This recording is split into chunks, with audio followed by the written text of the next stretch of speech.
This is the multi-voice text-to-speech podfic reading of Accio by Imparfait, composed by Burning Aurora, Kalana, and Flowerhawk. Summer 1977. Chapter 1 Remus. Moony mine. I don't know how long it took you to find this note, but even if it's right away, I miss you and I can't wait to see you. I don't know how I'm supposed to be expected to sleep without your hand up my shirt or the sound of you breathing. Those little pleased noises you make when you're dreaming good dreams, like... Love note. Mum asks him, watching him out of the corner of her eye instead of concentrating on the road like a sane person. Remus folds the note up and slips it back in between the pages of Spellwork of the Seas, where he found it, flushing red across his cheeks. Mum? He complains at her. She laughs. It's sweet of him, Remus. He can't help the tiny smile that tugs on his lips. It is. He agrees, then he sighs, staring out the window at the motorway passing by. I should have asked him to come. I'll be half shocked if he isn't sitting at the kitchen table waiting for us. Mum tuts. Wizards. Remus shakes his head. I'm forcing him to work on his Oxford application. I'd just distract him. Oxford. They've got wizards at Oxford now too. A wizard founded Oxford, Mum. They've been teaching magic there for 1,000 years. Remus looks back toward her. He's going for healing. She's silent for a long moment. Do you mean to tell me you're marrying a doctor? She asks him. He makes a face at her. Mum, You, Remus Lupin, have managed to land a posh London boy who's going to Oxford to be a doctor. She laughs, happy. And you were crying at my kitchen table about how you had no prospects not so long ago. I was crying at your kitchen table because it's absurd that Sirius would ever look twice at me. He puffs out a breath. I'm still not sure what he sees. A face that he loves. She says like it's that easy. I'm tricky. She shakes her head. Not really. Yes, really, He doesn't care about that. He learned how to turn into a dog to keep you safe, Remus. She interrupts, her tone final. It's anything but final. Yes, but I hate that he puts himself in danger like that. He says it's safe. Remus lets out an exasperated sigh. I don't have a clue. No idea. I can't remember anything after the moon rises. He tells me it's fine. But what if something happens? What if I hurt him? I couldn't bear to live with myself. He's never worried on the moons where it's the four of them together, but he's already fretting about July, locked away in the root cellar under his mum's kitchen with just Sirius. He's lived through 3 with just Padfoot for company, and nothing awful's happened. But the knot of anxiety in his chest at the thought of waking up to Padfoot bleeding out on the cellar floor hasn't loosened at all. Remus has a promise from James, wrangled out of him practically at wand point, that he'd manage the situation if things ever went south. He knows the exact reaction he'd get from Sirius if he ever suggested kill me if the wolf tries to hurt you to him. It wouldn't be the same resigned, yeah, Mooney. I promise that he managed out of James. It would be fury and rage and indignation. It would be a fight, and they hardly ever fight. Remus could never ask that of him anyway, because if their situations were reversed, he'd never be able to do it, not even in the face of certain death. He hopes this feeling eventually fades. They've got decades stretching out ahead of them, and Remus doubts James and Peter are going to stop by to spend the night every month for the rest of his life. It's going to be Padfoot and the wolf more often than it isn't. He's tricky, is his point. Loving him is work. He looks back down at the book in his lap with Sirius's folded-up love note in it. A bit of a smile tugs on his lips, even though he's feeling particularly morose right now. Loving Sirius is work too, but it's the best thing that's ever happened to him. A labor of love, to be trite about it. He supposes it probably feels the same for Sirius. Remus doesn't mind the bad days and the sad nights, because he's the one who gets to make Sirius smile despite himself and laugh through his tears. He gets early mornings, listening to Sirius whisper plans into his ear, and late nights, talking about anything that comes to either of their minds. He gets to kiss him and sleep beside him and hear the soft, pleased sound he makes when Remus pulls his hair. Hear the noises he makes when they do other things, which he tries very hard not to think about just then, sitting there in his mother's car. Gran's coming in the morning. Mum says, pulling him back from the place he'd gone in his own mind. He looks down at the ring on his finger. He supposes he'll have to take it off, unless he wants to have another shouting match in the kitchen. Is she staying over? She might. Mum says. She misses you. She's still sore about us skipping Easter lunch. He groans. He'd nearly forgotten about that in all the jumble of the mess that had been the first week of spring break. It's been months and she's still upset. Yes, well, I did call her the day before Easter and tell her I've kicked out my husband and my son is getting married, so I have to skip lunch to go to his engagement dinner. It's something that'll take time. Remus blinks through his shock. You told her. Well, she's not stupid, Remus. She'd notice your father's missing. Not about Dad, Mother. He says, voice strained. She glances over at him. Should I not have? Did you not want her to know? Of course I want her to know, but she's very... Muggle. Bigoted. Scary when she gets going. The magic already had her at her limit, he thought. She's your Gran. Mum says, like that's all that matters. Like Gran probably isn't furiously doing a cross-stitch about how sinners should turn to the light this very moment. She loves you. He swallows around the words stuck in his throat. She does love him. He knows that. She's awkward about the magic and painfully uncomfortable with the lycanthropy, but she's always doted on him. He always thought him getting involved with a man would be the last straw. At least, he worried about that since the first time he had a thought that he'd like to hold Rhys Davies' hand the summer before he went to Hogwarts. That had been a passing fancy. He was over Rhys before the next time he saw Gran for Sunday lunch, but the fear still lingered. She loves him, but she finds so much of him distasteful already. He splays his hand over the cover of his book, staring down at his ring. Have you told her it's Sirius? I didn't have to. She asked if it was him. I can only imagine how that conversation went. Remus groans. Hope glances at him again as she signals for the exit. She was shocked.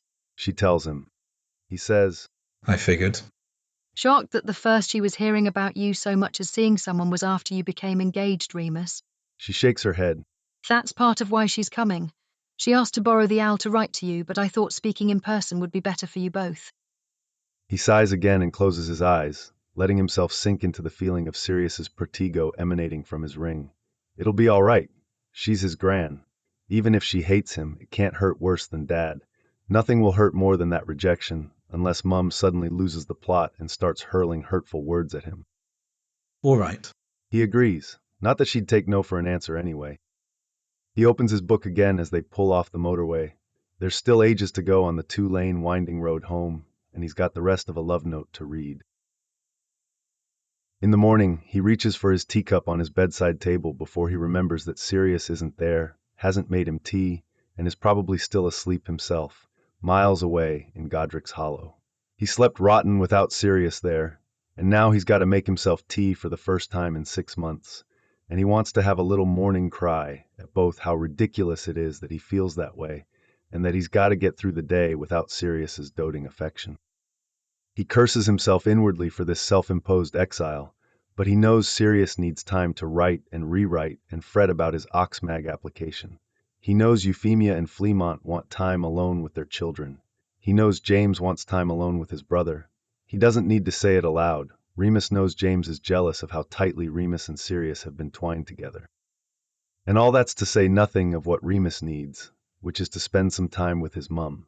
She asked him to come home for the summer, so tentative and awkward in her letter 3 weeks ago that he felt hot guilt punch through him when he read it. She's been alone in the house since the middle of April, since that awful day his father punched James and James punched back, because of him. He pushes himself up off the mattress, shaking the thoughts out of his head.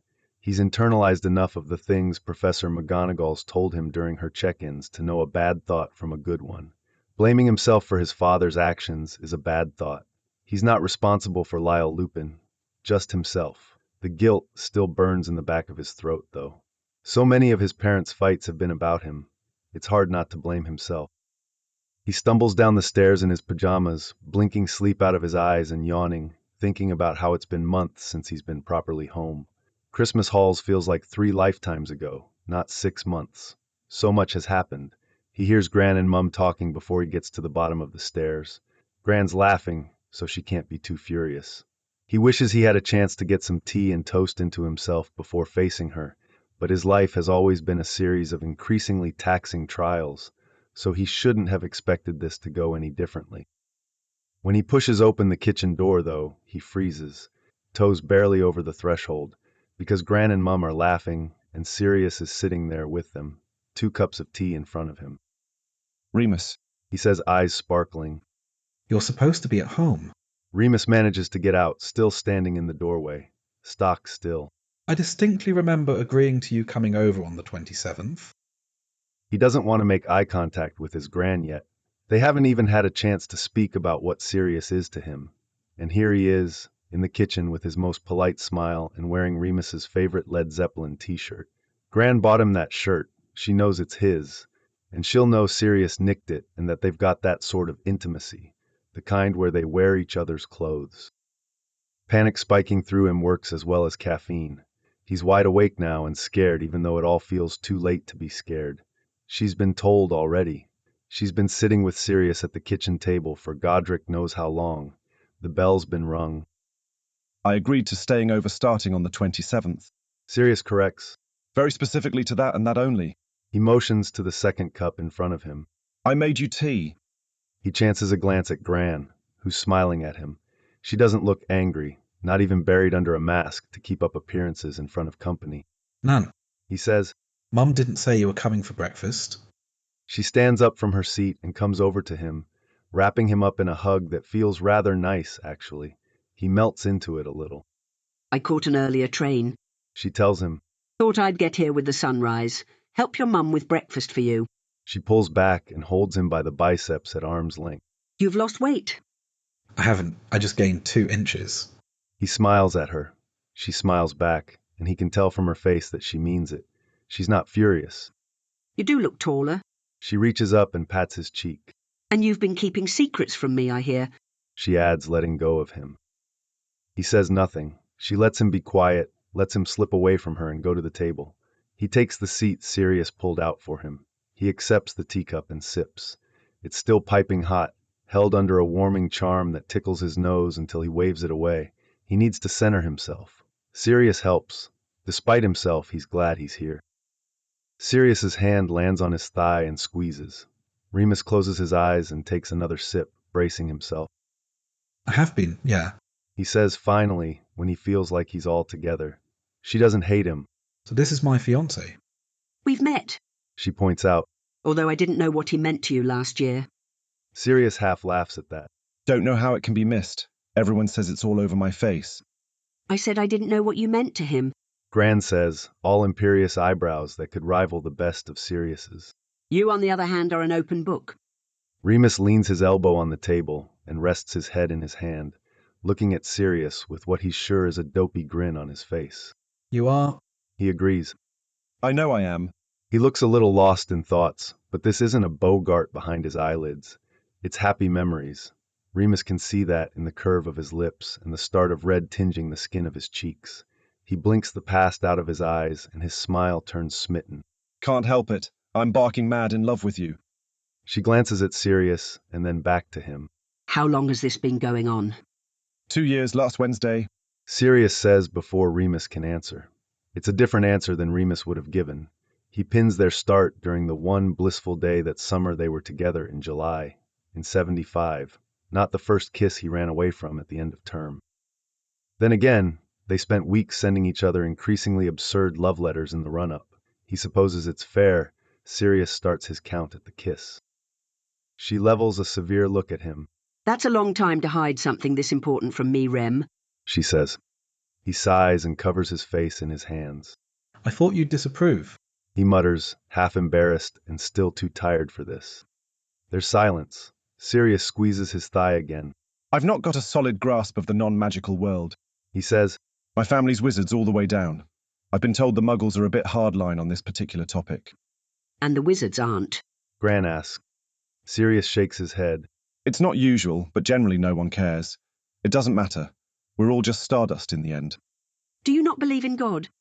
Sirius glances at Remus for a moment, an unreadable look on his face, before he squares his shoulders and squeezes Remus's thigh again. Not the same one you do, no.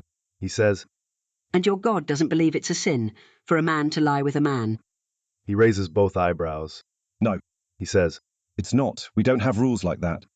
Then you're lucky. She says to him, watching his eyes carefully. You'll never have to doubt your whole faith because you love your grandson and want him to be happy. Remus thinks he might burst into tears. He swallows down 1,000 things he wants to say because they'd all come out wrong, and he hides his face in his hands again. I thought you'd hate me. He mumbles into his palms. That's absurd. He can hear the force in her voice. He knows if he could bear to look up at her that she'd look furious, but it would only be because he dared to think that. I could never hate you, Rem. He does look up then between his fingers at her face. She's watching Sirius, not him. He supposes that makes sense. She's face to face with the man he's chosen to spend his life with. He'd be curious, in her shoes. He's suddenly grateful Sirius is here with him, by his side with a reassuring hand on his thigh. He feels stronger with him there, supported.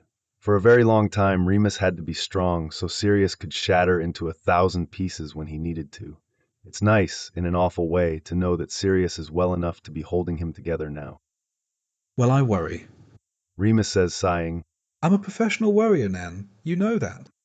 Rem, dear, She stops and takes her seat again, falling heavily into the seat, pushing her gray hair back and rubbing at her temples. I love you always. There isn't a thing you can do or be that would change that. I know, Nan. I just worry you mightn't like me. He says. He drops his hands away from his face, reaching for his tea again. The sleepy fog in his brain still lingers, even with all the dew of the morning. It's gone tepid. He makes a face, and Sirius reaches between them and touches the cup. Steam rises from it. He can't stop the grin on his face. That's a new one, and dead useful. Gran glances at Mum. And he's fully aware. Yes, Hope says. She motions towards Sirius. he turns into a dog if you can believe it.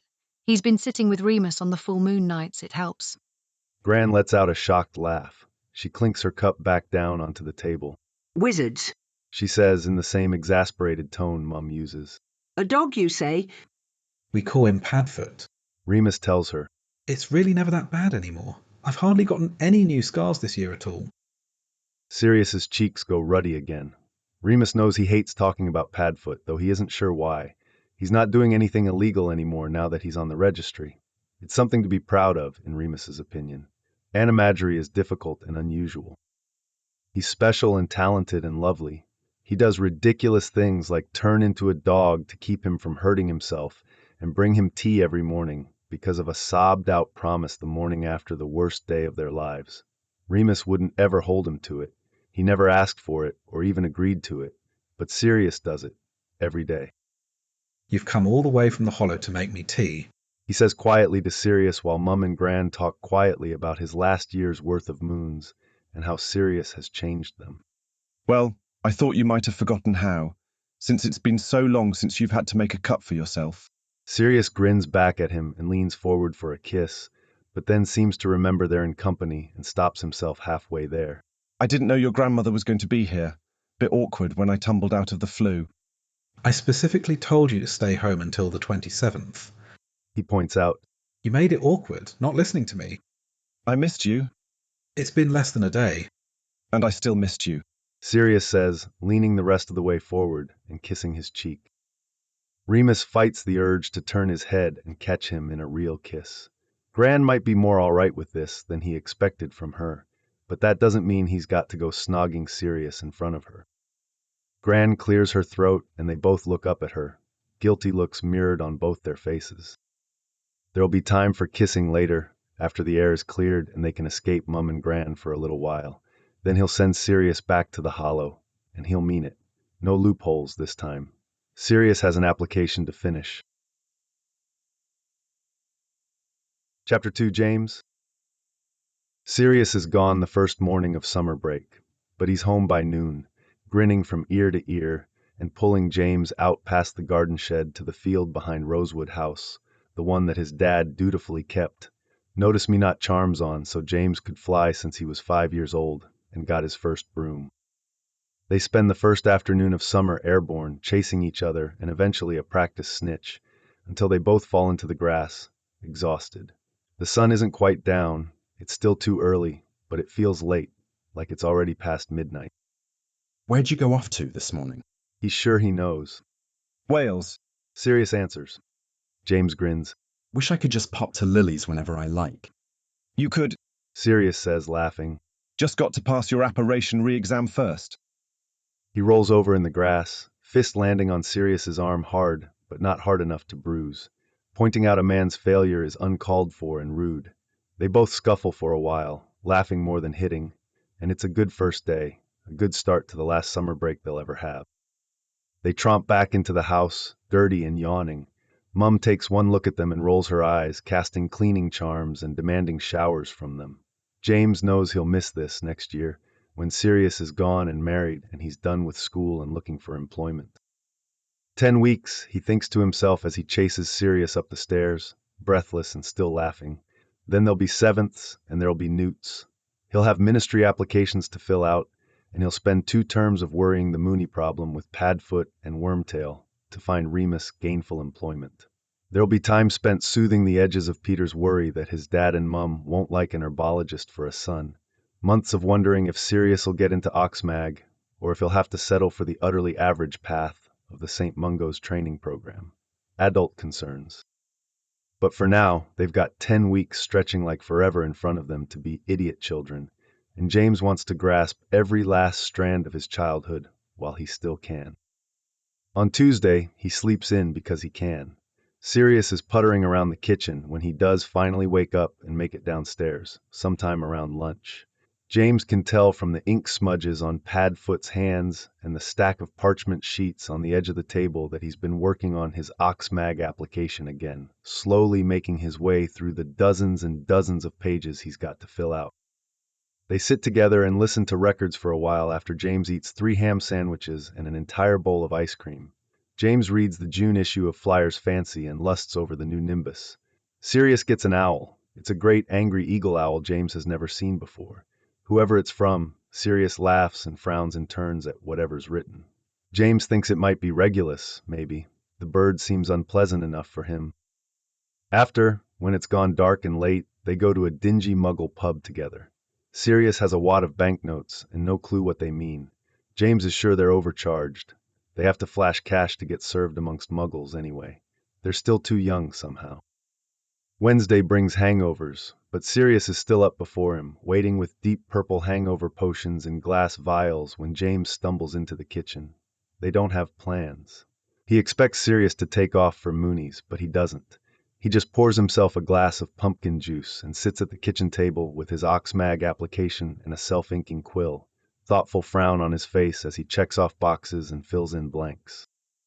By the time the sun sets, his fingertips are ink-stained and his frown is deeper. James still has the lingering tendrils of a suppressed hangover in the back of his head. They both go to bed early, but that's all right. Not every night can be a venture. Thursday dawns bright and early. He's up earlier than he has any right being woken in the summer. Padfoot still beats him, already awake, dressed, and halfway through the crossword when James stumbles down the stairs. They've got a late morning appointment in Cokeworth with Edmund Evans to look at a motorbike. James doesn't care much about the bike, although he knows it'll be very cool for Sirius to have a motorbike. His interest is elsewhere, in Lily, who volunteered her dad to help Sirius in his mad quest. Sirius falls in love the moment he sets eyes on would-be Juniper the motorbike. It's perfect, really. All cherry red and chrome, and loud, just like Sirius wants it to be. James can see in the way his eyes light up and the reverent way he runs his fingers along the cracked leather of the seat that his heart is already set on it. Edmund's in charge of bartering on a price. James is glad for that, because he and Sirius have no clue about what a motorbike is worth. He keeps his arm around Lily's waist and she kisses his cheek when the mood strikes her, which is often, and he's glad for that. He feels like he's floating the whole time, as though he's living inside a dream. It's strange, he thinks, that Mooney didn't want to come. He's good with Muggle things. He can float between worlds better than anyone James knows. He wouldn't have been any good with the technical questions, James supposes, but Mooney has concerns about the motorbike venture in general. There's an agreement to exchange banknotes for a motorbike next week. Edmund and his neighbor settle on a price that makes no sense to James at all, but he sure is a fair shake. This is the first time he's met Lily's dad, but he seems like a stand-up bloke. James is confident in saying he's made a good impression and that Edmund Evans is very unlikely to want to send him to Azkaban for sometimes being a deer, as he suspected. They part ways on the Evanses' front steps. Sirius bops along the pavement, back toward the high street in the center of town where they can find a pub for a late lunch and then a quiet alley to apparate from. Sirius is nearly vibrating with excitement, but there's a shadow lingering in his eyes. James knows he's missing something important, but he can't puzzle out what. The first place James pokes his head into is as good as any, so they sit and order ale and shepherd's pie at the advice of their waitress, who's a nice enough girl with a wry smile. She tries to flirt with him, which would have been fun and exciting if it happened last summer, but he's uninterested now. He finally understands how Sirius has felt for years, at least somewhat. He thinks she's cute. Sirius doesn't see the appeal at all in women, which is the only thing he thinks they'll never see eye to eye on. He's halfway through his pint, laughing at Sirius's retelling of a midnight kitchen run. James hadn't been on right before the end of term, when long black hair flashes by the corner of his eye. Greasy. Familiar. Sirius sees it too, clearer than him, based on his gape-mouthed expression and the sudden stop in his story. James turns in his seat and sees Snivelus, of all people, bussing plates off a booth 3 down from them.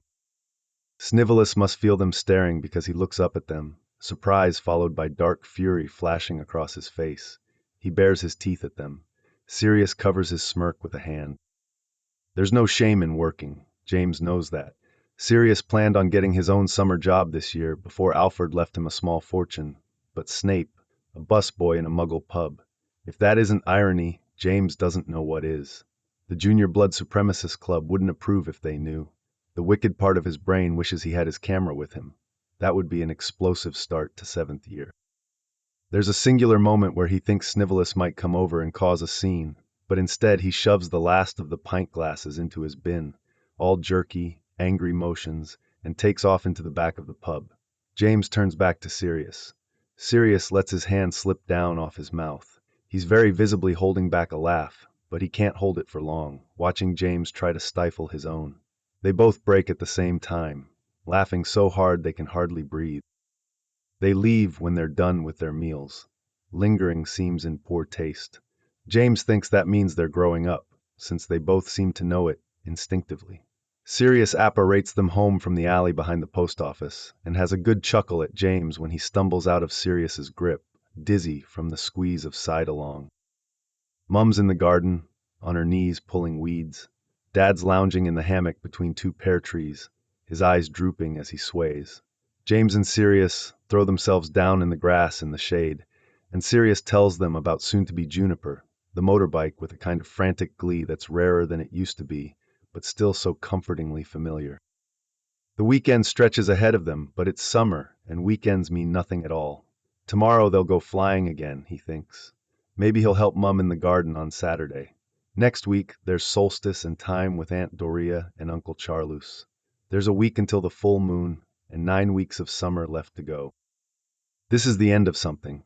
He can feel it in his bones, but it's the start of the rest of everything, too. And he's got Sirius with him for both of those things, which feels right. He glances at him, laying back against the grass in the shade of Mum's cherished pear trees. He's smiling, looking up into the branches, but that something from before is still lingering in his eyes. James loves the holidays. The Potters aren't as observant as some, and outside of sometimes waking up early to do a ritual with Padfoot on the equinoxes every year, he doesn't celebrate the minor holidays, but the high holidays, the solstices. He loves them. There's dinner and gifts and candle lighting. For Midsummer, Dad brings up the juniper table from the cellar, and they drink wine around it, writing out wishes for the shortening days ahead on parchment scraps they'll bundle together and keep to use to light the fire on Yule morning. Midsummer means music until long after the sun has gone to sleep. It means a bonfire to stay up late around. There's the gifts, of course. James loves gifts, especially good ones, and he always gets good ones. He's not asked for anything specific this year, but he thinks he might get a new broomstick. Hints have been left for his parents to find. Great hints, like adverts for the new Nimbus 1001 left in every room of Rosewood House, including one in his own bedroom, tacked lovingly to the wall above his pillow. He's always favored a Comet, even over Padfoot's faster clean sweep.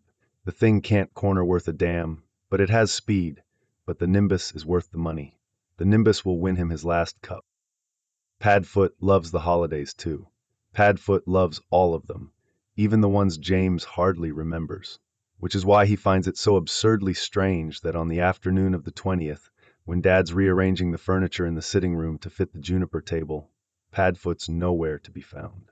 He's not helping Mum with the mulled wine in the kitchen. He's not out in the back garden sneaking sips of the mead. He's not even in the garden shed, secretly wrapping a nimbus James knows Sirius can afford. So he marches upstairs and opens Sirius's bedroom door without knocking. A dangerous gamble some days, but they've gotten better at remembering locking spells, and Merlin knows Padfoot's hardly got to wank these days anyway, not when he's got Mooney to do it for him. The room's dark, curtains drawn over the windows. Sirius is in bed. At 2 in the afternoon, which is one of 3 things, and if he's walked in on wanking after all, James will scream. He could be sick, but he knows Padfoot has a bag full of potions buried in his trunk to cure everything from boils to a particularly bad bout of doxy-flu, so it's probably not that. If he is sick, it's something serious enough to ruin their fun the next day. It's the last one they'll have where people will treat them like teenagers instead of proper adults. Next year, no one will forgive them if they drink too much mulled wine and throw it up all over the carpet, which James doesn't know a thing about from experience, if anyone asks. Padfoot. He asks into the dark room. Maybe it's just a nap, the third and least likely option. Padfoot really only ever dozes off on Mooney, even before the snogging started. Sirius turns over. He looks sad, not sick, and James has a sudden moment of panic where a series of awful thoughts tumble through his head before he pulls himself together. Sirius is allowed to be sad. Sad doesn't mean he's going to recede back into a dark pit of despair. What prongs? Sirius asks. Dad's setting up for tomorrow. Mum's doing the wine. Do you want to come downstairs? No thanks. He says, turning back over and tugging the duvet back around himself. James frowns, worried now, his panic thoughts roaring back into the front of his head. Withdrawing from activities is on the list of warning signs in the pamphlet McGonagall gave him, and the holidays are something Sirius enjoys more than anyone he's ever met. Padfoot. He says again, this time firmer. It's not a question. Come on, get up. I said no, James. He replies, his face is buried in his pillow. And I said yes. James has to stop himself from stomping like a spoiled child. It's Solstice. He whines at him. Sirius turns back over to face him, looking annoyed and frustrated, eyes crinkling like he's on the edge of tears. I'm not feeling particularly joyous, James. Just leave me alone. What time's Mooney coming? He'll get you out of this funk. Sirius sighs and pulls at his duvet again, tugging it higher. He's not. He says, his voice small. James feels a rush of cold dread go through him. Is he all right? Fine, probably. Sirius mutters, slumping down further into the mattress and turning so his hair falls across his face. I don't know. We aren't speaking at the moment. Another spike of dread punches him in the stomach, this one worse. Mooney hasn't been over at all, now that he thinks about it. He assumed Sirius was going over most mornings on his mad mission to ensure Mooney never wants for tea, but apparently that's not the case. Are you fighting? He asks, scared of the answer. Sirius sniffles. No. He answers, dejected. We've agreed not to see each other until the 27th. That sounds to James very much like a fight or something at least fight adjacent. Why on earth would you do that? So he can spend time with his mum. So I can work on my application. Sirius answers, his voice verging on teary. Which, all right, I get it. Hope's all alone, and that's my fault, so I wouldn't want to see me either. But it's Solstice, and I want him here. James bites back a groan. You and I both know that's not your fault. Sirius goes quiet and James silently panics, but then he makes a sad little noise. I know. He says, I'm just being pathetic. I keep looking over my shoulder for him. I keep starting to talk to him when nobody's around. I can't hardly sleep. I feel like I've been awake for a week. I thought you were doing your tea thingy. James admits. Didn't have a clue you weren't seeing him, you should have said. I would have gone and given him a smack upside the head. My tea thingy. Sirius gives him an incredulous look. It's less effective when his eyes are shadowed in melancholy. You forever trying to make sure he stays flush with warm tea. I don't know what you call it. I call it the tea thingy. Sirius closes his eyes and pulls the duvet up to his nose. There is no tea thingy. Liar. James replies, trying to keep his voice gentle, and even because Padfoot seems delicate, like he's hanging on by a thread. You should have said something to him, Sirius. I'm not telling him he can't have time with his mum. That's ridiculous. Sirius scrubs a hand over his face. I just need to have a mope, Prongs. I'll be all right. It's my holiday, not his. James has, for the last 2 years, tried his very best to not stick his nose in Padfoot and Mooney's relationship. It's been hard for him. He's never been very good at staying out of things. Mum says it's because he was an only child for so long, and he thinks he should have a hand in everything. But they're his brother and his best friend. He wants them to be happy. And he decides, as he tells Padfoot to get some rest, that sometimes it's all right to stick his nose in his family's business, especially when it seems like they're being unreasonably stupid with each other. James can't apparate. Well, he can, but not legally. And the last time he tried, he splinched himself and nearly had a fit until the apparation instructor reattached his thumbnail. But that means he's all broomsticks and flue powder until he passes his re-exam if no one's around to side along him. And this is a covert operation, so he can't bang back upstairs and ask Padfoot. So he waits until Dad is in the kitchen with Mum, drinking wine under the pretense of taste testing it, to snatch some flue powder off the mantel and send himself, who hasn't been forbidden, to Mooney's house. He tumbles in on Hope and Remus playing a card game in the sitting room. They both look up at him, startled, and James doesn't even bother to dust himself off before he points a finger at his best friend and says, You're an arse. Remus's face turns from shock to confused outrage. I haven't done anything to you. He says, setting his cards down on the coffee table. Did so. You're ruining my holiday. I haven't even seen you since Holes started. Not summer break, my sodding holiday, you wanker. He points accusingly towards the fireplace, for lack of Sirius to point at. He's all morose and depressed. The outrage morphs into fear for a flicker of a second before it turns into concern. What's happened? He asks, when he should bloody know, since he's the one who's caused all this. James feels suddenly furious. Fucking Mooney sitting here playing cards while Sirius mopes. You're an arse is what happened. He wants you to spend Solstice with him. And I will. I told him I would. I don't know. Remus pales. Oh, bloody hell, that's... Tomorrow. James supplies furiously. And it's no fun if he's upstairs in the dark crying, you utter toad. He's crying. Remus sounds very small. James would feel bad if Mooney hadn't been a thoughtless troll. He deserves to feel awful about this one. Of course he's crying. It's like if he told you to sod off on Christmas Eve. James throws his hands up. Banning him from seeing you. You're daft. You're... I get your point. Remus cuts in. I haven't banned him. We both agreed to 2 weeks at home, and he could come stay over on the 27th. He can write his application with you around, you know. James crosses his arms, staring hard at him, and searching his face for some evidence that they'd been fighting, which is what he suspects anyway. This doesn't make sense. They've been attached at the hip forever, practically since that very first evening as nervous first years standing awkwardly in a dorm. He doesn't find anything on Remus's face but worry. I'm aware. Remus answers. He plucks his cards up off the table and neatly stacks them with the pile of discards. Mum, I've got to. Go. Hope says, reaching between them and giving his wrist a squeeze. Give Effie and Monty my love, and Sirius too, of course, when you're done smothering him. Remus frowns and kisses her cheek as he gets to his feet. I will. He says and turns to James. I didn't remember James. I just forgot. And he didn't say anything. Yes, well, it's not as though the solstice goes moving around the year. He narrows his eyes at Mooney. It's important to him. I know that. Remus sighs and picks his wand up off the coffee table. He didn't say, and I didn't think about the dates. And now it's a mess, James silently adds. I'm getting you a bloody calendar. I'll put little stars on the days you can't have a fit and tell him to stay away from you. Remus shoots him an ugly glare. It was for you too, you know. He says, What's that supposed to mean? He asks, watching Mooney carefully as he comes around the coffee table and stands in front of him. Mooney has the audacity to roll his eyes at him, which makes James want to smack him just a little. I thought you might want some time with him without me around. He's cautious with his words despite the eye roll, and that makes James want to smack him even more. I don't need that. James pokes a finger at Mooney's chest. If I want to spend time with just him, I'll ask. Don't make this about me, you arse. You aren't getting out of this with self-sacrificing nonsense. What are you fighting about? Remus blinks at him, confusion all over his face. We aren't fighting. James humps, it's a likely story. He's picked out a motorbike. He says, because if nothing else, that'll annoy him, and he'd like to annoy him for being an idiot. Oh, fucking hell.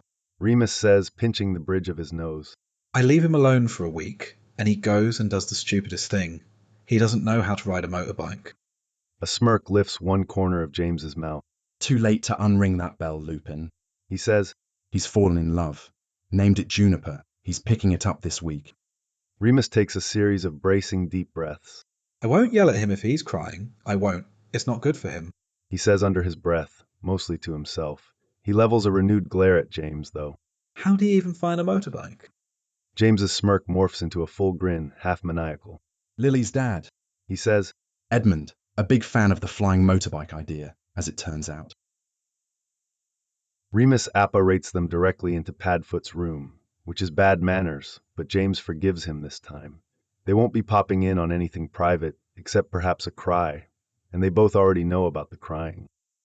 Sirius jumps from where he's curled up on the bed, eyes snapping open, and his sad face morphs into something indescribable for a moment, before his expression turns to pure joy. Mooney. Remus offers him a little smile.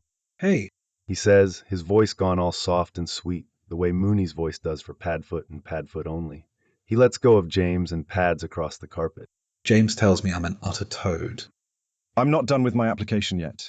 Sirius's face is wary, like this is somehow a trap. Remus shakes his head and sits down on the edge of the bed. Doesn't matter. He says, reaching out and pushing Sirius's hair out of his face. I forgot about Solstice. Sirius makes a humming sound. It's not a big deal. He lies. Sirius. Remus says, and Sirius crumples again. All right, I was having a little bit of a cry, but I would have gotten over it. Remus shakes his head. You didn't have to. Where's this coming from? You know I wouldn't miss something that matters to you on purpose. You know I don't want to. Sirius flicks his eyes at James for just a second, long enough that James knows he's overstayed his welcome. He's done what needed to be done anyway. Padfoot's sitting up in bed now, legs crossed under the duvet. The shadowy, somber look on his face is mostly gone, replaced with the start of a grin pulling at the corners of his mouth. Whatever ridiculous notion that Mooney had that Padfoot would be more productive apart from him has been thoroughly dispelled. He makes his way to the door on unsteady legs, still dizzy from the side along. He's going to go downstairs and steal some mead from the back garden and let them have some time alone. Whatever they've got to work out, they won't do it with him in the room. That's all right. There's no space for him in Mooney and Padfoot. There isn't meant to be. He's got his own space carved out with the both of them, space that's prongs-shaped, and that's all he needs. Chapter 3, Sirius. James closes the door behind him when he leaves the room, and it's just the two of them, then sitting on Sirius's bed. Sirius feels pathetic, both because just having Remus there has bolstered his mood, and that he'd gotten so deep into a funk about Mooney not coming for Solstice that James had presumably gone and gotten him. He's a functional person, he swears. He should be able to let Mooney have time with his mum for 2 bloody weeks without falling to pieces. Codependence isn't a positive trait. He's had that talk with McGonagall enough to know it. Mooney shouldn't have to schedule his life around him not being able to manage 9 days without coming over and giving Sirius a kiss. He thought he was doing all right, really, given the circumstances. He's been having a good time with Prongs and Mum and Dad. He actually has, to Mooney's point for the whole venture, gotten the majority of his application done and even gotten a solid start on the written portion about his personal hardship. Sure, he's felt like he's missing a limb the whole time he's been doing it, and he hasn't been able to get more than 4 hours of uninterrupted sleep, but he's been fine. It's just the holiday that's gotten him down, and even then, he didn't plan on hiding in his room forever. He could have gotten in the spirit of things once he'd gotten his head back on straight.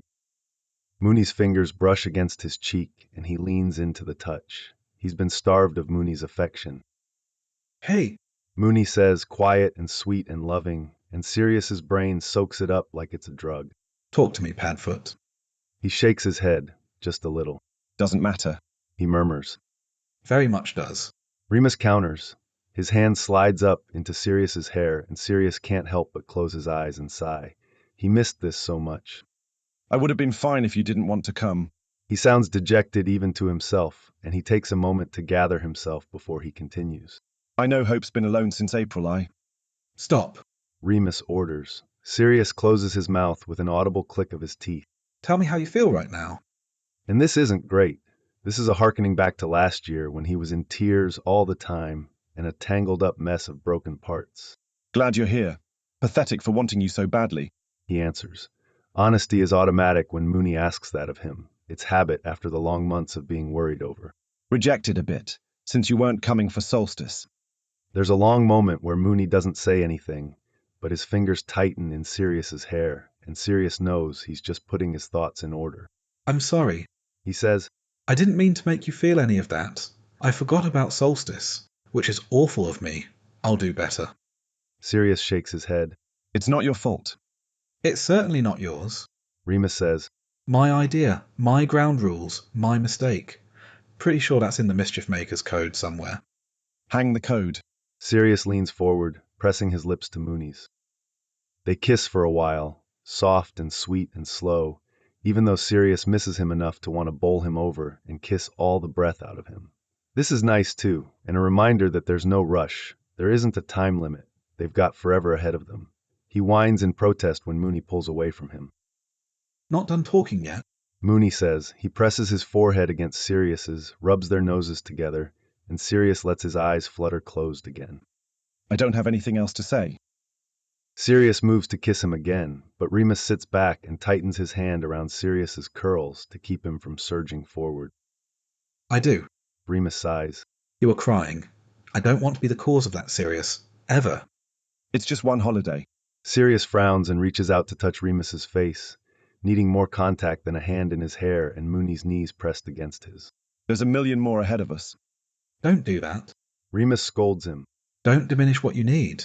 Don't try and put me ahead of you. We're not doing that, Sirius Black. We're both equal partners, remember, with equal needs. And you needed to be with your mum. He bites down on his lip and thinks.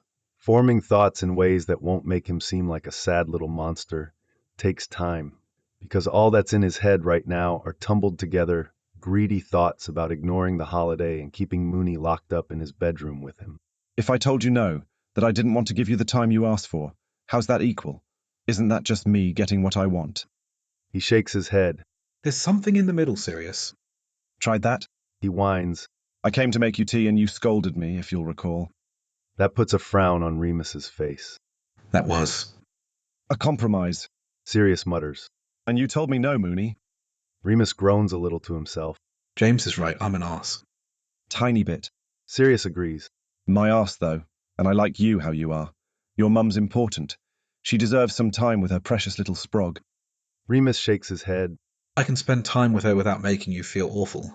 He leans forward and kisses Sirius's forehead. I'm sorry, Padfoot. Will, are you staying? For Solstice? Sirius hates how unsure he sounds. Yeah, of course. Another sigh, this one wistful. I would have planned to be here, you know. I'm sorry, Sirius. I'm not mad at you. Sirius tries to capture Mooney's lips again, but Mooney's still got him by the hair, and he can't pitch forward far enough. Stop apologizing and kiss me, you arse. I'm desperate. Remus shakes his head again. He pulls Sirius by the hair back into another kiss. Sirius feels tingly from his scalp down to his fingernails, and the last shreds of lingering sadness can't stand up against Mooney's warmth. Sirius melts into him like he always does, like he knows he always will. He's got no defense against kisses from Mooney. He doesn't want one anyway. He knows Remus had good intentions, which is why he didn't go for a third try to wear him down on this mad idea of his. If he thought he would have started crying on Solstice Eve from missing Mooney, he would have brought it up. He wants him there, of course. Holidays are about spending time with loved ones above anything else, and there isn't a person in the world Sirius loves more. He just also thought he could do it. He's gone 10 weeks without seeing Mooney before, in the summers when he still lived in Grimmauld Place. 2 should have been easy. A cakewalk. Turns out he's gotten more attached than he thought. That's all right. There's not much need for them to be apart ever again, unless Remus has another fit and banishes him again, which Sirius doubts will ever happen, given how this one worked out. Sirius pulls back, just far enough that he can still feel Remus's lips against his. Should go downstairs, he murmurs. Should do.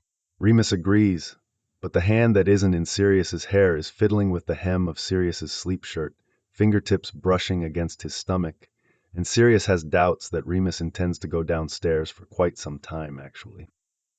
There's nothing pressing tonight. Sirius says. Mooney's fingers slip up under his shirt, fingertips stroking up over his belly button, and Sirius feels both perfectly content and desperately in need of more. Just dinner and wine. Bit rude of me to apparate in and not say hello. Remus closes the gap between them, lips brushing over Sirius's jaw, and his hand creeping up to paw at his chest under his shirt. They won't mind. Sirius pulls him down against him, letting them both tumble back against the pillows in the pile of limbs. Brother, happy Solstice. We missed you at the juniper table this morning. Grandfather poured you a glass of wine. He even cast a protection charm on it so Mother couldn't burst it, which was a treat. I had a nice private laugh watching her twitch with rage. I did the rites, which was a fair change from last summer when Grandfather did the morning ritual, as though you died rather than absconded to Godric's bloody hollow. Mother continues to try to avoid me entirely. I think she may know she went too far over my daring to hug you, but she won't apologise. Not if it's the last words she'd ever speak to me. Father and creature have been better company, but only marginally. The day in the countryside has been lovely, and spending time with Grandfather equally so. He asked after you, and even asked after your consort. His word, not mine, although I like it better than your insistence on fiancé. We aren't muggles, brother. I think he'd welcome a letter from you, if you were to send one. I'm confident he would. I know you've decided we're all consigned to the rubbish bin of your personal history, but in fact, some of us still care for you. Me, for example. I care very much about you, and I find that I miss you equally as much now that I can't harangue you at the breakfast table as I did last summer, when you were completely lost to me. I'll see you shortly at Tippy's, I'm sure, but it won't be the same since I shan't be assaulted with muffins or even allowed to speak with you. May your longest day be blessed. Je t'aime, Regulus. The solstice meal at Tippy's in the summer always feels more like a luncheon than a proper dinner to Sirius. It's earlier than dinner rightfully should be. Tippy starts seatings at 4 on Midsummer, though not quite as early as Remus's so-called Christmas dinner, which was practically at bloody noon. They've got their table reserved for 5, Sirius knows. Plenty of time to eat and drink and be merry before the sun even dares to set. Sirius takes a cheeky nap in the middle of the day, which isn't forbidden but does feel a bit outside the spirit of the day, which is to enjoy the longest day. He's been waking up before the sun since they got home from school 10 days ago. Today's different, though, because he's got Mooney to drowse against. Mooney's always been an excellent pillow, and that only improved with the kissing, so he naps a bit while Prongs swoons over his new broomstick. He wakes to Prongs still swooning over his broomstick, chatting Dad's ear off while Dad watches him with that wild, unhinged pride on his face that he's always got when James is happy.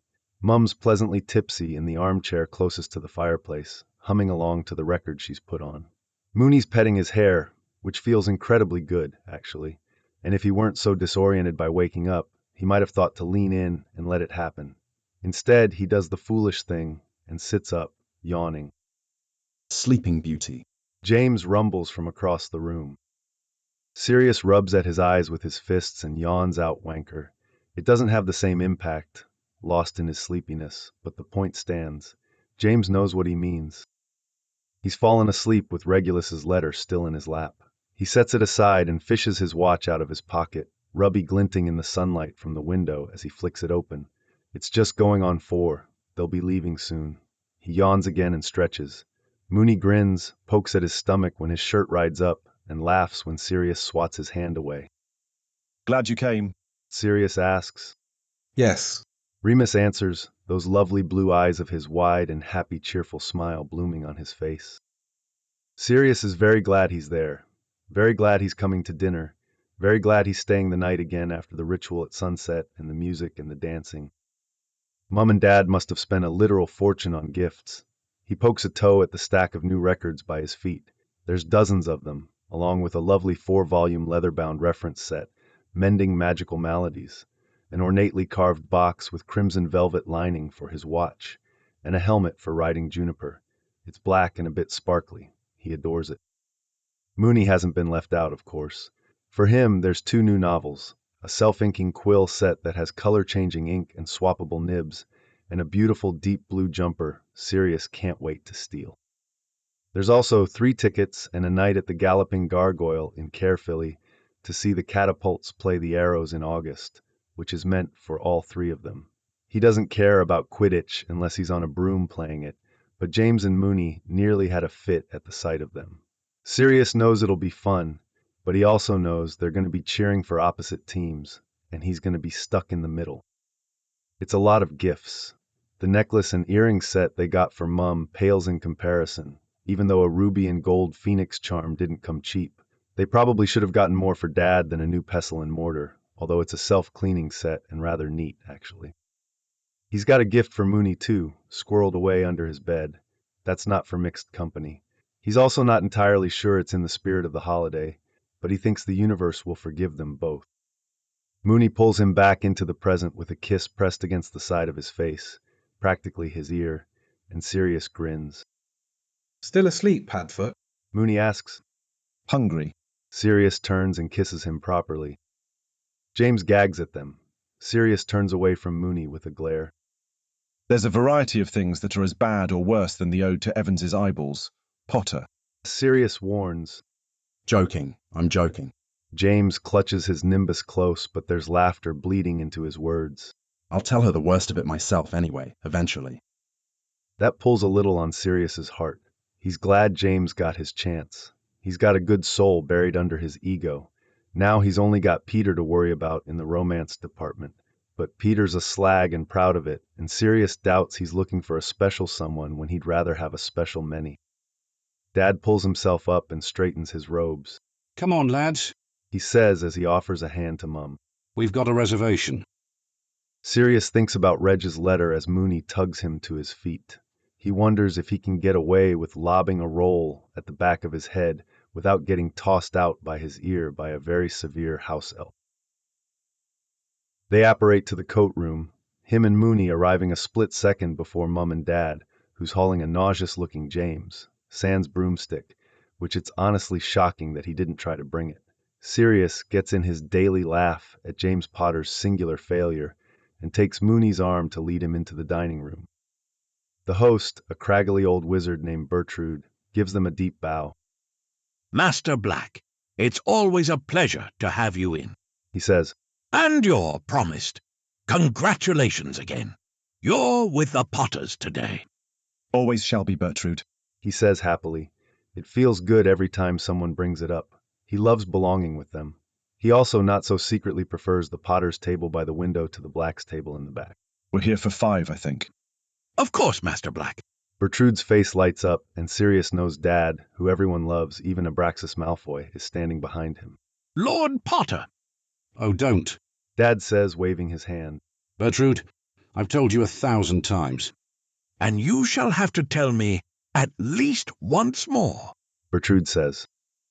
Sirius can feel discomfort radiating off of Remus. Mooney thinks he's out of place here, but he isn't. Not really. Everyone's welcome at Tippy's. And anyway, he looks very good in dress robes. Sirius would probably think of any excuse to see him all dressed up, especially now, with a white rose boutonniere tacked to the right lapel matching Sirius's own, declaring them promised to each other. The possessive part of his brain loves the little reminders that Mooney's his. The ring and the rose and love mark just under Mooney's collar declare that to the whole world. That means they're waylaid on their way to the Potter table. It's their first real outing with the public. Their engagement dinner was at Tippy's, but a Sunday in April doesn't have the same crowd as a high holiday. They're almost immediately pulled aside by Augusta Longbottom, one of Mum's friends, who claps them both on the arm and wishes them congratulations. Then Gid Pruitt, James's childhood babysitter and hero, appears at Mooney's elbow and offers to buy them both a drink. Sirius takes him up on that one and pulls Remus by the waist toward the big mahogany bar in the center. The bartender's been working there since Sirius was at his father's knee, watching him sip brandy like he was the king of the world. Now he orders a whiskey for himself and a glass of mead for Remus and laughs at Gid's jokes while he flips a galleon over his knuckles. He picks up his tumbler and takes a sip as a shadow falls over the bar next to him. He doesn't even have to look up. He can smell the sickly scent of floral perfume so thick it practically coats his tongue. Hello, Narcissa, he says, turning toward her. She looks as she always does, smug and awful, with a pinched face and charmed blonde hair. It's hilarious, actually, how much she fit the least of them all, and it's Andromeda who's been blasted away.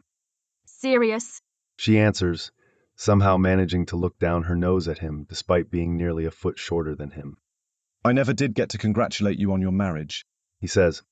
She sniffs. It's an excellent match. Lucius is wonderful. Sirius would not, given the whole dictionary to choose from, pick wonderful to describe Lucius Malfoy. Awful, perhaps. Bigoted, definitely. But he's not their cousin, which might actually make it wonderful for her. Thrilled for you, cousin, He says. He swears he sees her eye twitch. He wonders if that same trick would work on the whole family, if all he needs to do is call Walburga mother and her head would actually explode. And you, I see you've found yourself someone. She says as though it's contemptible. He raises his glass. Well, you already knew that. You told father about him, after all. Her eyes slide over to Remus, and her face twists into something even more unpleasant, if that were possible. I hardly remember your dalliances. Remus is hardly a dalliance. He says. He's the whole point. She collects a glass of Chardonnay from the bartender and steps away from the bar. The whole point of what? Of everything. Sirius leans over and kisses his cheek. Was it worth it? She asks him. There's an air of meanness around her, like there always is. Giving it all up for a mudblood. He feels Remus tense next to him. Gideon actually growls. Sirius doesn't rise to it. That's what she wants. And he's not in the habit of giving his cousins what they want, even if he'd like to slap her across the face and throw her wine on her dress robes for good measure. I expect better from you, cousin, he says, pausing to take a drink of his whiskey. The moment he takes to sip and savor holds her attention. It's strange that he still has that power. Before, his cousins always gave him deference because he was the heir. There's no reason for it now, discarded as he is, but Narcissa still waits for him to swallow. Brazen bigotry is an ugly look. Manners are free, even at tippies. I don't believe I care what you think about my behavior. Sirius chuckles into his tumbler. I suppose not. You're a Malfoy now, after all. And you have no sway over your own house. She says, tutting. All that power, Sirius, and you tossed it aside for that. She curls her lip at Remus. You lost Chateau d'Emeraude. And that does sting, actually. He loves that stupid manor. Even that, though, isn't the loss it might have been otherwise. It's too big for Remus and him, all huge rooms and endless winding hallways. He'd rather have a cottage where he can hear Moony humming from the farthest room, where they're struggling to find space for all their books and baubles. Regulus was all he missed from his old life, and the wealth, he supposes. He's gotten both back through some miracle. You think I'd rather have a manor than a soulmate? Sirius shakes his head. Cousin, that's tragic. Gideon abruptly takes a step back from them. Remus takes a half step closer. Someone clears their throat behind them, and Sirius tightens his hand around his whiskey glass, because he knows that sound better than he knows the cloying smell of Narcissa's perfume. Hello, grandfather, he says as Arcturus Black steps between him and Narcissa. Chapter 4, Regulus. Grandfather takes Regulus's arm for side-along when the time comes to go to dinner, which Regulus appreciates. He doesn't want to go with Mother, who's in an awful mood after Grandfather's stunt with the empty chair and the wine this morning. He doesn't understand the problem. Sirius is queer and in love with a half-blood. The facts won't change no matter how terrible of a mood she's in. Frankly, Regulus finds it more contemptible that Lupin is a Catapults fan. That, at least, he could help. He sucks in a breath when Grandfather twists, and there's an awful, disorienting moment where he's nowhere before he's in the coat room at Tippy's. He shakes off the feeling and has a private grin to himself. Father's going to have a drink with Franklin Greengrass after the meal. Grandfather's moved past his mourning and has moved on to plotting Sirius's return. His secret wishes, the 2 scraps of parchment he scribbled on in private at last summer solstice, are coming true. What Regulus wants is easy. He'd like a wife that he loves rather than tolerates. He needs his brother as the head of the family like he always should have been. A cushy office in the ministry, perhaps a department head. Nothing as pressing and awful as minister. The power isn't worth the headache, with the right sort of pull to never have to worry again. He doesn't want to head the family. He wants to be what he was always meant to be, Sirius's helping hand, the one of them that was good with managing things. He's not the one that's good with people. That's Sirius. He makes friends just by breathing. He tries for a moment to picture Sirius in the study at Chateau d'Emeraude, whiskey in hand, Lupin lounging by the fire with a book, They'd be listening to hideously awful music, of course. The doom and gloom of the Black family executive would be gone, replaced by a cheerful demeanor and softness. It's an odd thought, one that doesn't quite fit the way he wants it to. Sirius used to be, well, serious. That's gone now, replaced by 6 years as Godric's disciple. He's still a vicious bastard when the occasion calls for it, but he smiles easier. The heavy weight on his shoulders is gone. Regulus thanks the Potters for that. 2 years in their care have healed a lifetime of misery. Sirius wouldn't raise an heir with weaponized silence and bursting glass. He'd welcome curiosity, laugh kindly, and soothe bad dreams. That's the legacy Regulus wants for the house, not the sort of hostility and cruelty Orion and Cygnus thought made them stronger. They're wrong. All they'd managed was to break the family to pieces. Andromeda and Sirius gone, Bellatrix half mad. Narcissa, well, she'd been chasing after Lucius Malfoy since she was old enough to understand what power was. And if he's the best of them, that's not down to mother and father, that's down to Sirius. He protected him and dabbed dittany on his scraped knees and pulled shards of glass out of his skin while he shushed him and told him one day it would all be all right. One day Sirius would be in charge and no one would hurt them ever again. Then mother and father took that from him too, and it almost worked. He tried so hard to hate Sirius just because he was told to. The cruelty will end. It ends with him. He'll bring the whole bloody house down if he must, but he might not have to. Not with grandfather on his side. Bertude brings them to their table and leaves them with a bow. The Parkinsons haven't arrived to be a rowdy mess to the left of them, but the Rookwoods are already there, cheerful as ghosts by a graveside, as usual. He has to stop himself from rolling his eyes at the absolutely drab conversation Eloise Rookwood attempts to force on Mother. He sits and glances around. The Carrows are over by the Malfoys, near the windows. Alecto still refuses to meet his eyes after the Quidditch disaster, and Regulus is fine with that. Alecto Carrow can never look him in the eyes again for all he cares. Lucius is doing rounds, flitting from table to table with a smarmy grin on his face, probably attempting to gain favor with his current attempt to stand for a seat on the Wizengamot. He has a chance, at least unlike Father, who deeply wants it and will never get it. Lucy's there, at the Greengrasses table, sandwiched between her elder brother and her mother. She's beautiful, of course. She's always beautiful, with her lovely blonde hair and her pretty brown eyes. She's wearing a lovely pale blue set of dress robes, and she's got flowers woven in her hair. She's a sparkling sapphire in a sea of dull jade. She catches his eye and winks at him, which makes him turn red and look away. It won't do to cause a scene. Father and Franklin have plans for a drink, after all. If Regulus is lucky, this time next week there'll be an introduction dinner and he can finally openly see his Ravenclaw. His eyes slide toward the Potter's table. The brother thief is there with his mother and father. Fleamont the usurper is turned in his seat, chatting to Rialt Longbottom. The Longbottoms are another Gryffindor legacy, and Regulus isn't surprised to see they stick together.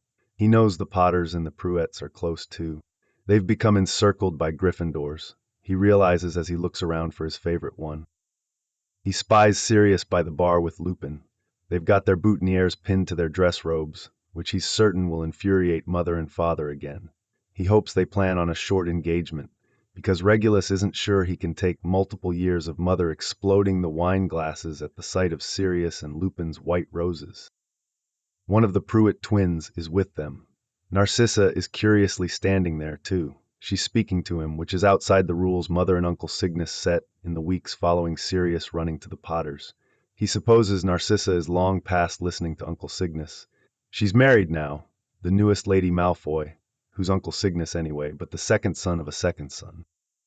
Regulus turns to say something to Grandfather, but he's already on his feet, heading toward the bar. He wants to jump up and follow him, but that wouldn't do. It'll look suspicious to immediately go after him. So he waits precisely 30 seconds before he tosses his napkin on the table and stands, following as sedately as possible while also still rushing. This is it. Most, if not all, of the plan hinges on Sirius and Grandfather reconciling. This might be too soon. He'd only just started planting the seeds that Grandfather might be open to hearing from Sirius at all. Never mind that Sirius is still on the tapestry and that heading the house is still his birthright to reject. No one can take it from him. Not Mother. Not even Father. Not while Grandfather's still breathing. Regulus hopes Grandfather can keep his head. Sirius can't know, not yet, not until he's been fully won back over, not until he's been reassured that his place comes without father's shadow lingering over him, or the expectation of a pure-blood wife. Hello, grandfather. He hears Sirius say, and the ball of anxiety in his chest loosens and tightens at the same time. Grandson, Master Pruett. Grandfather's gaze laser focuses on Lupin. And Master Lupin. He adds. He does not, Regulus notices, acknowledge Narcissa at all, which is only somewhat curious. She's Grandfather Pollux's favorite, and his grandfathers can't stand each other. They used to get on years ago, but the wedge between them grew and grew until Sirius ran away, and now they don't even speak. Lord Black, Pruett says as he inches away. I was just taking my leave. Coward, Regulus thinks. Godric would be ashamed. Grandfather is hardly frightening. Grandfather arches an eyebrow at Prue. It's retreating back, but then his attention is all on Sirius and Lupin again. Ours. He asks, motioning to Sirius's tumbler. No. Sirius answers warily. Murphy, 12-year. I don't drink black whiskey anymore. A new favorite. Should I be worried about the market share? Sirius shrugs a shoulder. I wouldn't have a clue. He says, it might be a barb. It might be the honest truth. Regulus can't tell. Are you having a nice solstice? Better now for seeing you. He says. Regulus thinks his eyes might pop out of his head. Sirius sips his drink again and snakes his free arm around Lupin's waist. Grandfather flicks his eyes down for just a moment, but focuses on Sirius's face again. Regulus. Sirius turns his considering gaze on him. You're going to make Walburga lose her last 2 marbles. The last shreds of her sanity have long fled. Grandfather says. You needn't concern yourself with her. Something dark passes over Sirius's face, but it's gone in a blink, replaced by a too careless grin. Well, I usually don't. I'm free of her claws. Can't say the same for Reg. He knows, as you should have, that he's welcome at Chateau d'Emeraude. Grandfather takes a half-step closer. You should have come to me. I would have sheltered you, Sirius. Sirius shakes his head slowly, considering. No, you wouldn't have, he says. He sounds measured and sure, but he doesn't look wholly convinced of the words coming out of his mouth. It was always going to end this way, Grandfather. I was just trying to make it to 17 before I left and never looked back. And there's a wrinkle, actually. Regulus didn't know that, not for a fact. He supposes it makes sense. Sirius would never have agreed to marry any of Father's matches, not with Lupin hidden away in their tower. This always would have happened. It was just a matter of the timing. They might have been racing toward this exact moment since Sirius ran into James Potter's back on the Hogwarts Express. I'll say to you what I said to your uncle so many years ago, which is that I do not care. Grandfather pauses to raise a finger to the bartender, who pours him 2 fingers of whiskey. Black whiskey, Regulus is sure. We're not muggles, grandson. Sirius rolls his eyes. You know that isn't what I mean. That you've bucked tradition and chosen your future spouse on your own, then. Grandfather cocks his head curiously at Sirius, while he accepts his drink from the bartender. It's unusual but not unheard of, Sirius. Regulus never, in all his months of plotting how to get Sirius back, considered just simply gaslighting him. Grandfather has a talent for this sort of thing, though. Arcturus Black is an absolute master in getting his own way. He'll never bring up Lupin's bloodline, not unless Sirius does, and Regulus doubts Sirius would say the words himself. It's clever and cruel. Regulus doesn't think it'll work, but it's an interesting try. I don't think that was Orion's concern either, Sirius says. And you know that as well as I do, Grandfather. He hums. You've not introduced me to your consort yet, you realize, grandson. I'm not a king, Sirius says, exasperated. Not yet. The start of a smirk pulls at the corners of Grandfather's lips. He gives Sirius a significant look and tilts his head toward Lupin. Grandson. Sirius rolls his eyes. Remus, my grandfather, Arcturus Black. Grandfather, my fiancé, Remus Lupin. Master Lupin, it's a pleasure to finally meet you. Grandfather holds his hand out, and Regulus has to stop himself from taking in a sharp gasp of air. He chances a glance back at the rest of the room around them. Father looks utterly murderous. Mother's gone, probably sent out to the street for some air so the glassware could remain intact, and their standing at Tippy's wouldn't be threatened by another outburst. Bellatrix is on her feet at the Lestrange table, watching them with narrowed, furious eyes. Uncle Cygnus and Aunt Druella are with her, equally enraged. Across the dining room, Fleamont is watching them carefully, but he doesn't look furious or angry, just concerned. James, however, looks as though he'd like to jump up from the table and shout. It isn't fury on James Potter's face, though, he realizes a moment later. It's fear. Regulus hopes grandfather knows what he's doing. Lupin reaches out and takes grandfather's hand. Lord Black, He says, sounding unsure. You may call me Arcturus. Grandfather tells him. Sirius's eyebrows shoot up toward his hairline. Regulus tells me you're a prefect. yes, sir. Lupin says, I was a prefect myself, head boy even, in my day. We had hopes for Sirius, of course, but he's always been. A bloody menace. Sirius supplies. Hardly. Grandfather says, sparing him a glance. And your plans for after you leave Hogwarts, Master Lupin? Lupin looks utterly uncomfortable at the question, which is absurd. Remus, please. Lupin says, I haven't really settled on anything yet. Regulus can tell a diplomatic answer from a real one. So can Grandfather. They both know he's lying for some reason. Regulus is shocked Lupin isn't following Sirius to Oxmag. If not as a student, then as some sort of ancillary research assistant to some boring professor in the history department. His tutoring scheme isn't just a play for Hogsmeade money. If it were, he'd charge a reasonable fee instead of 3 sickles an hour. He clearly enjoys himself. He's a nerd. You're still young, Remus. Grandfather says, The newts are the worry. The rest can come after.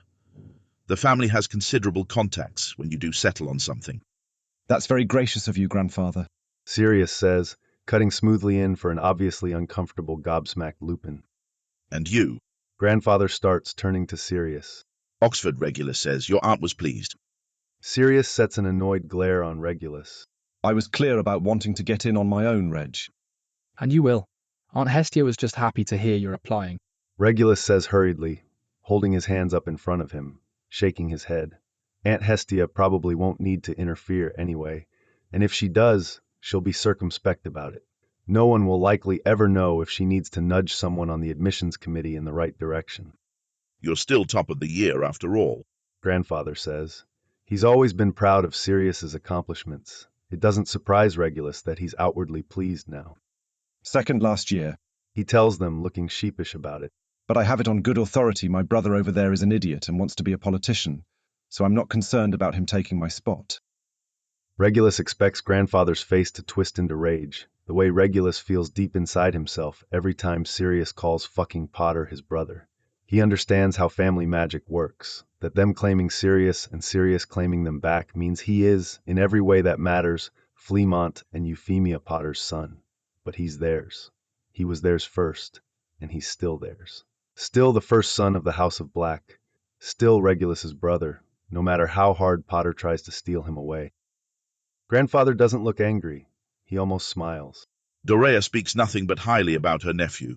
He'll succeed in anything he puts his mind to, I'm sure. Sirius laughs and tightens his grip on Lupin's waist. Don't tell him that, Grandfather. His ego already barely fits in the room. He looks past them to where the Potters are sitting. We should get back to our meal. Of course. Grandfather puts a hand on Regulus's shoulder, starting to guide him away. Happy Solstice, grandson, Remus. Happy Solstice. Sirius echoes back. Then they're off, back toward the Potters and their table by the window, where Aunt Doria and Uncle Charles have joined Fleamont and Euphemia, and all 4 of them are bent together, whispering. Regulus wonders if Aunt Doria will sort out their plan. She's sharp enough. She wouldn't tell the family if she did, but she might tell Sirius. That would be a disaster and send the entire sordid plot into a tailspin. He looks up at Grandfather, who's clutching his whiskey and looking fully lost in his own head. Grandfather. He's still the same, isn't he? Grandfather asks. Time with our cousins has been good for him. Regulus doesn't necessarily disagree. He thought Grandfather might, though. The Potters are softer, kinder, blood traders, though he supposes they'll be added to that list if this plan of theirs comes to fruition. I worry you're getting ahead of yourself.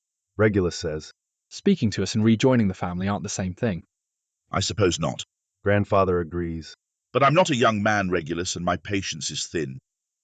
Regulus keeps his peace on that, because they're in earshot of Father, who looks as though he's about to explode in a rage.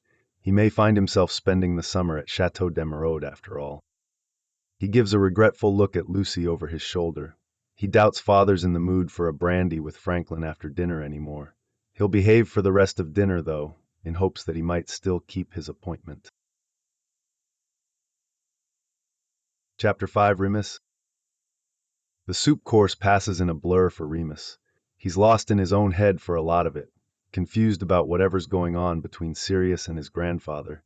He'd always been under the impression that the entire line was through with him, that all of them never wanted to speak to him again. He isn't sure what to make of the recent turn of events. It's hard to stay distracted, though. His attention is constantly being demanded. Sirius is forever poking and prodding at him, which he loves and never wants to stop. But it's not just Sirius. There's a constant stream of visitors wandering up to the table, wishing them a happy engagement. He feels exhausted by the time their mains come. He had a very solitary life before Hogwarts. Just casual friendships with the village boys and his mum and dad and Gran. Sometimes Uncle Roy stopped by on weekends. He feels every inch a half-blood in a place like this on a day like this, especially after meeting Sirius's grandfather. Arcturus Black is the epitome of a pure blood. It's very odd for him to think that Sirius was meant to become like him. He can't picture it, and he's been trying since he sat down at the table between Sirius and Euphemia. What's got you down, dear? Euphemia asks him as he pokes at his peas. He glances up at her. I'm not used to this much attention, he admits. She hums a bit and turns in her seat to look at him. That, I fear, is something you're going to have to get used to. She says, He's a Potter and a Black. Both tend to attract a crowd. Hogwarts is a respite from the rest of the wizarding world, he knows. He's been sheltered from most of what it means to be Sirius Black. He suspects his life is going to be rather more complicated than it would have been if he'd had the foresight to fall in love with Peter. He glances at Sirius out of the corner of his eye. He's laughing with Prongs and Doria, all of them turned in toward each other. I don't want to embarrass him, Remus dares to admit, voice low and quiet. You wouldn't. She soothes. He doesn't care about any of this, you know. You're his world, Remus. He flushes a little. It's true to an extent, he knows, but he's already cost Sirius enough, literal and figurative. He worries all the time about costing him more. He's so easily ruined, and Sirius would be ruined alongside him. The scars aren't obvious, not when he's diligent about slathering himself in scar cream every month, but if someone were to look closely enough at him, they'd see them. He sees them when he looks in the mirror. He knows Sirius does. He loves the one on his bottom lip, forever touching it and kissing it and running his tongue over it. His monthly disappearances, that sort of thing, will be obvious in social circles. Marlene figured him out, after all. Little things that added up. And then he'd be outed, and a social pariah, Sirius with him on the outskirts of the wizarding world. Maybe his dad had a point. He would have been safer if he were just some bloke with average friends and an average life and oddly specific days off from his average job. Being with Sirius means having people notice him. Important people. A glance around the dining room has him spying the Minister for Magic and her husband, the head of the Aurors, and a half-dozen members of the Wizengamot. He's a fucking werewolf. He's got no business rubbing elbows with the bloody Minister for Magic. He sucks in a breath and reminds himself that he's being ridiculous. He's found the love of his life. He's got friends who love him. He'll be all right, even if every wizard in Britain somehow found out what he is. He may never be able to show his face in Diagon Alley again, but he'd still have Sirius and the Potters and his mum. His friends wouldn't abandon him.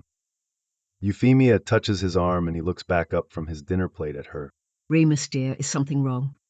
He shrugs, feeling pathetic. He's woozy and lightheaded and maybe panicking over things that mightn't even happen. Just thinking about my condition and the terrible things that will occur when someone sorts out my medical history. She sighs. It is a sticky situation. She agrees. But I think you'll find most people tend to explain things away themselves. The boys being an exception, but children worry about their friends and have few boundaries. They aren't the only ones, he says. Regulus, one of our other friends from school. You're in each other's pockets at Hogwarts. It's different when you're in the world.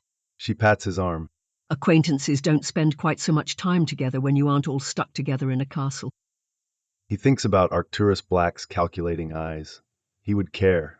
He would notice. That's assuming he doesn't already know, that Regulus hasn't gone and told him despite his promise to Sirius to keep quiet about the whole thing. Sirius elbows him gently. Are you all right? He asks quietly. Panicking. Remus admits. Sirius gives him a strange look. Why? Your grandfather is terrifying. Laughter punches out of Sirius, so honest and shocked it makes Remus feel off-kilter. That was him being kind. Sirius says breathless. And here I was thinking, it's odd grandfather was being so nice to Remus. Your family is fucked.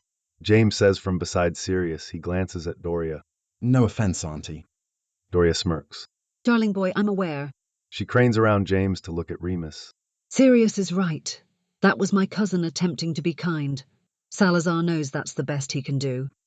Might be because he liked me. Sirius says with a shrug. He sees something strange pass over Doria's face. No, Sirius. She says. He loved you.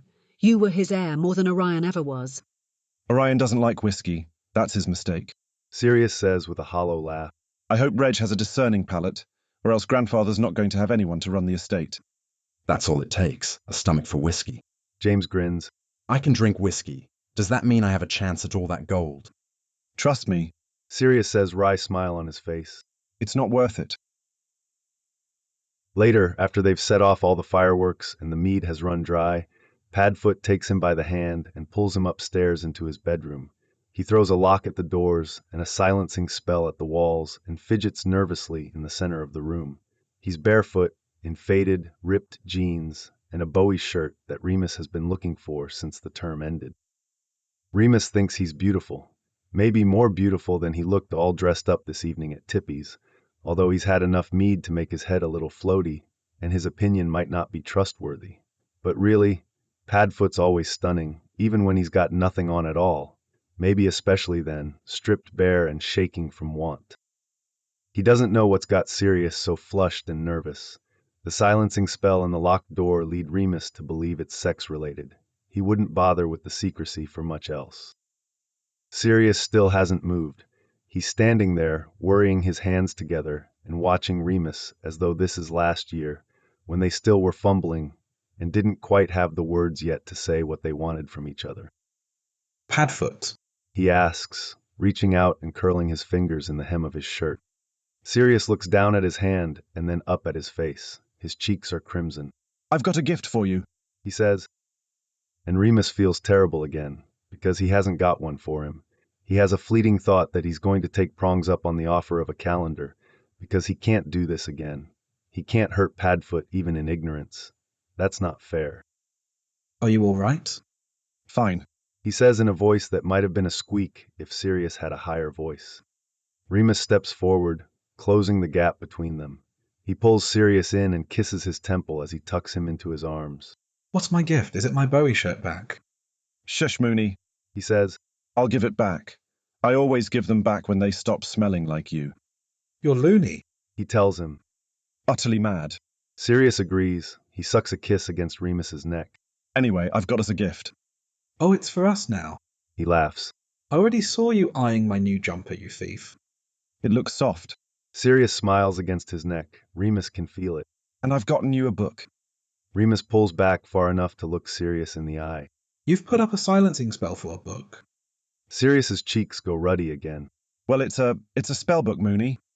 Again, Sirius, I'm... A sexy spellbook. He clarifies. Remus blinks. Oh. He says stunned. Oh. Sirius nods. I thumbed through it. Anything interesting? He asks, sounding strangled even to himself. Sirius grins. His cheeks are still red and his eyes are a little glassy, maybe from all the mead or from whatever he read in the spellbook. Yes, he says, nodding. Very enlightening. Remus's only foray into sex magic was from a pamphlet Madame Pomfrey gave him when he declared, on the first day of 5th year, Sirius and I are seeing each other during their yearly start of term planning meeting. It was very clinical and focused mostly on avoiding accidental pregnancy. Not a concern of theirs, thank Merlin, but there had been a few useful spells that Remus dutifully practiced until he could manage them wandless. Conjuring lube is a neat trick. Magical prep is a time saver. Sirius is impatient sometimes, and Remus doesn't want to hurt him. He imagines whatever's in this particular spellbook isn't meant to speed things along, which he'd like, actually, quite a lot. Remus secretly loves wringing desperate noises out of Sirius. He hasn't brought it up. Sometimes he feels like it's dark, wanting to pin him down and keep him there and make him beg for it. It probably is. He's never bothered to check. He wouldn't know where to even look to see if this is another abnormal thing about him anyway. He isn't going to ask someone if it's normal to have dreams about tying his boyfriend down and shoving a tie in his mouth. He just does what he always does when he has feelings he's not sure are really his, and he ignores the urge. It'd be a waste of a good tie anyway. Sirius pulls away from him and goes to the bed, bending and fishing around underneath it until he comes up with an indescript-looking book tied closed with a ribbon. Where do you even find a sex magic book, anyway? Flourish, He says, holding it out. in the back, by the books on ancient ritual magic. Remus takes the book from him. He doesn't untie the ribbon. He's too tipsy for whatever he'll find in there. And anyway, he wouldn't dare to try something without practicing first. Diligently. He does meet Sirius's eyes, though. You want to try this sort of thing, then? He asks him. Sirius makes a desperate little noise. His cheeks are ruddy again. Very much. Remus doesn't bother resisting the urge to lean forward and kiss him. Sirius's lips are chapped and he tastes like mead, and Remus wants to drown in the feeling of them kissing. It's been 2 years, but he's still astonished that he gets to lick into Sirius's mouth, that Sirius makes those little mewling sounds of pleasure because of what he's doing to him. Sirius pulls back and takes the book from him. He tosses it onto his desk, and then he's on him again, arms snaking around him, hands under his shirt, and Remus lets Sirius paw at his shirt, trying to shove it up and off of him, while he walks them slowly back until his legs hit the edge of Sirius's mattress. He laughs softly when Sirius gets frustrated and pulls. Don't rip my shirt, you menace. He says when they separate. I like this shirt. It's my nemesis. Sirius mutters. It's in the way. Patience. Remus chides. He pecks a kiss on Sirius's lips and pulls the shirt off himself. I haven't got any of that.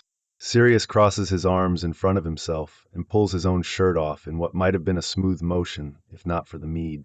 He stumbles forward a little into Remus and grins at him. All this skin you were hiding from me. Unfair. Remus rolls his eyes. He knows what he looks like without a shirt, with all his angry, puckered scars littering his chest and stomach. He's never been sure why Sirius even wants to look. But then Sirius's fingers are on his chest, tracing over the ridges of the scar that nearly runs through his left nipple, and Remus's thoughts scatter. In the morning, he wakes at dawn to the sound of Sirius yawning out a ritual. He peeks one eye open and stares at the back of Sirius's head, sleep-mussed hair a mess of tangles. He's still shirtless, just in pants, and Remus wonders if that's disrespectful. He can't imagine sitting down to pray in just his underthings. He drifts to the sound of Sirius muttering Latin, not quite falling back asleep but hovering in between. He's going to go back home today. Mum's got a mad idea to spend the summer teaching him how to drive. So far he's made it down the driveway. He's too terrified to turn out onto the street. Which reminds him of Sirius and his mad motorbike venture. He knows he's got intentions to charm it for safety, but still, he's got no clue about muggle things aside from what he's learned from Remus, and a motorbike seems advanced for what Sirius currently can manage. Until he can sort out how much a fiver is worth, he should probably stick to broomsticks. Remus might ask Dickie down the road from him to give Sirius lessons.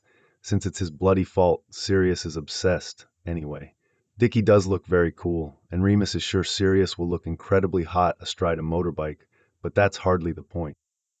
Sirius's chant ends, and he hears him shuffling around, putting his things away before the bed dips.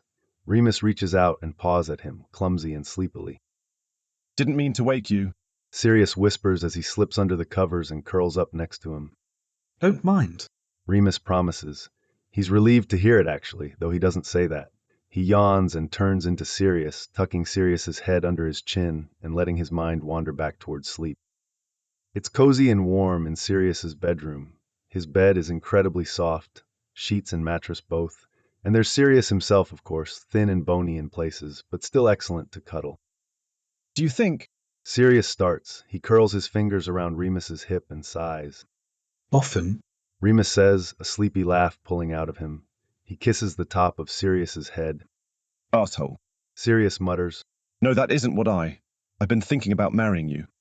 Well, I hope so, since you've proposed to me twice now. Arsehole. Sirius repeats, shoulders shaking with silent laughter. The act of marrying you, not the intention.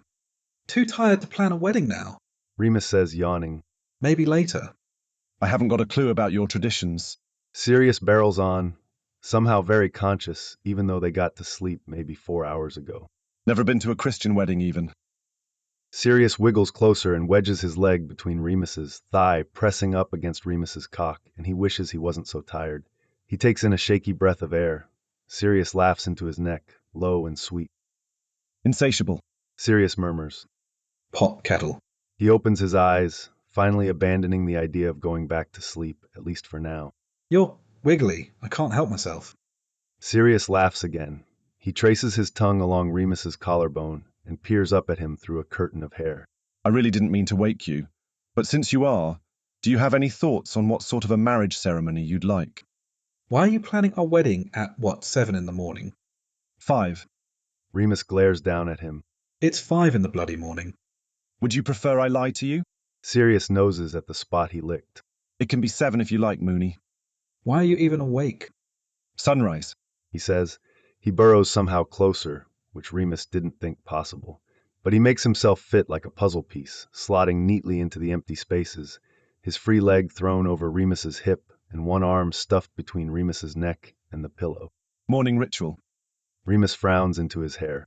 It's not the new moon. No. Sirius says, he sighs. I really didn't mean to wake you, you know. I don't mind. Which is the truth.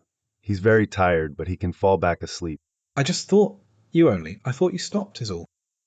Sirius shrugs, but he doesn't say anything. He's quiet long enough that Remus starts to drift again, in and out of the space between wakefulness and dreams. He's warm. He won't be able to sleep with Sirius wrapped around him for long. They'll both get too warm and flail away from each other. But it's nice right then. Go back to sleep, beloved. Sirius smooths a hand down Remus's bare back. You should, too. Remus stifles another yawn. Don't plan a wedding at 5 in the morning. Sirius hums in agreement, soft and low and half asleep. Was dreaming about it. Sirius murmurs. Wormtail can't throw you a stag night. Why not? Sirius puffs out a breath against Remus's neck. He's a strumpet, Moony. He says, Now shush and dream nice dreams. And it's so easy for him to listen, warm and wrapped up in Sirius. They can talk later, when Remus's thoughts aren't slipping away as he falls back down into sleep. After a breakfast so late it might as well be lunch, James corners him in the hallway. He's supposed to be gathering up his things to go home, but instead he finds himself shoved into the cupboard under the stairs, which neither of them properly fit in. Remus hunches uncomfortably, nearly pinned between the wall and James. His head scrapes at the ceiling.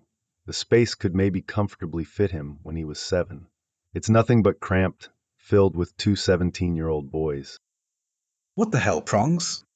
James pulls his magic mirror out of his robe pocket and thrusts it at him. Take this. Remus blinks at him. Why? To talk to Sirius. He frowns. No wanking, though. I mean that. I don't need your mirror, he says, frowning back. You're going home. James presses the mirror into his hand. Which means he's going to start moping again. I didn't realize how bad he'd gotten, but I'm not going to let it happen again, Moony. You've got to at least talk to him. Remus sighs and knocks his head back against the wall. Yes, I'm going home, he says, exasperated. But we've also talked, and I recognize I was being an asshole. So we've compromised. And he's going to come over in the mornings for breakfast. Ha, I knew the tea thingy was real. James gives up trying to get him to take the mirror and just slips it into Remus's robe pocket instead. Remus closes his eyes. I didn't ask him to do it. He likes doing it. I didn't say you did. It's very, I don't know, sappy of him, I suppose. It's not sap. Remus mutters. He keeps his eyes shut. He can't look at James while he thinks about the tea. He'll cry or something equally absurd. It's just a promise. He feels James still next to him. How's a promise of warm tea not the sappiest thing Sirius could offer you? You. Remus shrugs weakly. James knows about the mess in 5th year now, but Remus doesn't know if he's been told the details of any of it. Remus would rather never think about that entire hellish 48 hours ever again. And he's not going to spill Sirius's secrets, especially not in a dusty cupboard, especially not without having a long talk about what can and can't be shared first. It wasn't meant to be romantic in the beginning. Remus says, which is true enough to not be a lie. He takes a breath and redirects. If I've got the mirror, How will you two chat in the middle of the night? Oh, I'll pop across the hall and I can braid his hair while he reads aloud from Witch Weekly, since we live together. James makes a face at him, eyes rolling. We hardly use them anymore, now that he's not stuck in London. Remus reaches into his pocket and touches the edge of the mirror. Fine. He agrees. No wanking. James reminds him. And when he goes to yours, you can expect to see my smiling face in it at least once a day. That feels like a threat. Fuck off, Mooney. Have you ever heard of sharing? James is grinning. There's no heat in his voice. Remus lets himself laugh. I'll share a number of things with you, Prongs, but not Sirius. A man has limits. Not like that, you pervert. James thwacks him on the arm, still grinning. I'm sorry to tell you, I'm going to be a thorn in your side for the rest of your life. Remus grins back. I'm fully aware of what I've gotten myself into. You're going to be 90, popping over, and asking if Sirius can come out and play. Dragging you along too, you twat, he says. James sobers and watches Remus's face for a moment in the dim light of the cupboard. What's the real reason, Mooney? Why'd you ignore him for a bloody week? I wasn't ignoring him, he says with a regretful sigh. I just want him to finish the damn Oxmag application. I'm worried he's going to talk himself out of it. And if it's done, I can just send it off myself. That pulls a shocked laugh out of James. Mooney, you scoundrel. He looks half maniacal. That's what I was going to do if he tried to chicken out. Chapter 6, Sirius. On the morning of the 27th, Sirius wakes up before the sun comes up. He gathers his pentacle and his ritual book, and he sits cross-legged on the floor, facing the window that looks out toward the rising sun. It's a good one today. A good morning in a string of good mornings since Solstice. He's going over to stay at Mooney's today later. There's a wad of Muggle banknotes on his desk, next to his overnight bag, because he's stopping in Cokeworth this afternoon to finally take Juniper home. He spent last Friday evening with Edmund Evans, poring over the owner's manual and talking through everything he'd need to do to get her in top shape again. He's got a lot of work ahead of him with it, fixing it up, charming it, and, perhaps most importantly, learning how to ride it properly without dying, which is the one condition Mooney has on the purchase.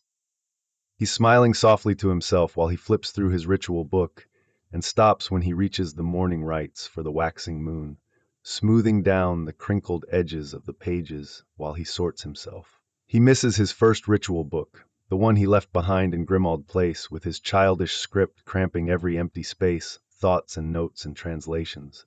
He misses his old pentacle, a gift from his grandfather on his 5th birthday, the day grandfather woke him early and took him to the window to learn to say his thanks to the stars he came from and that he'd return to one day. These are new, bought to replace the old ones by a somber dad and mum just before Yule, days after he ran away from Grimmauld Place. He loves them because he loves everything his new parents have given him, but it doesn't stop him missing the old things.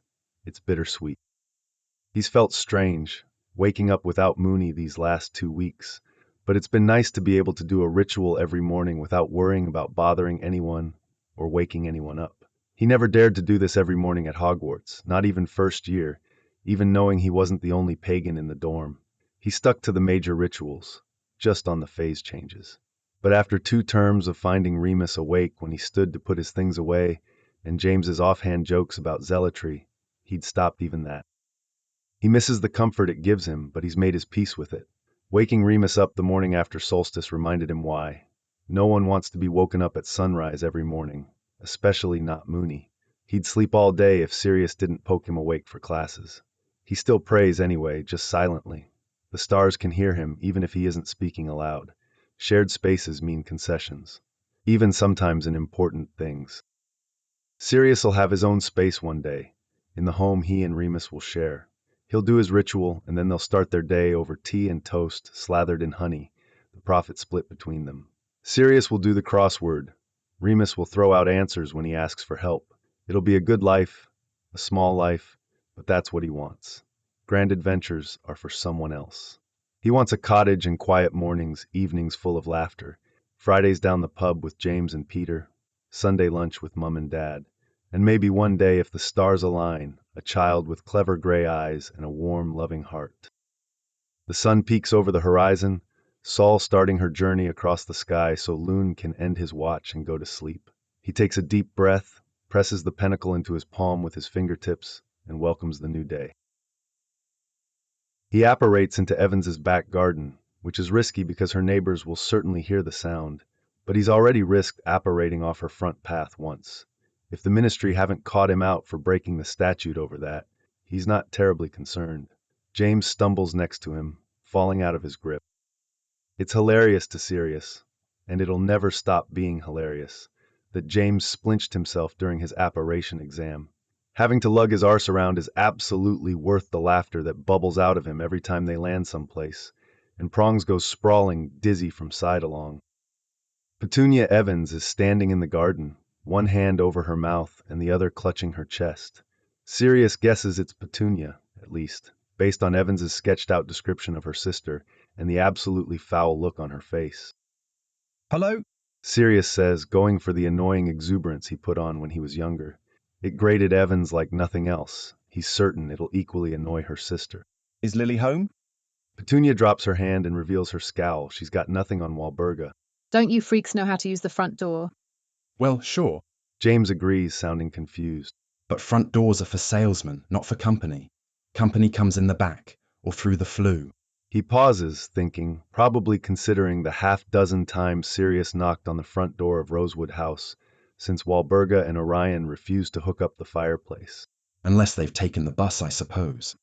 I think muggles use the front door more often. Sirius points out, still grinning big and stupid at perhaps Petunia. They've got autos to park. Have to go past the front to get to the back. Petunia lifts her lip. You ought to be sent up for trespassing. She tells them. She's trying to be mean. Sirius thinks that's adorable, and also that Petunia probably doesn't stand a chance if she wants to try to annoy him. He glances at James, who's gotten his head back in order after the side-along, and he sees a sort of worried look on his face, like he thinks it might be trouble if he gets into it with his girlfriend's sister. Evans and her sister don't get along, but the same could have been said for Sirius and Regulus for a good long while. Sirius knows he would have stomped anyone who tried to hurt Reg, even when he was furious at him, so he pockets his wand and decides to take a different tack. You must be Petunia. He says, still chipper and grating, but he swaps out his loose, messy accent for his proper one, the one that he hates the sound of, but it makes mothers and professors alike swoon at him. I've heard so much about you from Lily. It's for nothing. The unpleasant look doesn't leave her face. He supposes it doesn't work on jealous sisters. He'll keep that in mind for next time. Are you the boyfriend then? She asks, still scowling. Sirius laughs. Hardly. He says, throwing his arm around James's shoulder, tugging him close. This is James, I'm serious. Well, I didn't think you were joking. She says, and it's the last damn straw. He hates that joke. Serious. He says, over-enunciating the first syllable like he had all of second year because of Potter's stupid jokes. I'm named for the star, not the adjective. She blinks dimly at him. He wonders if they teach astronomy in Muggle schools. That's not a normal name. He's not a normal man. James answers. And we're not trespassing. We've been invited. Lily and Edmund are expecting us. She narrows her eyes at them. You're the one he's helping buy a motorbike. Sirius grins. The very same. Loud, awful, ostentatious things. I'm going to charm it to fly. He says, knowing it's going to bother her. She sticks her nose up, which he finds quite funny. She's trying for Narcissa and missing the mark entirely. Sirius doesn't often have the mean, dark thoughts he used to when he was younger and didn't know better. But here in Evans's back garden, he finds himself thinking very unkind things about Evans's sister. He almost wishes Narcissa were there, just to show her what an Ice Queen really looks like. Sirius never got Ice Queen lessons, which really is too bad. They would have come in handy at the moment. Not that it matters, because Evans's awful sister can't bring him down. Today, he's buying a motorbike. Next week, he's going to convince Dickie Pritchard down the road from Remus to teach him to ride. It's going to be an excellent summer, stretching out ahead of him. The back door swings open, and suddenly there's a shock of red hair bowling them both over. Hello, boys. Evans says, grinning up at them. Her hair's in a braid, swinging long and loose over her shoulder. She looks happy and sun-kissed, thrilled to see James and maybe even happy to see Sirius. It's hard to tell. She's been very James-focused since they started seeing each other. Hello. Sirius says, pecking her cheek. I've met your sister. She's charming. James grins stupidly at her. I missed you. He blurts out. She kisses him on the mouth, rather lewdly for the back garden. Sirius knows he's got no room to talk, so he doesn't. But it doesn't stop Petunia. Lily. She scolds sharply. It's rather sweet. Sirius says, but he does step away from them.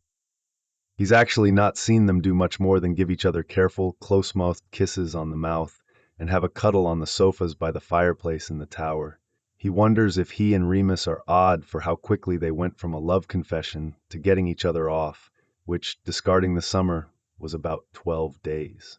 He supposes they'd already spent 4 years as best friends and an entire summer courting each other via Owlpost, and all that had to count for something. Sirius thinks about other couples very little, so he can't recall what anyone else in the damn castle has even been doing to compare. There's Peter, but Peter spent the year trying his hardest to be a trollop. It's revolting. Petunia's lip curls even more. Sirius grins at her. It's love, he says, laughing. You've got a boyfriend, don't you? Remember when you first got together? I do. Remus and I snogged all over the castle. Do you all have stupid names? She asks him, furious. Well, none of ours are any more ridiculous than being named for a particularly awful flower. He says, voice still jovial. Wizards send each other petunias when they hate each other. Did you know that? Remus isn't even a name. She sniffs, ignoring his barb. His name is Remus. Do you need an ear-cleaning charm, Petunia? He asks, laughing to himself when she stills. His. She echoes, inching away from him. We're engaged now, of course. Sirius barrels on, a sharp smirk still on his face. Although we're still snogging all over the castle, actually, now that I think about it. Finally, he gets the reaction he's been working for, and her face twists into ugly shock. She turns with a disgusted huff and marches toward the door before wheeling back around and pointing threateningly at him.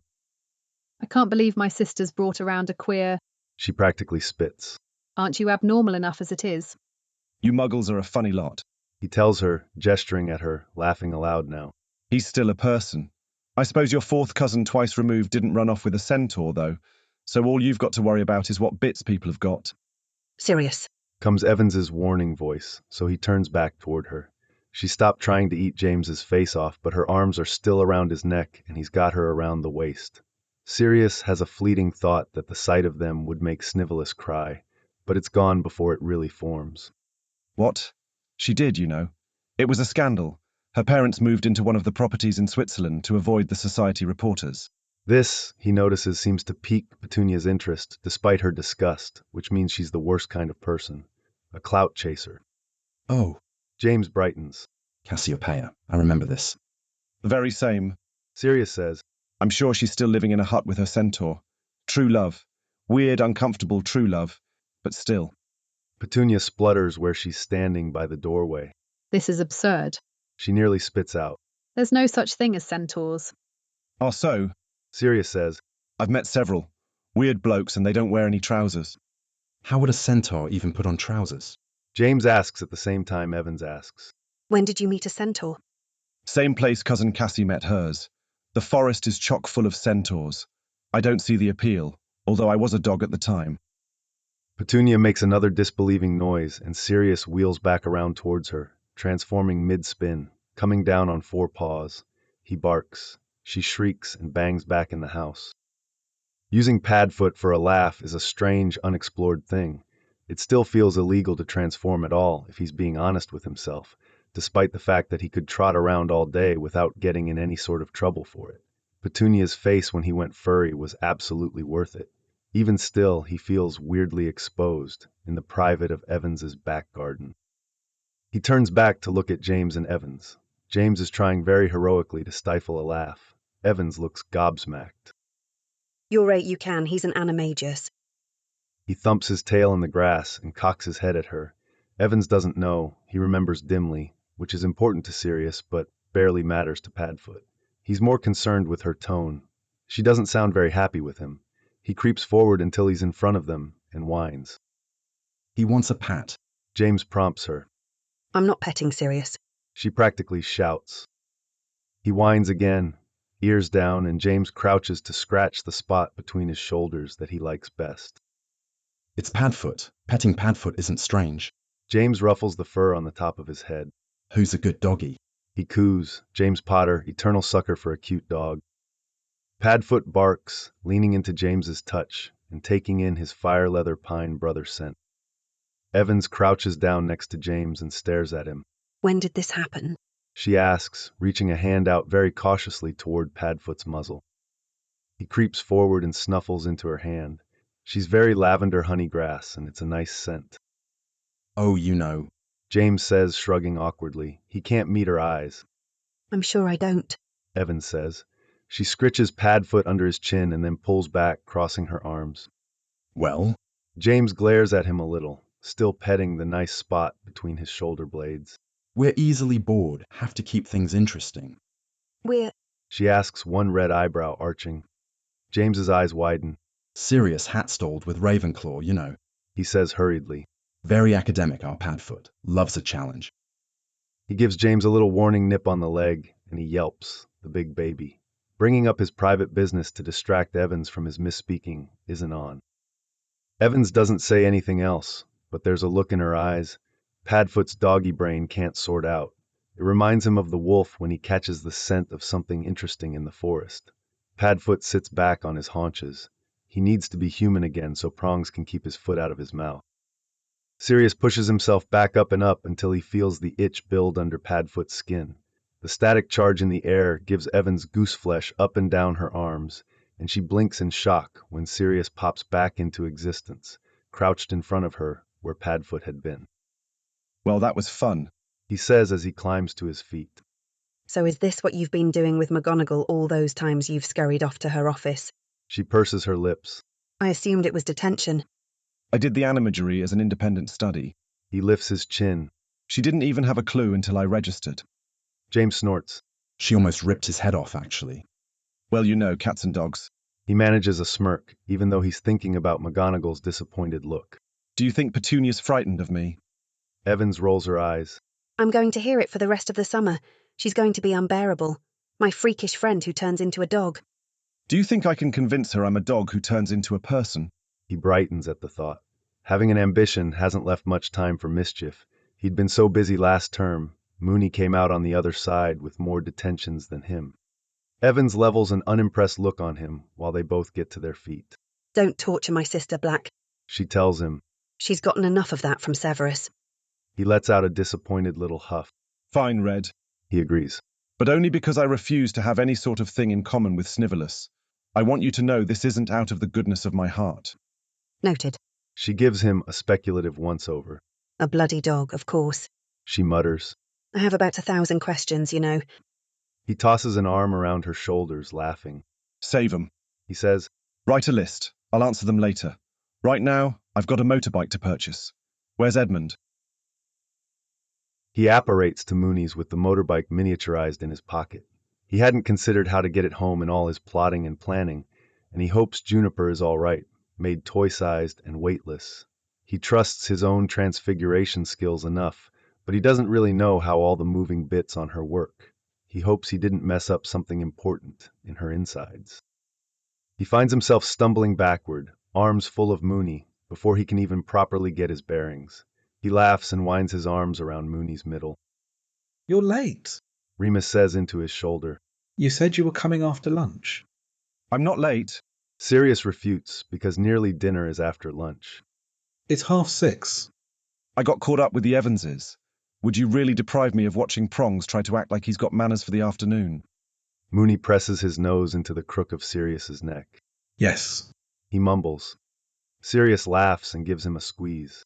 I missed you too, you Burke. They kiss. There's no desperation like there was on the night before Solstice. They've seen each other this week, thank Merlin. Breakfast with Mooney and Hope were a good compromise. He felt out of sorts not going this morning. It'd so quickly become part of his morning routine. Wake up, pray, shower, see Mooney. Afterward, he worked on his application until Prongs rolled out of bed around lunch.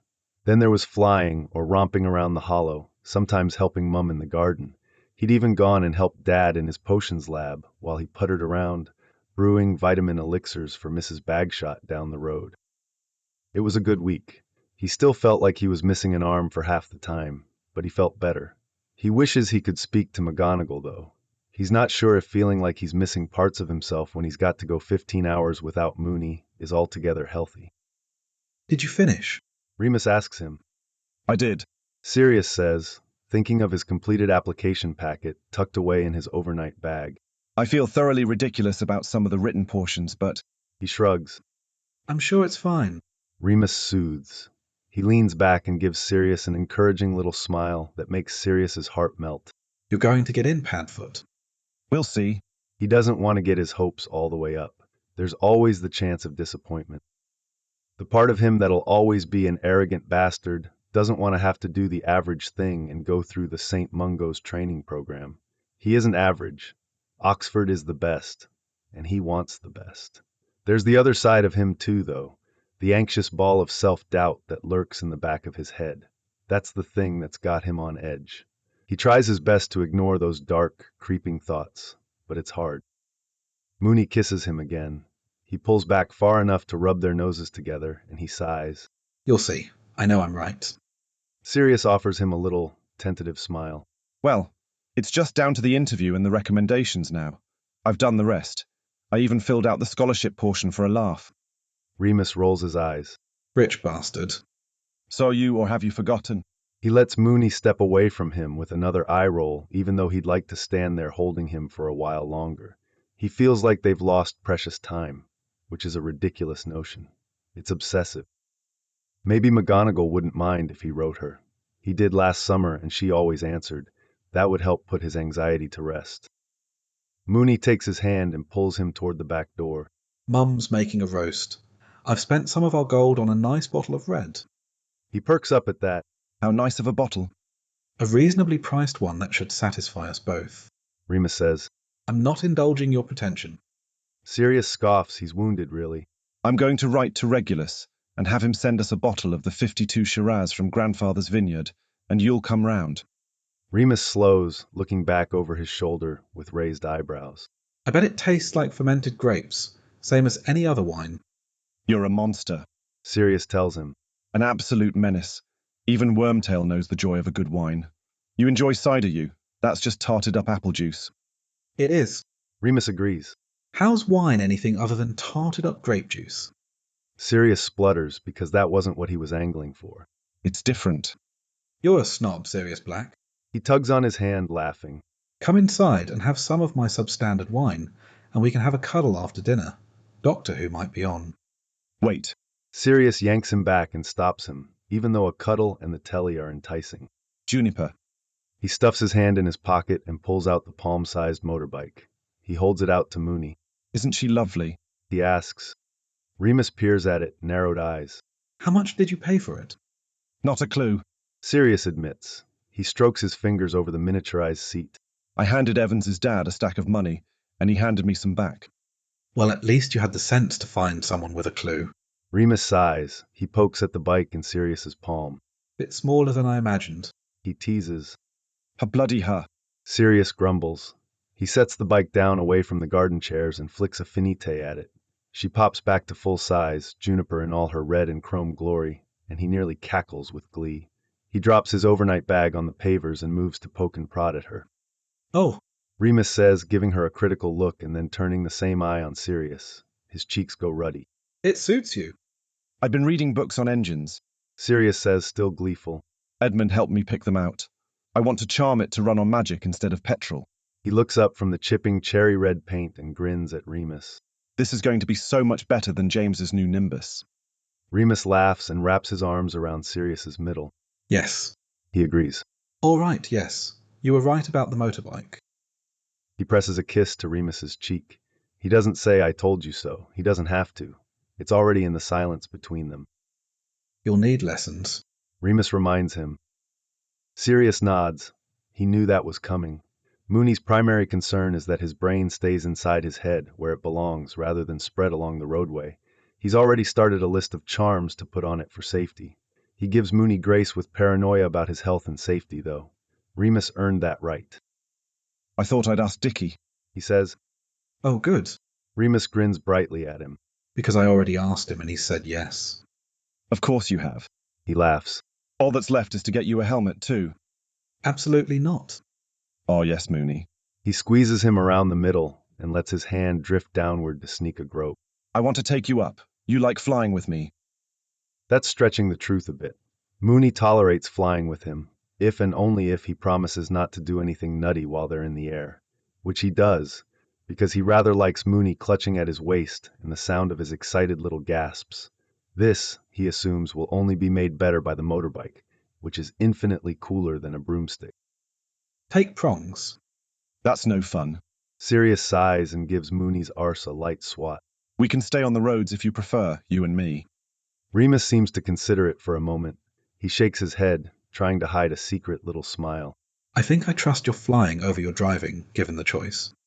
Sirius grins at him and squishes him tight against him. I'll convince you. He promises. I'm sure you'll try.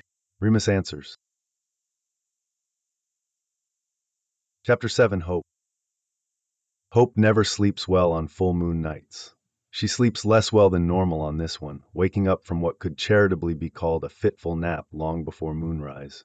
This is the first moon Lyle isn't here. She trusts Sirius's magic. She knows the door to the root cellar is locked and impenetrable, but she spent 100 full moons falling asleep on the sofa while Lyle sat, straight-backed and staring, in a kitchen chair he dragged in front of the door to the cellar. The moon sets long after the sun rises. She has a chart in one of the kitchen drawers with the exact times written in Lyle's spiky handwriting. She needs one, because there's rules. No going in the cellar at all until after the moon sets. No using the downstairs bathroom, since the bog is right over the door to the tiny, packed earth root cellar Remus transforms in. And never, ever go outside. She knows Lyle fears that Greyback isn't done with him, that infecting Remus wasn't enough to sate whatever grudge he held for Lyle's too public position on werewolves back before. He was always scared she'd get hurt, by Greyback, by some of his pack of lost souls, by Remus. She half expected him to apparate in yesterday afternoon to see to the locks. It hurt that he didn't, even with them barely speaking. She doesn't think Remus would have approved, but he could have tried. It's the wrong time to make peace, but showing some care might be a step in the right direction. Instead, she's left trusting a 17-year-old boy who's sometimes a dog to keep her son safe and her safe from him. Hope knows Sirius is a competent wizard. Remus brags on him all the time, as though his successes are Remus's own. He's still very young, and compared to Lyle, inexperienced in containing an angry werewolf. Maybe it would be worth it to invest in some good solid steel.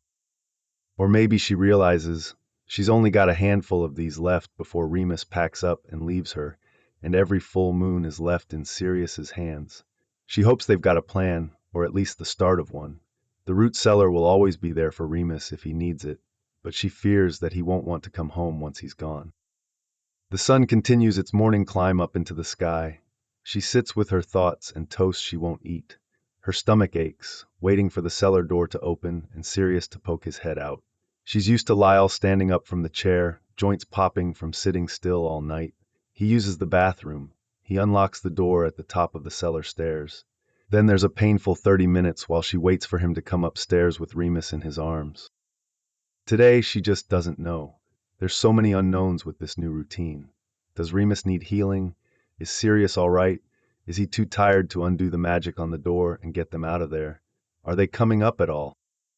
It's another aching 20 minutes before she hears heavy footsteps on the stairs up from the cellar. She scrambles up to her feet as the door swings open and Sirius comes through the doorway, arms full of Remus. He isn't bleeding. She doesn't see any gouges anywhere. His head is against Sirius's chest, but the parts of his face that she can see look fine. He looks so delicate, wrapped up in a robe and cradled against Sirius, but he's whole, just sleeping, not screaming in pain and bleeding. She feels a renewed sense of gratefulness for what Sirius has done. The ache in her chest relaxes. Do you? I've got him. Sirius promises, voice barely above a whisper. He looks bone-tired. He just needs to sleep it off. She bustles after him, feeling useless, as Sirius makes his way up the stairs. He makes it look so easy, hefting her son around. She realizes belatedly that he's probably done some sort of spell to make him lighter, and she hates that she doesn't have that kind of advantage. Hope isn't often jealous of magic. Sometimes she hates it. Without magic, her son would have grown up and gone to uni, would have been a solicitor or a professor or anything in between. He wouldn't have a body covered in scars or a secret that can ruin his life. Magic did that to him. But magic gave him Sirius, this boy that he loves, and Hope knows without a doubt that if given the choice of magic or muggle, Remus would choose magic every time, even if it meant being a werewolf. She watches Sirius set Remus down in his bed. He pulls the robe out from under him and pulls the old quilt on his bed up to his chin. Sirius glances back at her and offers her a little smile. It was a good moon. He says like it's that easy. He got himself on the leg, changing back. It wasn't very deep. Broke a couple ribs too, but I fixed him right up. He's all right. She thinks about the 100 moons he spent in the cellar before Sirius came along. How she cleaned the cellar after each full moon and picked up the torn remnants of blood-soaked blankets and chapter books. How she spent hours crying by his bedside while he whimpered in pain, her sweet little boy. More than once, she thought he came out the other side seeming more gouges than skin. She worried every month about the scarring, if the salve Lyle bought would be able to fade them down enough this time, so he could still have some kind of normal. Thank you. She says she means it too, more than Sirius might ever know. He gives her a strange look. I don't need to be thanked for this, he says, shaking his head. Yes, you do. She tells him. She peers at Remus's sleeping face. He used to cry for hours after. Sirius looks down at Remus and strokes his hand along his cheek, up into his hair. I know. He glances back at her. I used to sneak into the hospital wing to sit with him. Hope knew Lyle was wrong about him from the first time he ranted to her about Remus's new, dangerous friend 6 years ago. Sirius isn't rotten. He never was. Just a teenager who made a terrible mistake. She can forgive him for that. After all, she forgave Lyle for the mistakes he made, and he made those as a fully grown man. She thinks she sees what Remus does, the kindness that's underneath the arrogance her husband can't see past, the love in his eyes where Lyle can only see the long arc of his family history. Remus is leaving her at the end of this summer. She knows that. If he comes back for breaks or after Hogwarts, she doesn't know, but she's sure he's leaving her for someone who will care for him. She's at peace with that. He deserves some kindness from the universe. It came to him in a gray-eyed, grinning wizard prince straight out of a fairy tale who will love him until he dies and still love him after. Get some rest, she says, knowing full well that he's going to struggle the same way she did for all those years, watching over Remus with drooping eyelids until sleep drags him down. Sirius gives her a smile and a wave. She looks at her son's face one more time. No scratches, no gouges, just silvery remnants of old scars, and turns back toward the door while Sirius sheds his robe and his shoes and burrows under the quilt next to Remus. He murmurs something under his breath, hand against Remus's chest, and a soft white orb appears above him, pulsing gently. She closes the door behind her. He doesn't put up silencing magic, and she's grateful for it. She wants to hear if Remus needs her. He won't, not with Sirius there, but she'll still listen for him calling for her either way. Remus is back on his feet and puttering around by the next morning. He still looks pale and uncomfortable while he stands in front of the hob, frying himself breakfast, but it's miles better than the days after usually are. Hope sits at the table and watches him. Are you sure? I can fry an egg, Mum. He cuts her off. He puffs hair out of his face and turns to her. I hardly even ache. She knows that's a lie, but she keeps her peace. Independence is important to her son. She knows that. He's always deeply feared becoming a burden, even when he was a tiny thing. Back then, she'd come upstairs to check on him and find him sprawled on the floor, organizing his bookshelf or his toy box to feel useful. Hope's never quite been able to convince him that it's not a character flaw to be still when he isn't well. She hopes Sirius has better luck. Sirius gets to make your tea, but your old mum can't fry you an egg. She asks him, her words come out almost petulant. He looks back at her again, a strange look on his face. That's different. He pokes at the egg with his spatula. Do you want one? I draw the line at you cooking for me. You had a hard day yesterday. I laid in bed for 24 hours. I wouldn't call that hard. She levels a very effective, unamused look at him. He looks away and focuses on his egg. Where's Sirius got to? I'm sure he'd also rather see you tucked up on the sofa watching chat shows. Remus rolls his eyes. Even turned away, she can see it. Gone to see Dickie. Ah, She says, laughing softly into her hand. motorbike lessons. He stabs at his egg again. She can see the tension in his shoulders and his back, and even though she can't see his face, she can picture the look on it, narrowed eyes and a scowl. He can barely use the telephone. He's half convinced the fridge is secretly magic, a motorbike. She titters out another little laugh. I thought that's why he had to take lessons. Remus turns off the burner with a harsh flick of his wrist. He turns to her, wobbling on his still aching knees, and she has to clutch the edge of the table to stop herself from jumping to her feet to steady him. He doesn't want help. He'll resent her for trying. I need him to be careful, he says. His words are tinged with a kind of desperation that gives Hope goose flesh on her arms. He is. She reminds him, doing her best soothing voice. He's got that whole list of magic he's going to do to the thing, and he's got a helmet and he's taking lessons like you asked. He turns back away from her. When he turns back, plate in hand, his hands are shaking a little. She doesn't know if it's from the moon or from his worry, but either way, she doesn't like it. Remus. I'm fine. He tells her, dropping into a seat across from her. I know my own body, Mum. You're the most stubborn child I've ever had. He smiles at that, grin cracking the mask of concern on his face. Also the least stubborn. Just because you're an adult to the wizards doesn't mean you're too old for your mum to worry about you. He shoots her a small smile. I know. I really am fine, though. It's only been a day. He shrugs a shoulder. It's easier with Padfoot. And that's true. She knows that. But she watched him struggle for so long, sometimes taking days to be back up on his feet properly. She can't unwind 12 years of worry overnight. It still hurts. She can't hear the screaming. There's silencing magic all over the root cellar, but she knows. His scratchy-voiced, sobbed-out mummy told her everything she needed to know, the mornings after. She wonders if Sirius feels the same kind of pain she does, or if it's worse, because Sirius doesn't just see the after. He watches the whole miserable thing happen. Remus levels a strange, blank look at her. Obviously. He says, But it's just my joint being bastard this morning, and I refuse to lose another day, the bloody full moon. So I'm having an egg, and then I'm going to go sit in the garden and wait for my idiot boyfriend to come home from his suicidal mission. Remus clamps his mouth shut and stares hard at his plate. Rem. She reaches across the table to put her hand over his. He blinks. I don't know why it's bothering me again. He takes a deep breath. It's history. When he thought this up last summer, I said he was going to kill himself with this insane motorbike idea, and I didn't even flinch. She squeezes his fingers. Has he been? She trails off, because she isn't sure how to ask what she means without being crass. Remus shakes his head. He's been fine. Good. I think him finally telling James just sent me reeling. James was so upset, Mum. She knows Remus fought with James. She got a letter from the school.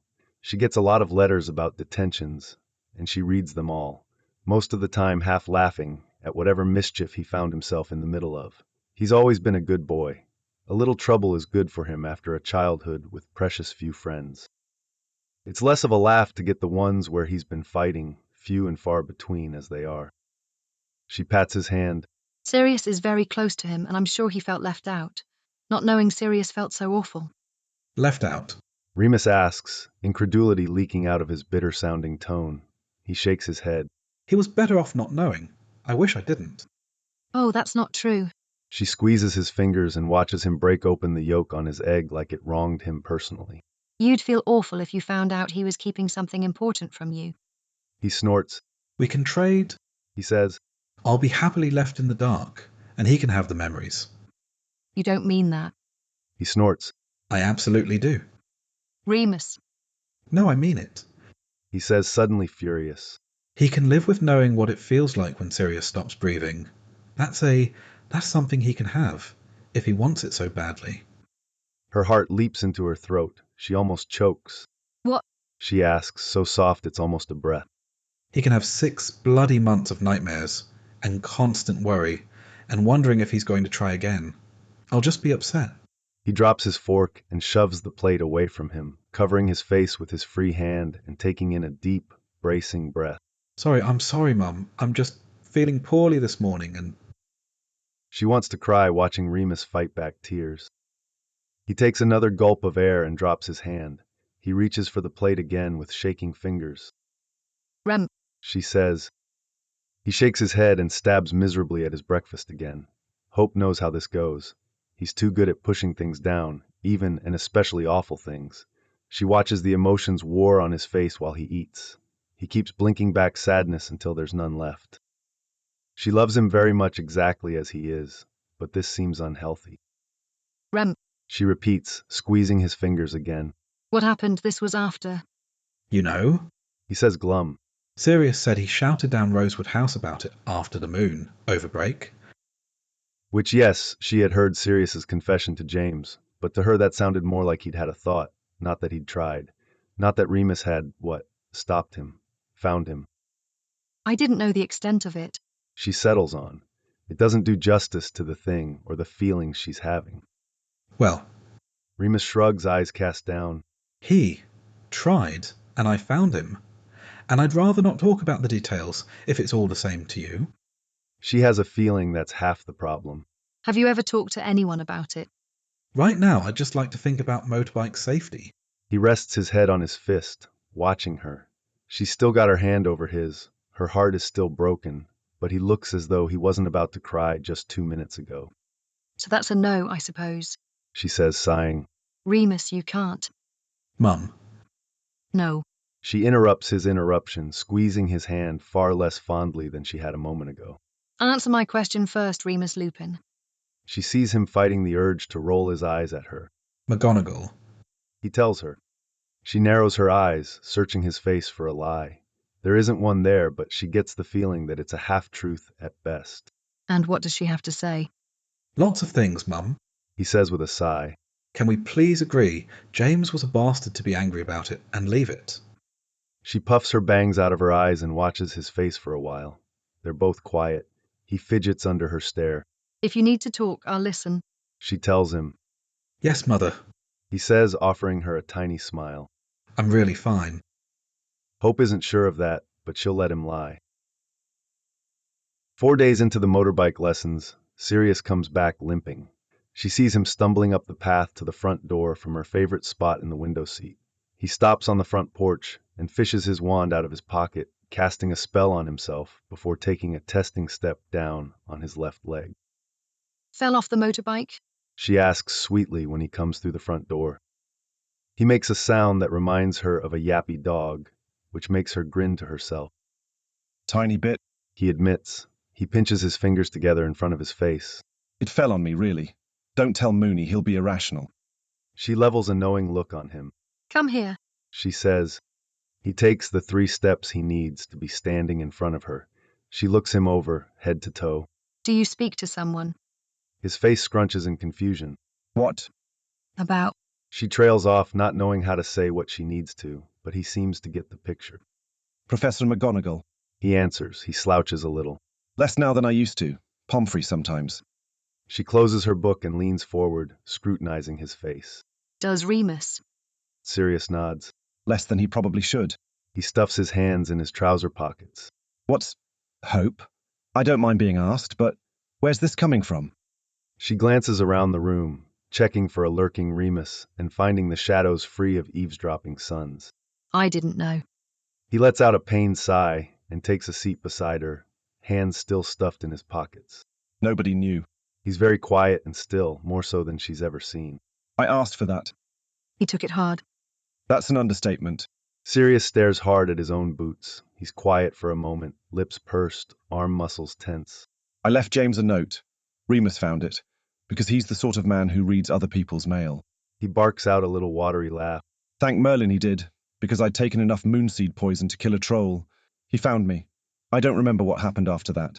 He looks up at her big teary eyes. He bites down hard on his lip. Christ, Sirius. She says, reaching out for him and catching his shoulder under her hand. I thought, well, he'd be better off without me around. He lets out a single, humorless huff of laughter. Something I have in common with Lyle, as it turns out. She winces. He mutters an apology, but he doesn't need to. She understands now. It isn't James being angry that's gotten Remus where he is, it's Lyle. The things he very likely said to her child that day in spring, the way he's always spoken about Sirius, like they'd all be better off if Remus never knew him. She hoped they'd find forgiveness one day. She finds herself snubbing that flicker of a flame out. He wouldn't be. She squeezes his shoulder. You know that, don't you? I do.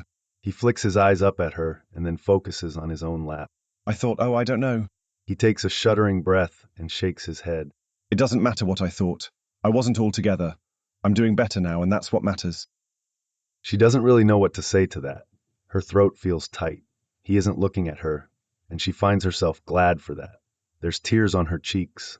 Sirius fidgets. His hands are still stuffed in his pockets, and he won't look at her, but she doesn't need to see his face to know he's feeling uneasy and exposed. She doesn't want to lie. She doesn't want to tell the truth either. He said some things a few days ago. I've been worrying as mums do. He does look up at her then, furrowing his eyebrows down. What sort of things? She considers telling him the whole truth of the thing, the morning after the moon, but she decides against it. He's very worried about you and your motorbike. Sirius heaves a sigh. That's why you can't tell him about the falling. He says, He's cornered the market on concern about my health and safety. Of course he does. He loves you. He does. Sirius agrees. And I love him. I'm trying to do right by him. I couldn't see through the fog before, but now I've got all these ideas of what I want our life to be like. Things I want to do with him. I want to give him the world. Sirius's cheeks go a little ruddy. Sometimes I even have the daft thought that he'd be a great dad. She raises her eyebrows. He would be. She agrees. He doesn't see it, but I hope he comes around one day. Hope knows exactly what Remus sees, which is neither his loving heart nor his endless supply of kindness. She gives Sirius's shoulder another squeeze. I'm glad you're in a better place.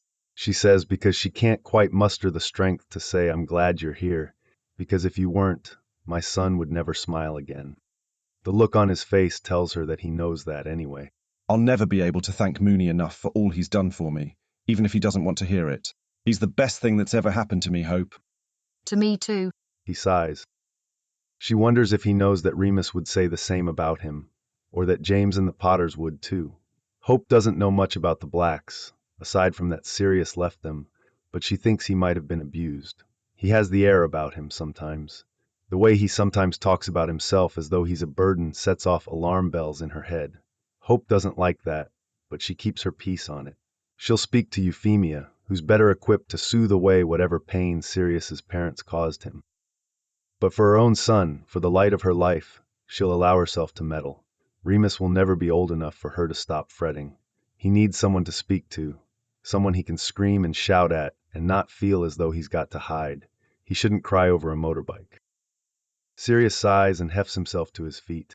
I worry about him too, you know. He says. She glances up at his face, sees the concern in his downturned lips and the crinkles in his forehead. Good. She says. He needs someone to worry about him. Chapter 8, Sirius. I'm nervous. Sirius blurts out, unprompted, over breakfast a week after the full moon. Remus eyes him tiredly. You don't have to be nervous, it's just a tour. A tour of my potential future. Sirius looks up at him with his best desperate look on his face, the one that convinces Mooney to do almost anything he asks. He doesn't have a specific ask, but a kiss would be nice. Him taking one of his hands off his mug of tea to reach over and hold Sirius's hand would be nice. He's been gone for Mooney for a very long time, but every so often he's reminded that he's utterly pathetic in how much he depends on Mooney's affection. He thinks about writing to McGonagall again. There's nothing stopping him but his own worry that she won't answer, or that she'll be annoyed with him bothering her over the summer. There's also a tiny bit of worry, just a small thought in the back of his head, that she'll tell him it isn't healthy, and this, the great love of his life, is doomed because of it. If that's the case, he'd rather not know. Mooney, however, hasn't finished his tea or his toast, and is therefore not feeling particularly giving. Do your puzzle. He says, a tired little smile on his face. It'll calm you down. Maybe I want to be nervous. I think you might. Remus agrees. Sirius resists the urge to stick his tongue out like a child. He glances down at his half-done crossword. He pushes the prophet away. I can't concentrate. You're whinging. Remus sing-songs at him. He pushes the plate of toast into the middle of the table. Have some toast. That's your breakfast. And now it's yours. He drains the rest of his tea. I'm going to go take a shower. Sirius perks up. Can I come? Remus looks absolutely scandalized. Mum's upstairs. So, Sirius gives him his best, brightest grin. it's an innocent little shower. Mooney snorts as he twists the knob to the kitchen door. Right. He says, And I'm sure that's all it'll be. Sirius laughs and leans forward, letting his curls fall into his face and giving a good try at a sexy pout, the sort that sometimes works on Remus when he's feeling charitable. I like when you wash my hair. He tells him, whispering it like it's a secret. You like me doing anything to your hair? Remus points out, You've got a hair thing. which he does, but really it's a Remus and his hair thing. Evans has played with it a few times, idly while they were studying, and that certainly didn't pull the same reaction out of him, which he thanked Merlin and Morgana and the Founding Four for. He'd never be able to look Evans or Prongs in the eye again if he got hard while Evans messed with his curls. It'll take my mind off Oxford. He says instead of any of that. And besides, it's not as though your mum's not aware of what goes on behind your bedroom door at night. Remus goes a little green. Sirius. What? Never say anything like that again. He points at the prophet on the table. Do your puzzle. I'll be down before you finish. He takes that as a challenge, picking up the biro he'd tossed away earlier and getting to work on 27 down, Sacred Bird of Ancient Egypt. The Flue Point at Oxford College of Magical Studies is in the main atrium of the main building, twin hulking fireplaces that face each other, both made of stone, engraved with all manner of magical creatures along the hearth. Sirius pauses to marvel at the stonework for just a moment, breathless and still nervous, before he hears a very familiar laugh. Padfoot. Crows Peter from somewhere behind him, and he turns, grinning like a loon at one of his best mates in the whole of the world. Wormtail. He gives Peter a clap on the shoulder when he skids to a stop in front of him. I thought we were just meeting Giles. Mooney comes through the flue then, dusting himself off before the flames even snuff out. Pete. He says, giving Peter a friendly shove. He leaves a sooty handprint on Peter's robe. Dad said he was showing you around today. Peter dusts his arm off. Sirius shoots a quiet cleaning charm at his arm. He feels a little bad. Peter's still weeks away from turning 17, the last of their merry band. So you tagged along? Course, it's the most interesting thing to happen to Dad at work ever. Sirius doubts that. Giles and Mildred take Peter all over the globe every year on every single school break, practically. They've already gone to Mumbai and Tokyo this summer alone. He knows Peter hates it, but he's a little jealous. The furthest he's gone is Rome on a long weekend trip Orion forced him on over spring break when he was 13. It was a last-ditch attempt at bonding that ended with Sirius being locked in his bedroom for the last full week. Peter grabs Sirius by the forearm and drags him away from the fireplace, Mooney trailing after them with a little smile on his face. Peter chatters, telling them about a witch he met in Tokyo, Hikari, who he had a summer fling with. Giles is waiting for them on the far side of the atrium, dressed in casual muggle clothes, leaning against an empty reception desk. Hello, lads. He says, all booming voice and big grin. Flew all right? Fine. Sirius answers, reaching out to shake his hand. Thanks for offering to show us around. Giles ignores it and pulls him into a big, bone-crushing hug. Glad to have you, Sirius. He says. Remus gets the same treatment, a bear hug that leaves him staring wildly at Sirius over Giles's shoulder. Sirius stifles a laugh. The Pettigrews are a good lot, all three of them. They're all more touchy-feely than Sirius ever had experienced in his life. For Mooney, though, it's just him being forever astonished that people who know don't care and will squeeze him tight despite his condition. When Remus finally manages to extract himself from Giles, he slides his hand back into Sirius's and knocks their shoulders together. Giles takes them across a beautiful courtyard, filled with flowering trees and ever-blooming flowers, down one of the forking paths and into a building. The Cadwell Building. Giles tells them. It's mostly offices, but there's some classes here. You might have a lecture or two first year before you get into the meat of things. They go up and up, 3 flights of stairs. It's nothing compared to the stairs at Hogwarts, but they're beautiful. Old dark wood polished to a perfect sheen. The windows are wide and tall. Old frosted glass that diffuses the light in the halls as they make their way down to the end of the 3rd floor corridor to a door marked G. Pettigrew, Creature Ethics and Society. He pulls the door open and ushers all of them inside. It's a big office. made cramped by the piles of books and baskets of parchment scrolls that litter every surface and a big part of the floor. Sirius takes a seat at the small wooden table in front of a chalkboard that's mostly blank, except for scribbled notes in nearly illegible handwriting about the social habits of centaurs. Remus and Peter find chairs and drag them over near him. Giles claps his hands together. So, he says, I think you'll be well served to meet with the head of the healing program. That's Miles Baggley. The summer's pretty slim on staff, at least until mid-August, but we can take a peek into a few of the halls. He leans back against his desk and plucks at the end of his mustache. Do you think you'll use the dorms? Sirius looks at Peter for a moment before his eyes slide to Remus. Remus and I. Dad. Peter butts in. They're getting married, remember? I'm not senile, Peter. Giles says around a laugh. There's flats, family housing. We've got an older cohort, students working toward professorships and such. You won't be the only married student, is what I mean. And there's space for you here if you want it. Sirius shakes his head. We'd like a place of our own, I think. He hasn't discussed this with Remus, really, but it's the only thing that makes sense with their special circumstances.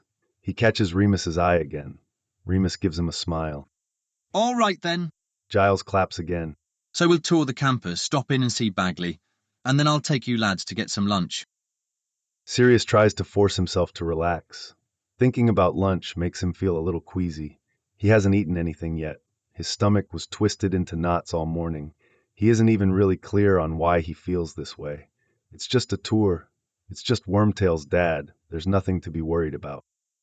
But still, it's his ambition.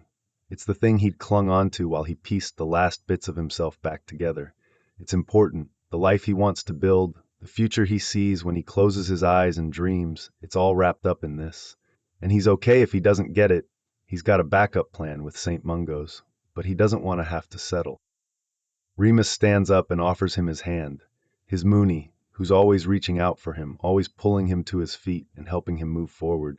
He's glad Mooney's there with him. This is for both of them, after all. Any future of Sirius's is twined up tight with Remus Lupin.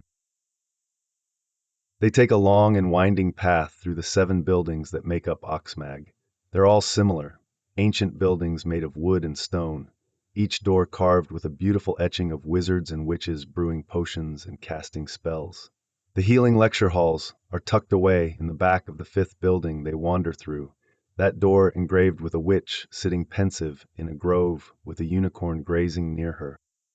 It's beautiful and ancient like Hogwarts, but somehow different, somehow wholly more serious and less whimsical, and Sirius is reminded that he's an adult now. Even with the students and most of the staff gone, the whole place feels like the Hogwarts right before Owls, a heady mix of frantic academic study that permeates the very walls. Oxmag is home to only 200 students every fall. Half of them live there, Giles says. More than 3/4 are international students from every continent. All of the former Hogwarts students are Ravenclaws and Slytherins, Giles says. Sirius knew that, but it still makes his cheeks burn a little, hearing it. Sirius touches the walls and the stone benches in the courtyard.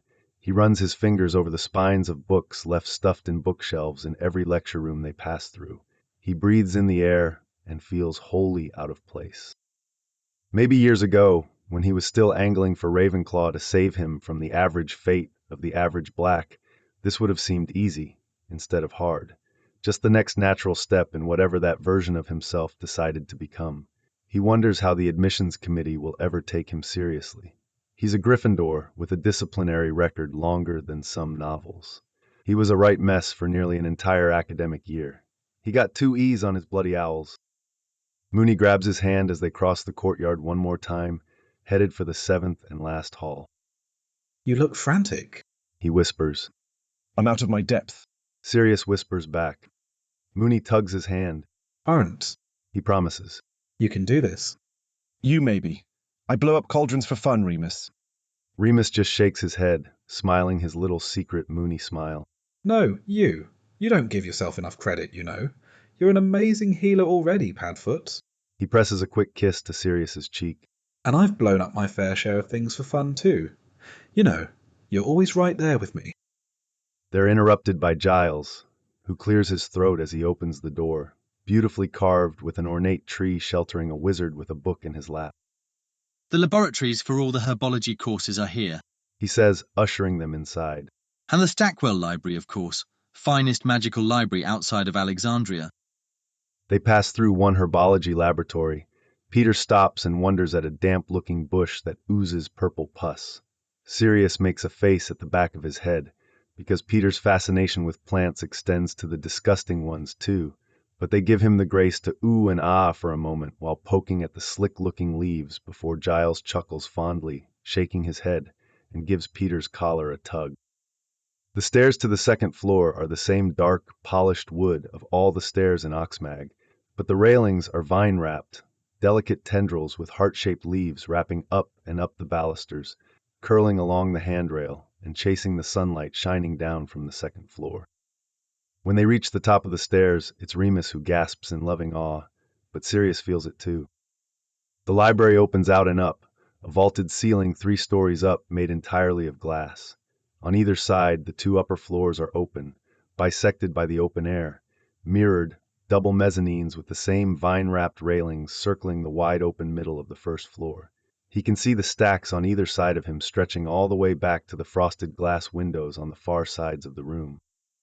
In the middle of it all are rows and rows of tables, polished but still worn, stretching the length of the room all the way to the back wall, where the glass ceiling extends down into a huge 3-story window, looking out over the courtyard and the rest of the campus. This is beautiful, Remus breathes out. Giles has the look of a proud parent. She's a beauty. I've spent more hours than I care to count in here. Sirius glances at Peter, whose unimpressed glare tells Sirius that's probably the truth. Peter would rather be downstairs, in the laboratories. Books didn't really hold his interest for long.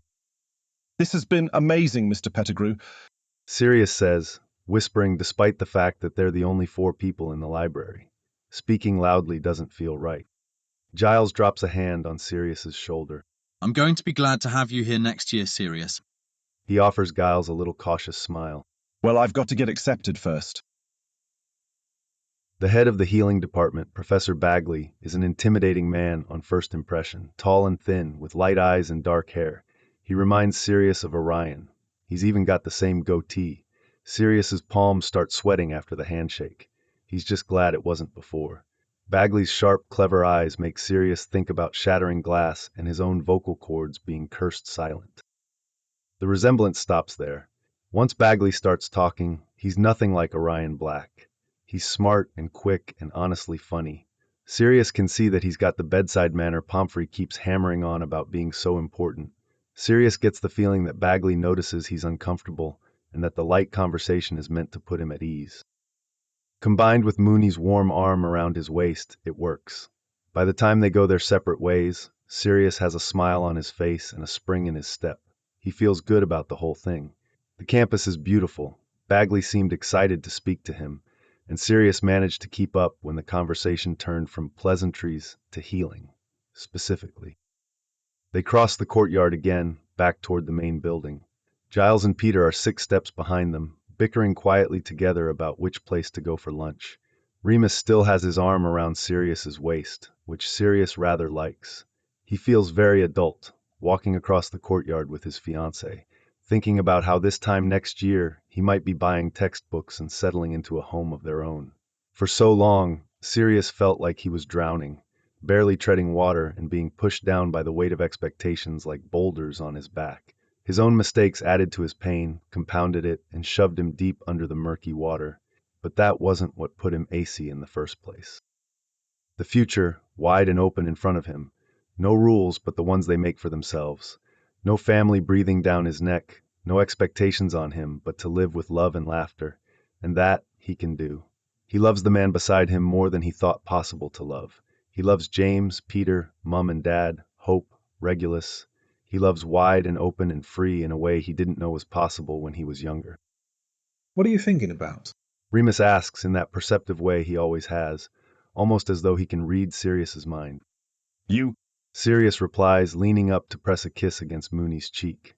That isn't the whole of it, but he's what matters most out of it all. Remus turns his face toward him, catches him in an awkward walking kiss that's too brief for Sirius's liking. You seem really happy today. Sirius noses at his jaw and lets a slow, pleased smile spread across his face.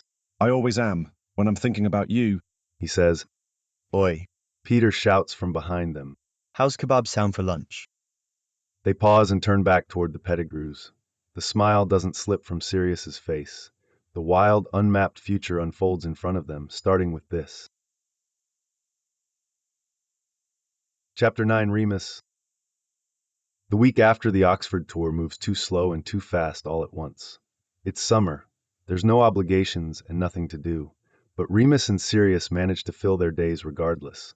Remus enjoys the in-between space, that time when the wolf is buried far enough inside him that he can't feel it trying to burst out from under his skin.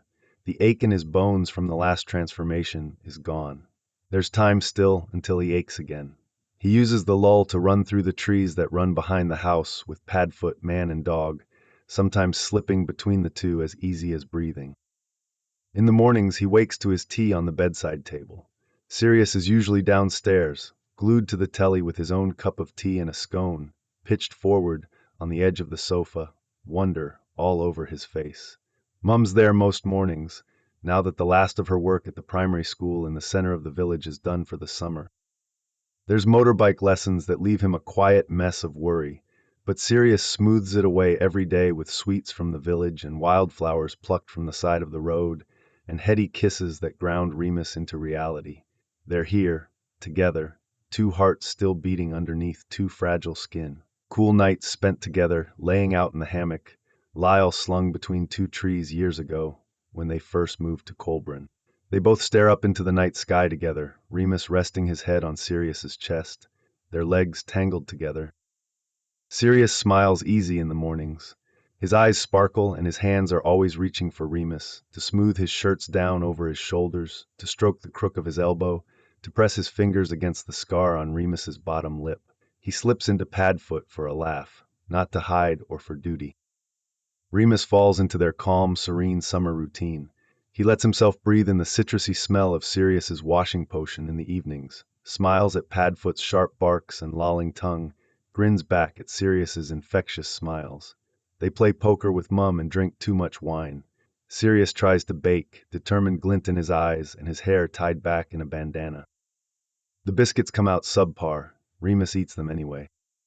The echo of that looming shadows from the spring are gone, stripped away by light and love and so much work. Remus still worries. He can't shut that off. Not really. Not that he tries. It's a habit now to take care of the most precious person in his life. It's a deep breath, the swan song of their schoolboy years. He thinks about the next year in front of them, 7th year, newts, all of it culminating in adulthood. The ring on his finger catches his eye in the sunlight, and it makes him smile, thinking of the future they're rushing toward, the long stretch of Sirius and Remus, decades where he'll fall asleep in Sirius's arms and wake up to his sleep-soft face, without hexed closed curtains or his mum 2 doors down the hall. Time passes like a dream. For the first time since spring break, Remus feels some kind of peace. The Friday after the Oxmag tour, they go to London. They flew to the Leaky together, far too early for Remus's liking, but he's always been a late sleeper against Sirius's early riser habits.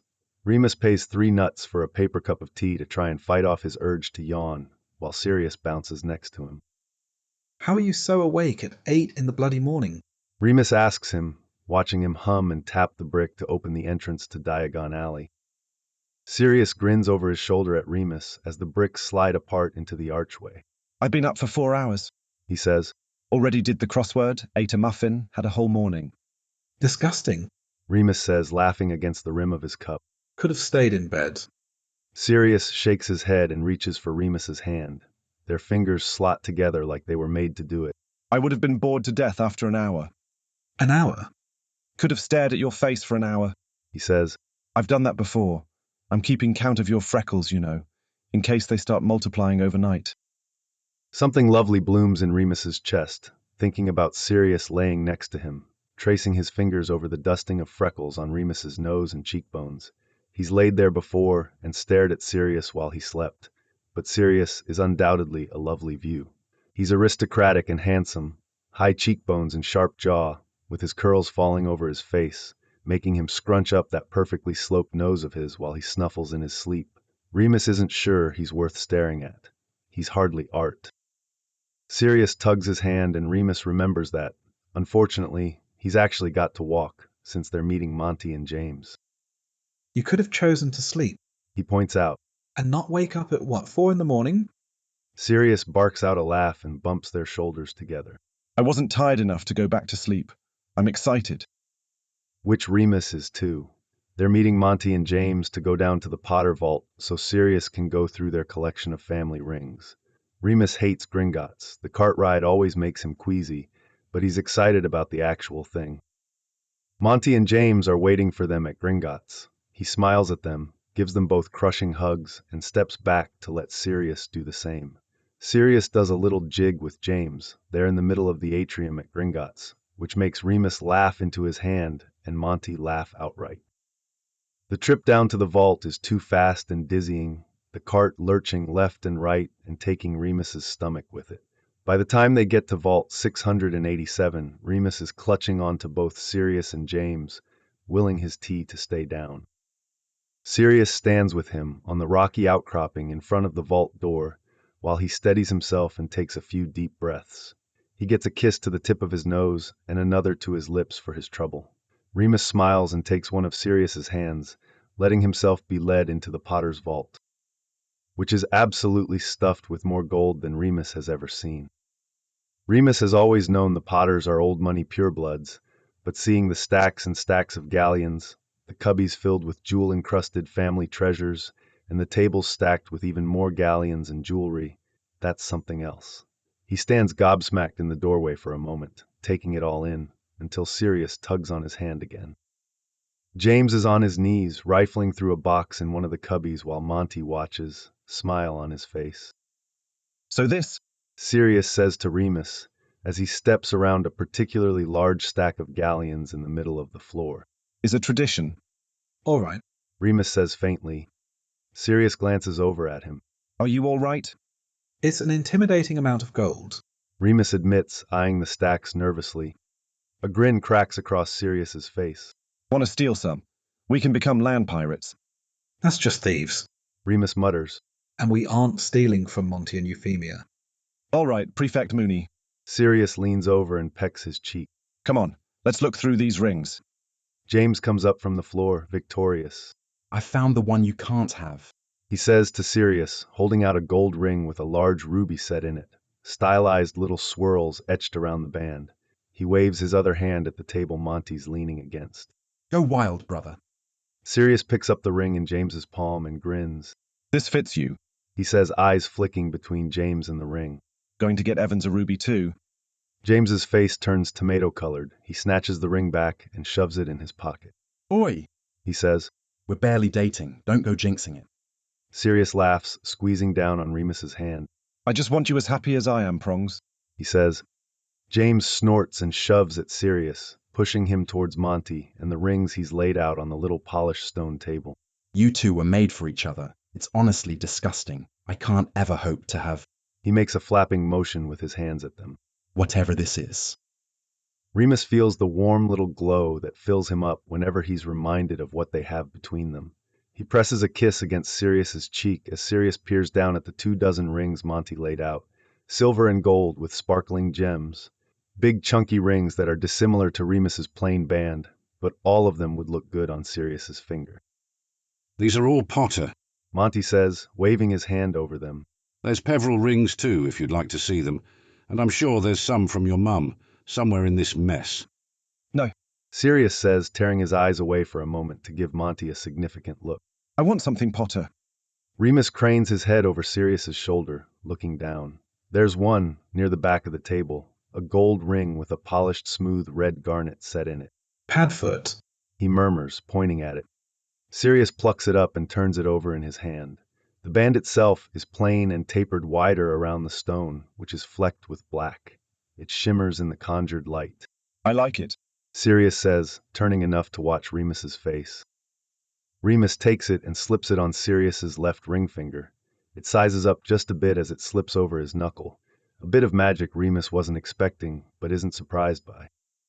Sirius looks down at his hand, caught in Remus's own. Is this what you'd pick for me? He asks. Yeah. Remus answers, quiet and almost reverent, as he inspects Sirius's hand. He looks up into his eyes, lit up and sparkling, as happy as he's ever seen. Yeah, this is the one. This one, Dad. Sirius says, keeping his eyes trained on Remus's face. James whoops and smacks them both on the back, pressing a smacking kiss against Sirius's cheek as he goes to help Monty put the rings back in their case. Remus squeezes Sirius's hand between his, lifting it to his lips and pressing a kiss against his finger and his ring. I cannot wait to marry you, Sirius Black, he says. He floats in happiness, on his own little cloud, and he doesn't even fight it when Sirius takes them down further to their own vault and fills both their coin pouches with more gold than Remus has ever had in his life. He hardly notices, too busy staring at the way the garnet glints in the conjured light, too busy thinking about their lives being twined into one. On Sunday, he wakes up late to tea under a warming charm, sitting on top of a scrap of parchment saying, "Gone to get parts for Juniper. I'll bring lunch with a scribbled heart." He spends the late morning with Mum, who's humming along to Rubber Soul while she makes a grocery list. He reads Sirius's Daily Prophet while he crunches on toast and throws out names of sweets whenever she asks him what he wants. She laughs and shakes her head, but he does actually want a packet of biscuits and a half-pound of lemon sherbets. Mum leaves him alone after she finishes her list, with promises of sweets and a roast later.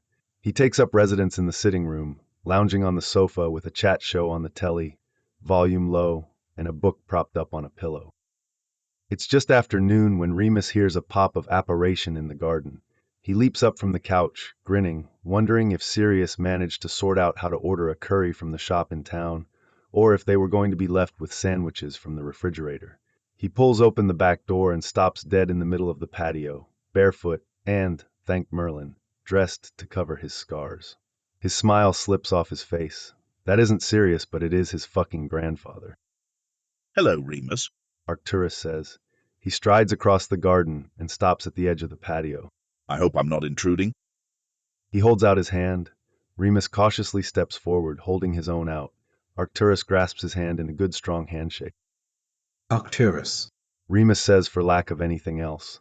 He's never even imagined this situation happening. He's got no clue what to say or do here. He barely knows what to say to Regulus, and Regulus is reasonably normal compared to the rest of the family, according to Sirius at least. Arcturus releases his hand. They both stand there awkwardly for a moment. Remus isn't sure what the protocol is here, what he's supposed to do with the wizarding equivalent of royalty in his back garden, his fiancée's grandfather, the sort of person who'd like to see him expelled from Hogwarts for the crime of his parentage. Does he invite Arcturus Black in for a cup of tea? It's what he'd do with any other visitor. His tea set doesn't match, he thinks. The pattern on his favorite cup isn't fit for proper company. It's too gaudy and loud. He might be hysterical, he realizes dimly as he's standing there.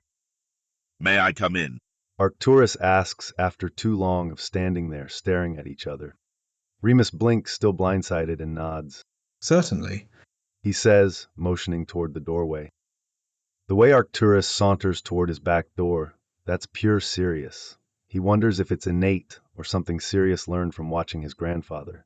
Remus trails behind him, watching as Arcturus glances around his tiny, dingy kitchen. "Quaint," Arcturus says, lip curled. He takes a seat at the kitchen table. Remus busies himself starting a pot of tea. For a moment, he almost forgets he's a wizard and starts the burner. He flushes just a little and taps it with his wand instead.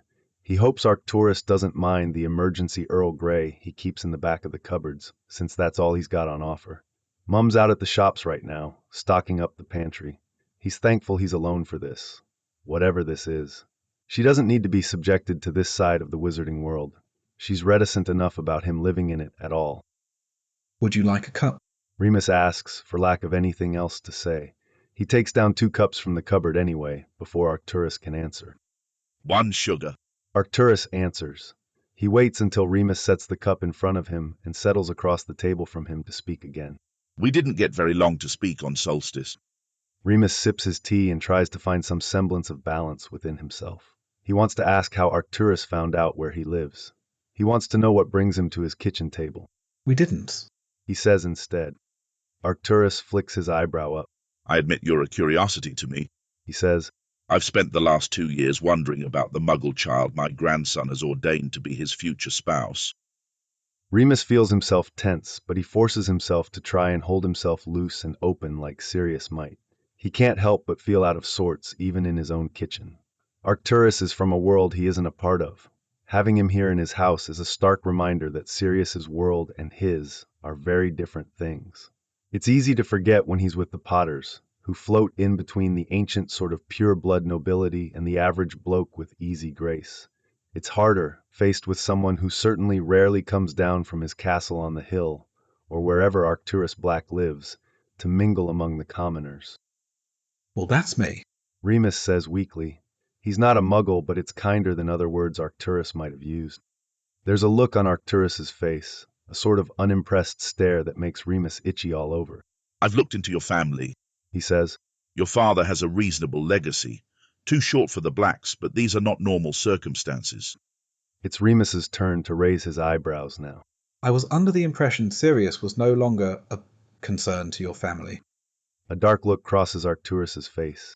You'd be mistaken to believe that. Remus meets his eyes, hands clutching his teacup. Oh, he seemed quite sure he'd been disowned. He hasn't heard from any of you since December 2 years ago. He lifts the cup, hoping his hands aren't shaking. Even Regulus seems to be under that impression. Arcturus holds his gaze, waits for Remus to take a sip, and sets his cup back down. My son is spineless, and his wife is a rabid shrew. How they feel about my grandson is immaterial. Sirius remains and will always remain my grandson.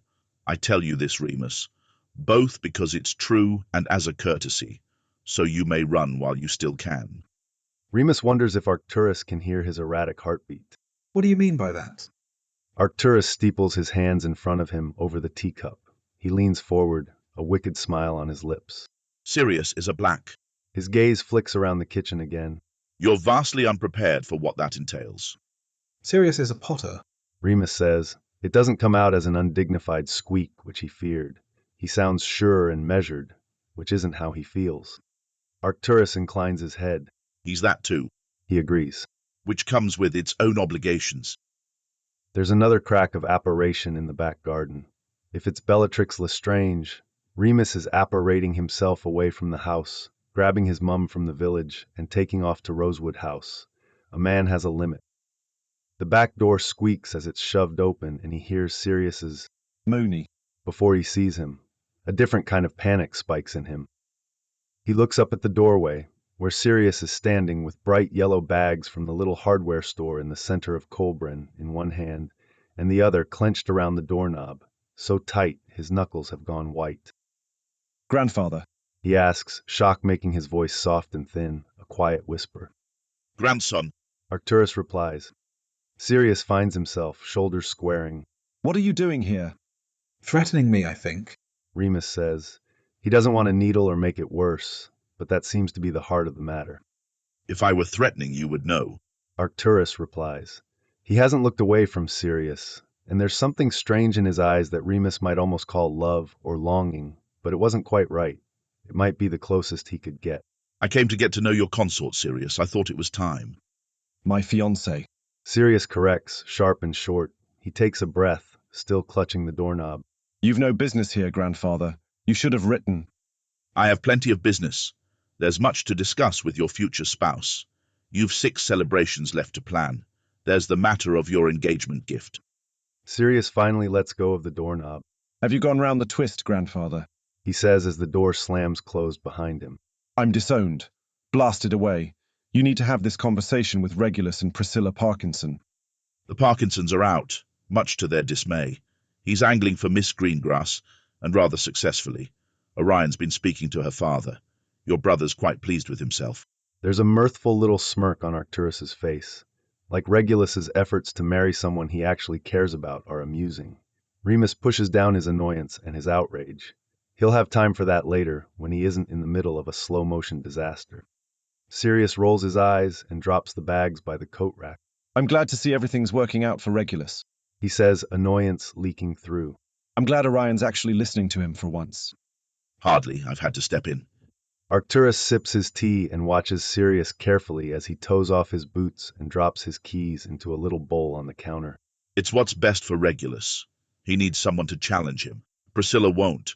You think they'd have learnt that with you. Sirius snorts. Where was all this help with me? What chance did you give me, Sirius?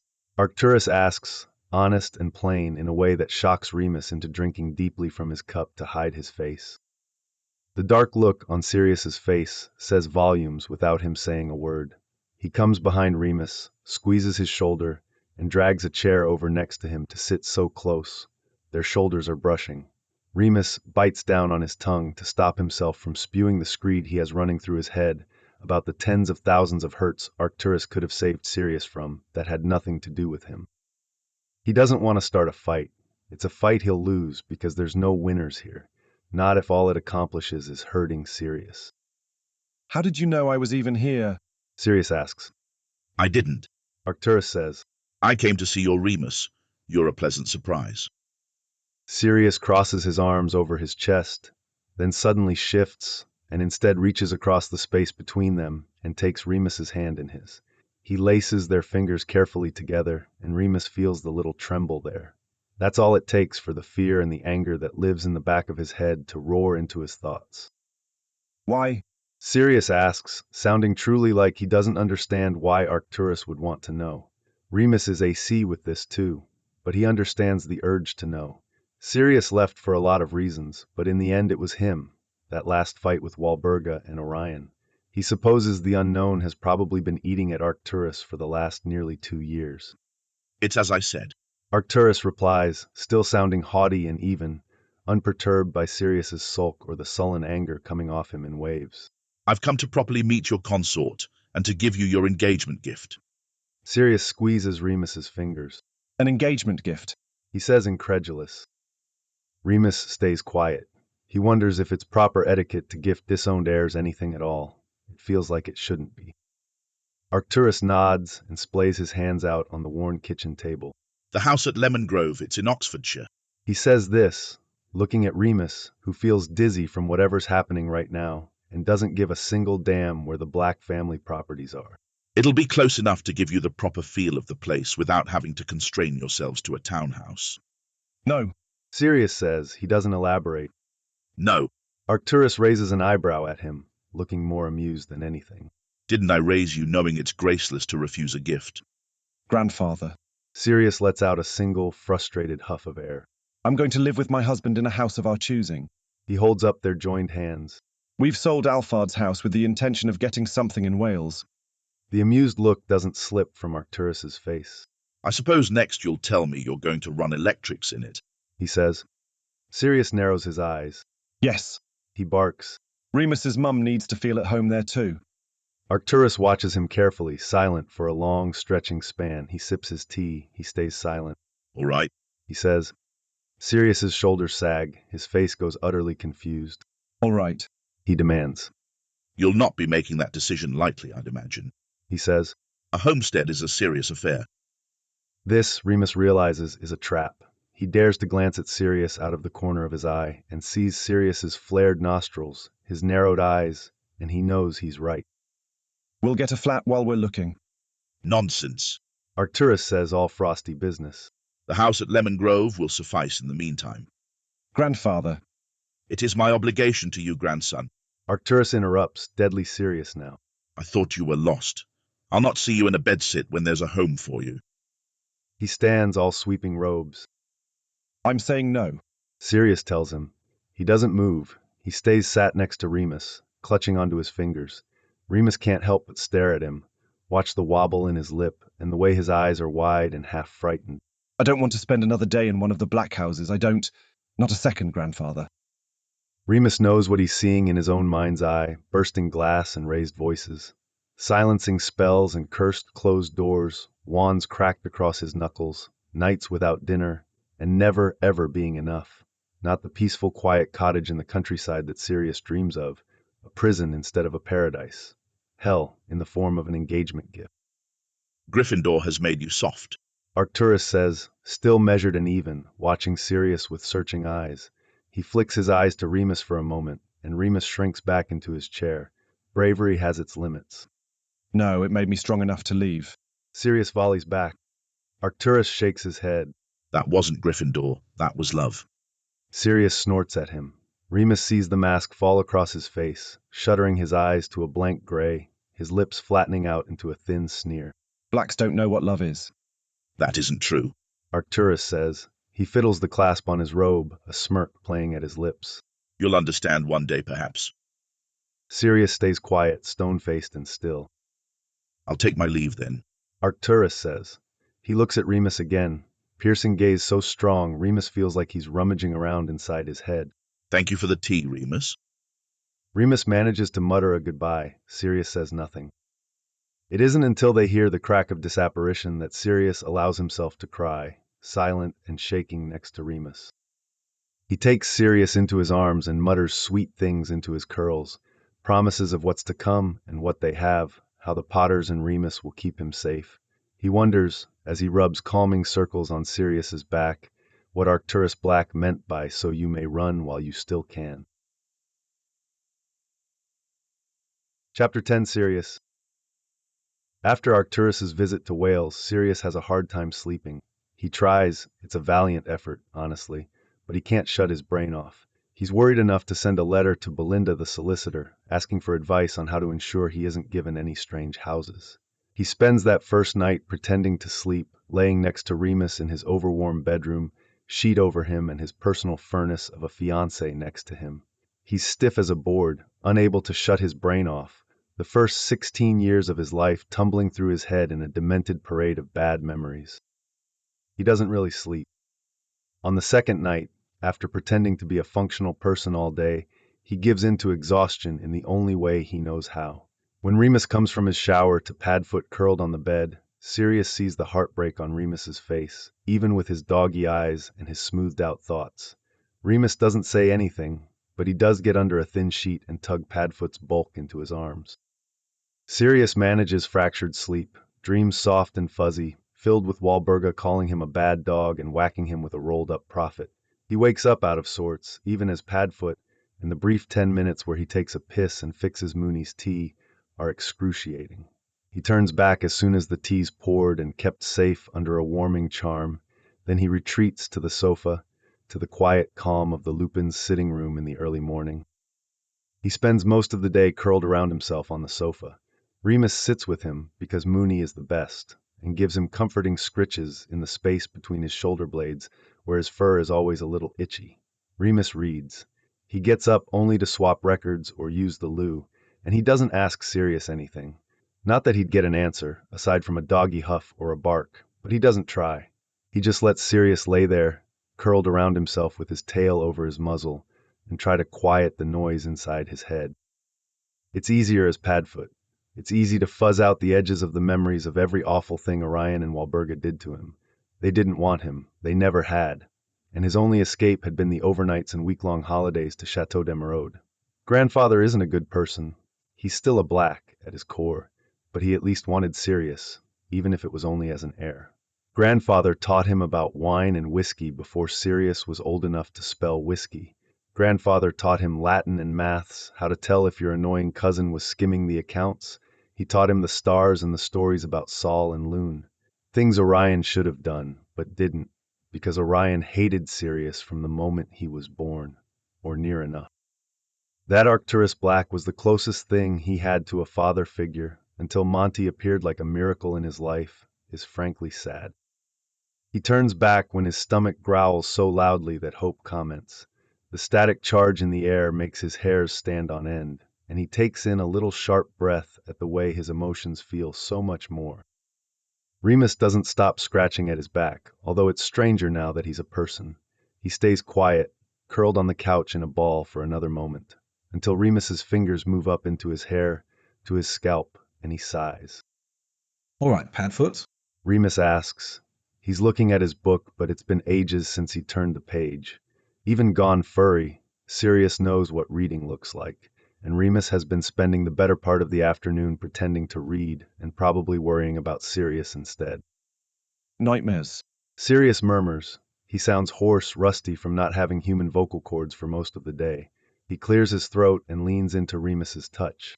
And then thinking about the nightmares. His chest aches from the past, but the future is scary too. A gaping maw of uncertainty. What did grandfather want, he wonders. Really wants, because giving him an engagement gift isn't enough of an impetus to bring him to Coelbren. Regulus softening to him and grandfather finding it in his cold, bloodless heart at the same time aren't a coincidence, Sirius is sure. He just can't reason out what it means. Not when his thoughts are all stuck in the past. Nightmares of Orion shoving him into his bedroom, snarling a silencing spell at his throat, and slamming the door behind him while Sirius steamed, throwing things at the door just to be heard. Hope, he notices, is gathering her things and making to stand. That makes him feel awful, but he isn't sure how to tell her she doesn't have to leave her own sitting room just because he's sad. Hungry? She asks him too kindly, sweeter than he deserves, given that he brought the storm cloud that's over him, over all of them, really. He shakes his head, but hope still goes into the kitchen. He's quiet, resting his head against Remus's thigh and losing himself in his too human thoughts while she putters around. He hears the clank of a pan, the sound of the refrigerator opening. Sirius loves her. She's too good to him. He's still not sure on bad days, and today is definitely a bad day, if he deserves love from either of his beloved Lupins. The smell of frying sausages wafts into the room through the cracked open kitchen door, and he could almost weep. Hope Lupin, what a woman. Sirius. Remus's fingers still in his hair. I need you to tell me how you're feeling. Sirius heaves a sigh. Like rubbish. Specifically, please. Remus says, and he sounds so much like a professor that Sirius almost chokes on a laugh despite himself and his rubbish feelings. Tired. He admits. Confused. Scared a bit. Of your grandfather. Of what he wants. Sirius lets out another sigh and nuzzles his head back into Mooney's hand, trying to prompt some more hair stroking out of him, but Remus is too busy frowning down at him to notice. He knows what Remus thinks. They spoke about it 2 days ago, after Arcturus left. Sirius doesn't think his grandfather wants to scare him off. If he wanted that, he could have and would have actually threatened him. A warning means grandfather has intentions. He doubts those are limited to just gifting a house. Are the nightmares about him? Remus asks. He shakes his head. No, Orion mostly, Walburga. Even Padfoot has bad dreams about Walburga. He sighs and scoots himself closer to Remus, so his nose is pressed into his corduroy-covered thigh. My weekends with grandfather were as good of memories as I have, I suppose. Remus's fingers tighten in his hair, almost imperceptibly. I don't know why he left you there. Because blacks don't know how to love. Sirius thinks to himself, maybe not even him. Maybe that's why he's so worried. He barely sleeps at all week. A week before the full moon, Sirius wakes up from another night of broken sleep peppered with nightmares about Walburga and Orion, and he makes a decision. He leaves Mooney's tea on his bedside table with a nice little love note on a scrap of parchment, gets himself in his nicest pair of denims and a decent-looking shirt, and flews home. His visit back to Rosewood House is short. He gives a hello and a kiss on the cheek to Mum. She's in the parlor, doing her cross-stitch and listening to a rather nice arrangement of some Mozart. Then he's tromping up the stairs, popping into his bedroom and rifling through the detritus in his trunk until his hand lands on a folded piece of parchment. The map. He lets out a little sigh and opens it with a tap of his wand. He came up with this plan on pure, sleepless impulse. He's got no reason to believe Professor McGonagall is even there. He knows she lives at the school during the year. Her and Sluggy and Flitwick all do. But Merlin knows what she does during the summer. Merlin knows if he'll even be able to get onto the grounds. He's never tried to break into Hogwarts during summer holidays. It's strange seeing so few footprints on the map. Hagrid's there on the grounds, Filch is in the dungeons, the headmaster is in the kitchens, probably seeing himself to breakfast, or a cuppa, or whatever it is ancient terrifying wizards eat and drink. The knot in his chest loosens a little when he sees the 4 sets of footprints in the staff lounge. McGonagall, Sprout, Sluggy, and Flitwick, in a loose circle he assumes are probably armchairs, and then his decision becomes real. He disappears the ink on the map, folds the parchment back up, and tucks it back into his stack of textbooks. He says goodbye to Mum on his way back to the flue, where he tosses in some powder and steps out in the 3 broomsticks. Rosmerta isn't even open this early. He can hear someone knocking around in the kitchen behind the bar, but he doesn't want to disturb whoever it is, so he leaves a sickle on the bar top for using the flue. He goes out onto the high street and stares down the lane in the direction of Hogwarts. It's a long walk as a human. It'll give him some time to sort his thoughts, but he fears it'll also give him time to absolutely chicken out, head back into town, and drown himself in whiskey as soon as Rosmerta opens the pub for business.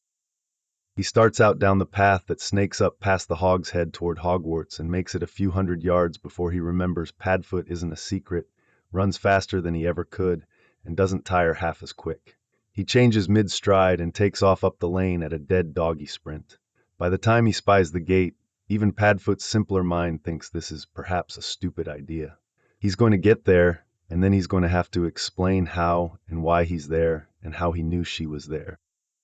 The gate's closed, which poses an interesting conundrum. He definitely knows his way back onto the grounds through the forest looming to the east. He isn't supposed to know his way through the forbidden forest. He whines a little, low in his throat, and then takes off into the forest. It's a winding path through underbrush and around a particularly feral family of fiend foxes that he's nearly certain he personally wronged one full moon last term. The forest is softer and kinder during the daytime. His race to the broken edge of the boundary gate, near the Whomping Willow, is more of a lovely trot. He's close enough to the thin edges that he doesn't fear the things he knows lurk deeper inside. This clears his head, actually. The last wisps of whatever grandfather stirred up in him falls away here, in his very favorite part of his very favorite place. Padfoot emerges near the willow and trots across the grounds, only changing back when he reaches the stone steps leading up to the entry. He stops at the top of the steps and straightens the collar of his shirt. He feels suddenly ridiculous, and wonders if he shouldn't just turn back and head to the broomsticks for a pint. He should have just written. He pulls open the door before he can talk himself out of this. The walk up to the staff lounge is both longer and shorter than he wants it to be. He barely has his thoughts in order when he comes around the bend in the hallway and is faced with an open door. Sprout catches sight of him through the doorway, concern blooming on her face, and she nearly shouts his name. Sirius shrinks back, chewing his lip, but then he lets out a sigh. What's done is done. There's no changing his mind. He says, poking his head into the doorway.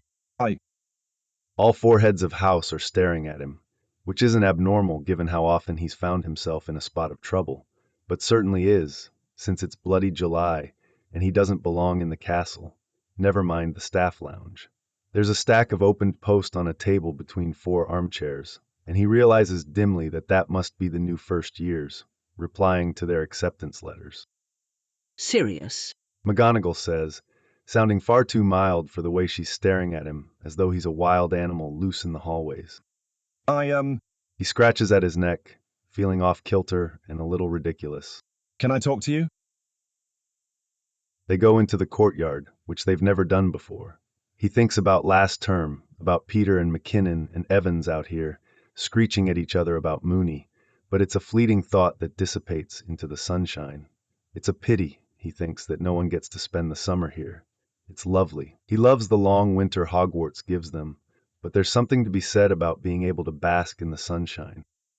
what happened? McGonagall asks him after a long silent moment. My grandfather, Sirius sighs. he tried to give me a house. He tells her about Arcturus, about his week of nightmares that have left him with fractured sleep and resulted in this crackpot plan. He gets on a roll, talking about the end of term, of Regulus and his half-dozen visits to the hospital wing, Solstice, the heartbroken feeling he spent a week stewing in because he couldn't see Remus.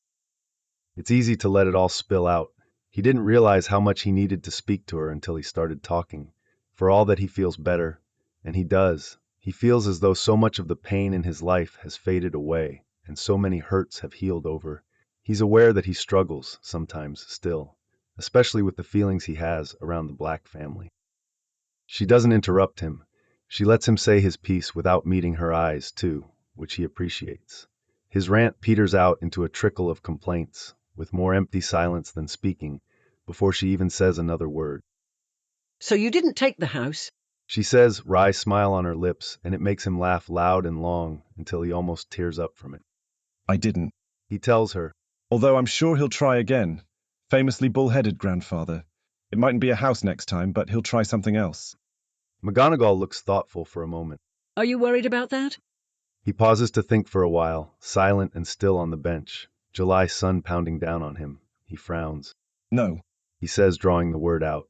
He leans back and looks up at the cloudless sky. I'm worried about what he wants. Because he wants something. Are you worried about Remus? He shrugs. Not any more than usual. He glances over at her. I'm always afraid of them joining the knitting circle. But that's just a forever fear. She's quiet then, too. How did you know I was here? She asks. Didn't. He lies. Figured I'd wander around until I ran into you or someone else and they told me to bugger off. She gives him an unreadable look. We're picking head boy today. Send my congratulations to Fenwick. He says. Fenwick didn't make it to the top 3. She replies. Cresswell did. Wanker. Sirius mutters. McGonagall tries to stifle a grin, but he catches it. What's wrong with Cresswell? Well, other than that, he's a sanctimonious prick, Professor. Other than that, Cresswell is certainly a credit to Helga's legacy. Sirius. She warns, but there's warmth in her voice. Who'd you pick, then? Remus, obviously. He says around a sigh. Can't stand Cresswell. Fenwick's uptight. I'd rather punch myself in the mouth repeatedly than have a Slytherin able to take points from me. So Ross is obviously a no. She arches an eyebrow. Ross is also not in the top 3. He blinks at her. Found a secret 5th prefect, have you? We have a dark horse entry from the headmaster. She frowns a bit. Well, it's certainly not me. Sirius picks at his fingernails for a moment, trying to gather his thoughts, thinking about who the headmaster might like enough to toss in. It's not Snape, is it? Christ, no. McGonagall mutters. Mr. Snape has not been nominated. Sirius glances over at her. Well, small mercies, I suppose. They fall quiet again. He fidgets. Clearly, she's got things to deal with. Things more important than whatever's wrong with his head. She's got a job, and he's a part of it, but hardly any of it at all when it comes down to it. He feels ridiculous for dragging her out here. For coming at all, actually. Who comes crying to a professor in the middle of the summer? He does, he supposes. I'm sorry, he says before he can stop his mouth. She glances at him. For what? For interrupting. He fidgets again. For being, I don't know, pathetically incapable of managing my own life. She shakes her head. You aren't. And I'll tell you again what I told you last year at the end of term. If you need me, I'll make the time. She puts a hand on his shoulder. You're doing well, you know. I'm a mess. He sniffles a little and scrubs at his face, annoyed at himself for getting teary-eyed. I was trying not to bother you. He hears her sigh, and then suddenly, for only the 3rd or 4th time in his life, he finds himself being hugged by Minerva McGonagall. He sort of melts into it because actually, it's lovely. She hugs like a mum, like Euphemia and Hope and Mildred Pettigrew, but more special because this is just for him. You aren't a bother. She tells him. I was starting to worry, since you hadn't written. I'm a mess, though. He mumbles into her robes. I can't manage a week without Remus. She pulls back, holding him by both shoulders. He thinks she might want to give him a good shake, but she doesn't. She just gives him her best stern look. You and I both know that you can. Don't do yourself the disservice of lying to yourself, Sirius. She pulls him into another, briefer hug. Come along, she says, letting him go and standing. If you're here, I'm putting you to work. To work? She arches an eyebrow. We're going to have a letter to post to our new head boy, she says. And I think you should be the one to deliver it. Chapter 11, Fleamont. What I'm telling you Dorea says to Monty over a cappuccino one sticky hot morning in July. is that our cousin is up to something. Monty glances up at her, watches her face. Her eyes are bright, mouth pinched. She's been his sister for nearly 4 decades. He knows her looks. This one is concern, which he shares. He's been turning it over in his head since Midsummer, since he watched Arcturus shake Remus's hand. Sirius has been in his care for a 1.5 years without so much as a whisper of a word from Arcturus Black, and suddenly he comes striding back into Sirius's life, as though he still had a right. I hear you, he says with a sigh. I'm not sure what you'd like me to do with that knowledge, Dorea. She shakes her head. I'm not sure there's anything to be done. Be careful, I suppose. Tread lightly. Remind Sirius to stay vigilant. I don't know what he wants, but it's something. Monty considers that. Alfred's gold, perhaps. The Black Fortune has never been consolidated, not really. Too many cousins. The direct line controls most of the estate, the vineyards and the distillery, most of the property, all of it under Arcturus's control. all making him richer every day. The wealthy never have quite enough wealth, though, and the blacks have always been a vindictive lot. Leaving Sirius with only the clothes on his back, 8 sickles in loose silver was Walburga and Orion's last torment. Monty swore that to himself that very night, and he meant it. He loves his son. He wants him to be safe and cared for, and his birth parents will never hurt him again. He didn't think to worry about Arcturus. That may have been a mistake. Monty sighs. Sirius is finally happy, Dorea. Maybe that's the problem. She says darkly. Blacks aren't meant to be happy. It's practically the family motto. Toujours misérable. Monty mutters mostly to himself, but it pulls a laugh out of Dorea. If it's any consolation, I'm sure there's very little Arcturus could scrounge up to harm him. Which, Monty supposes, is meant to make him feel better. It makes his blood run cold instead. Sirius is very easily hurt. He's a sensitive young man despite his bluster and his ego. Quick to laugh, but quick to cry, too. And there's Remus, who has secrets that are important to keep. Vital. He knows Sirius worries about the blacks finding out about Remus's monthly obligations. It was, at least for a time, something that kept Sirius up at night. Arcturus's attention is cause for worry. More worry, perhaps, than Lyle Lupin's anger in the spring. He sighs and folds his hands on the table.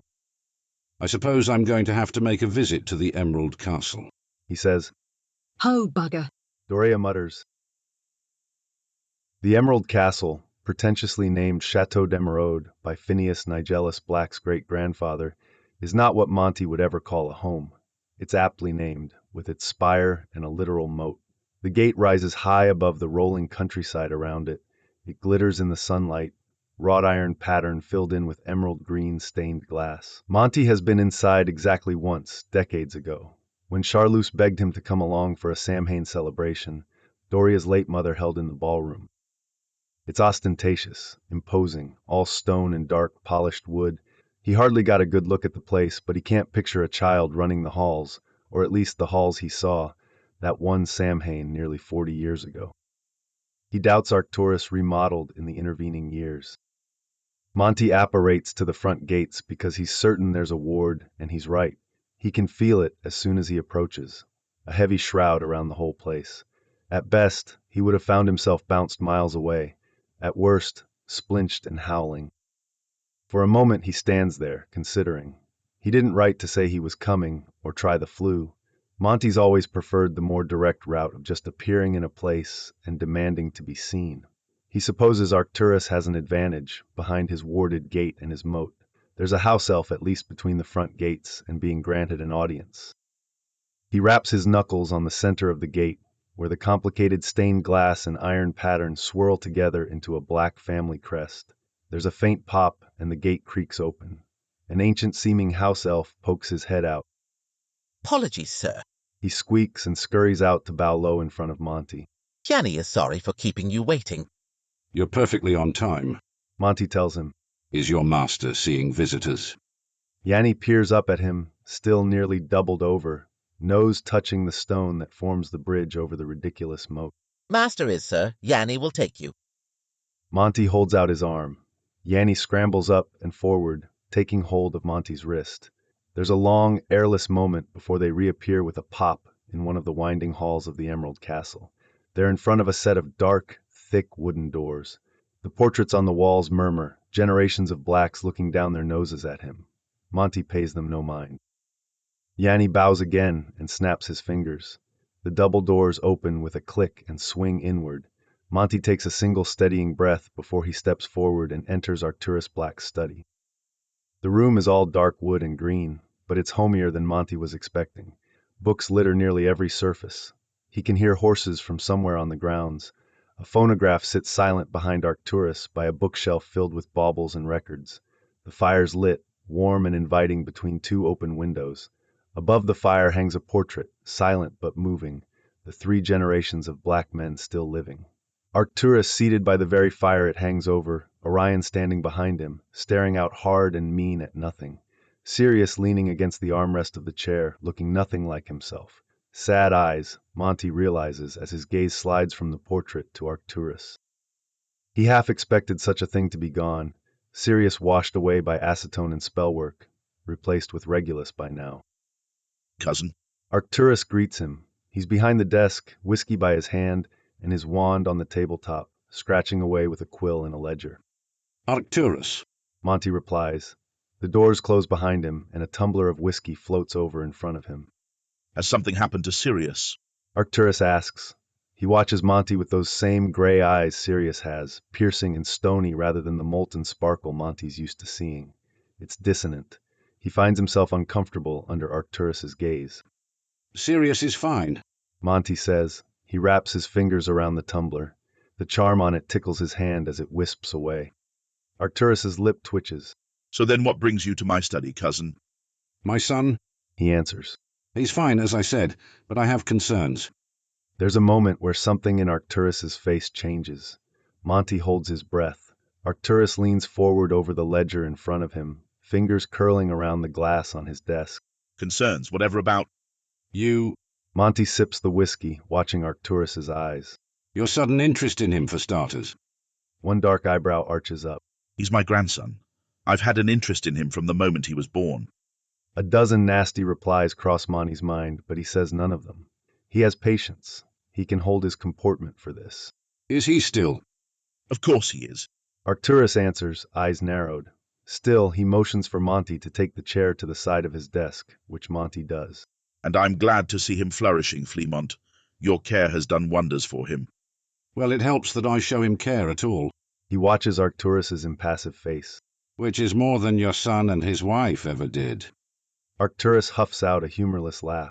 My son is a miserable wretch, and his wife is a wrathful harpy, you mean to say? He stares for a moment, trying to keep his face impassive. They hurt him, Arcturus, and you did nothing to interfere. If you think that, you know nothing about me and even less about Sirius. Arcturus lifts his glass and stares into the amber liquid for a moment before taking a thoughtful sip. I love my grandson, Fleamont. I love him enough to abdicate his care to you. Monty raises an eyebrow. You allow me to care for my son? Yes.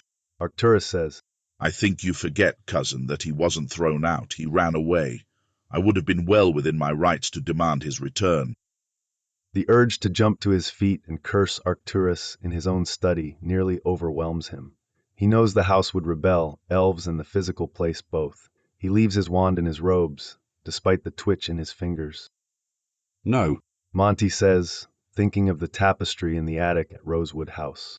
You wouldn't have. Arcturus watches him, expression giving away nothing. Monty isn't afraid. Sirius is an adult now, but even if he weren't, there's nothing Arcturus can do to take him from the family that loves him. How long has he been on your tapestry? He asks. Monty considers lying.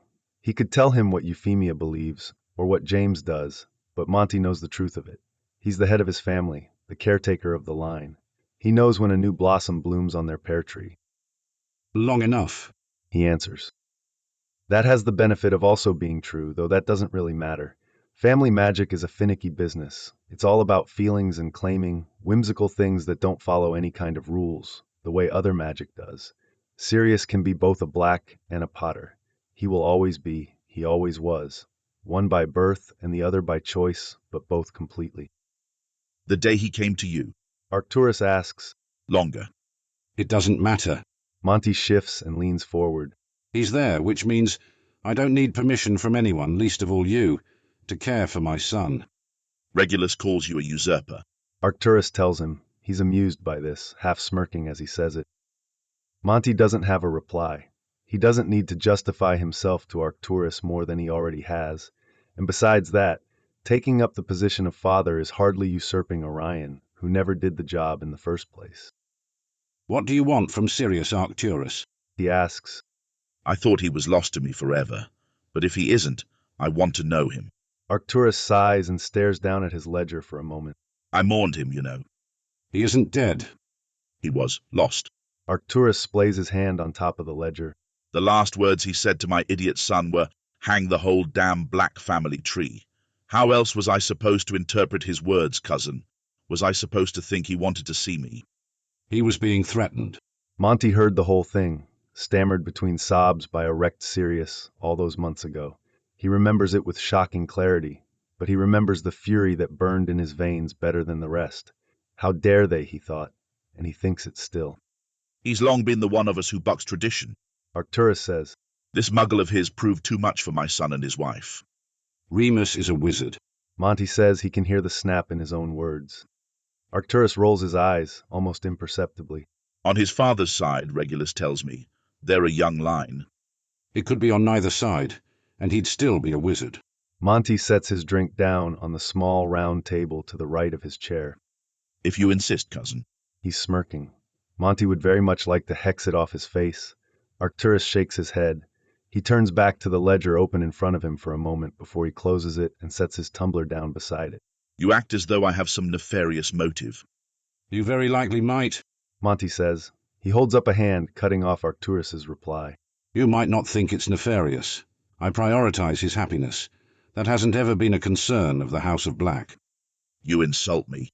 Arcturus tilts his head, watching Monty carefully. I don't mean to, Monty says, although it might be a lie. I only want to keep him safe. That we have in common. There's a strange, unreadable look on Arcturus's face which sets Monty's teeth on edge. Monty purses his lips and considers his next words. Arcturus is predictable, the way all of the stuffed-up purebloods always are, but he still must tread carefully. Making an enemy of the head of the Black family would do no one any favors, least of all Sirius. I fear you expect something from him he isn't willing to give. Arcturus shakes his head. More like I'd like to give something he won't yet take. But we're talking in circles, cousin. I have no intention to hurt my grandson, or his consort. The smirk returns to Arcturus's face. I've resigned myself to Regulus continuing the name. Disappointing, though, that is. It'll be a strange quirk in the line, of course. The childless heir. A curiosity. 10 generations from now. I'm sure they'll look upon the deadened end of the family tree and tell stories. Monty agrees. The disowned heir of the House of Black. There's a very pregnant moment of silence. Disowned. Arcturus asks, Who told you that? Orion. Orion. Arcturus laughs, soft and dangerous. Who's he to make that choice? Sirius was his son. And Orion is mine. Arcturus's grin is sharp and almost frightening. He forgets that often, which is his mistake. Don't make it yours too, cousin. Monty pauses, thinking. There's an awful thought sparking across the back of his mind. Even half-formed, he feels the horror rising, clenching in his stomach. He doesn't want to say the words, but he must. You haven't renounced him. I have not. Arcturus says soft and dangerous. He meets Monty's eyes. And it would certainly take a greater sin than a poorly bred muggle lover to make me. He's not a muggle. Monty snaps, losing hold of his patience. Arcturus just smiles that sharp smile. Would you prefer I call him a werewolf? Monty's blood runs cold. Chapter 12, James. James is flying. He's been flying for the better part of an hour, because he's run out of other things to do that aren't summer homework, which he staunchly refuses to start until the middle of August. He's got plans to have Lily over next week. Sirius and Remus's plan to swap over to Rosewood House after the July full moon for most of the rest of break is heartening. He's lonely. He dips low over the field, feet skimming the grass, and pulls himself up into a loop, the wind rushing through his hair and his glasses almost flying off his face. Summer's always been his favorite season, and 3 days after the moon they're going to a Quidditch game, just the 3 of them, their first real adult holiday. It's only 2 days, but it's the start of something. James thinks he'd like that. Holidays with Sirius and Remus. Maybe they can make a tradition of it once they've all gone and gotten professions. Maybe they can even start this year during winter or spring break. If it's something fun, he might even be able to convince Lily and Wormtail to come.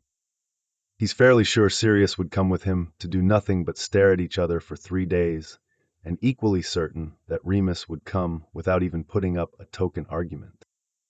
James swoops up again, pulling up over the tops of the trees and skimming along the edge of the field. He drops suddenly, dipping down into a dive that leaves him laughing breathlessly as he pulls back up, banking in a lazy circle as he drifts back down. He's a bit peckish. Mum has leftover roast from last night he's thinking about making into sandwiches when he hears a shout. Sirius is running across the field, a letter clutched in one hand, waving his arms over his head and nearly screeching. James thinks panic and immediately drops out of the air, skimming the grass again as he speeds across the field towards him. He jumps off his nimbus and hauls it up over his shoulder as Padfoot skids to a stop in front of him. You won't believe the day I've had. Sirius gasps out. James scoffs.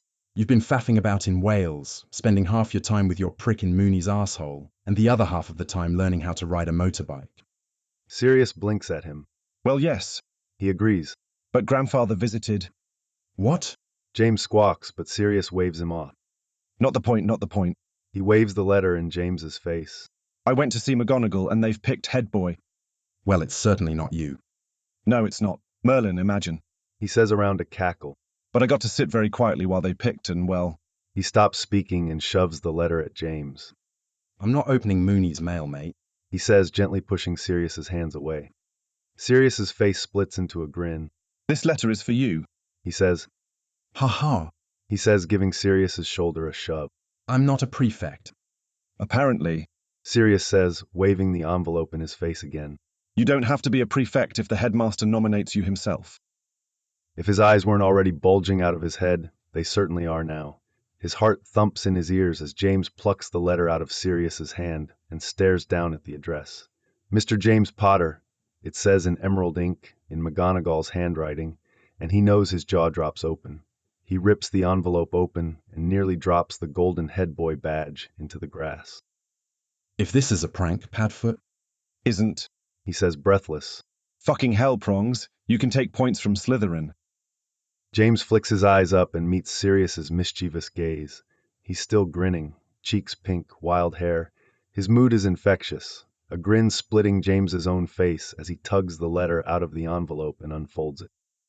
He sees McGonagall's Dear Mr. Potter at the top of the letter, and the noise he makes is nearly inhuman. It's so high-pitched and frantic. What's it say? What's it say? Sirius asks, sliding in next to him, peering over his shoulder. He's nearly vibrating with excitement. James is too.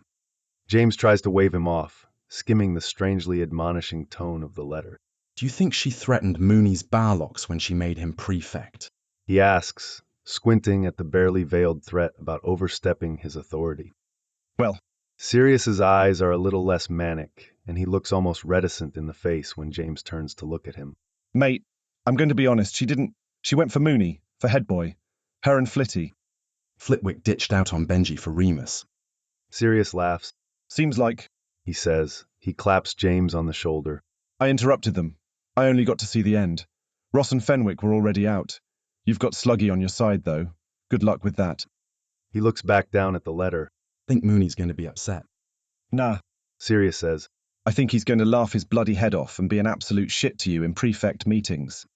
James lets out a frustrated noise, but he grins wide and pleased. The student becomes the teacher.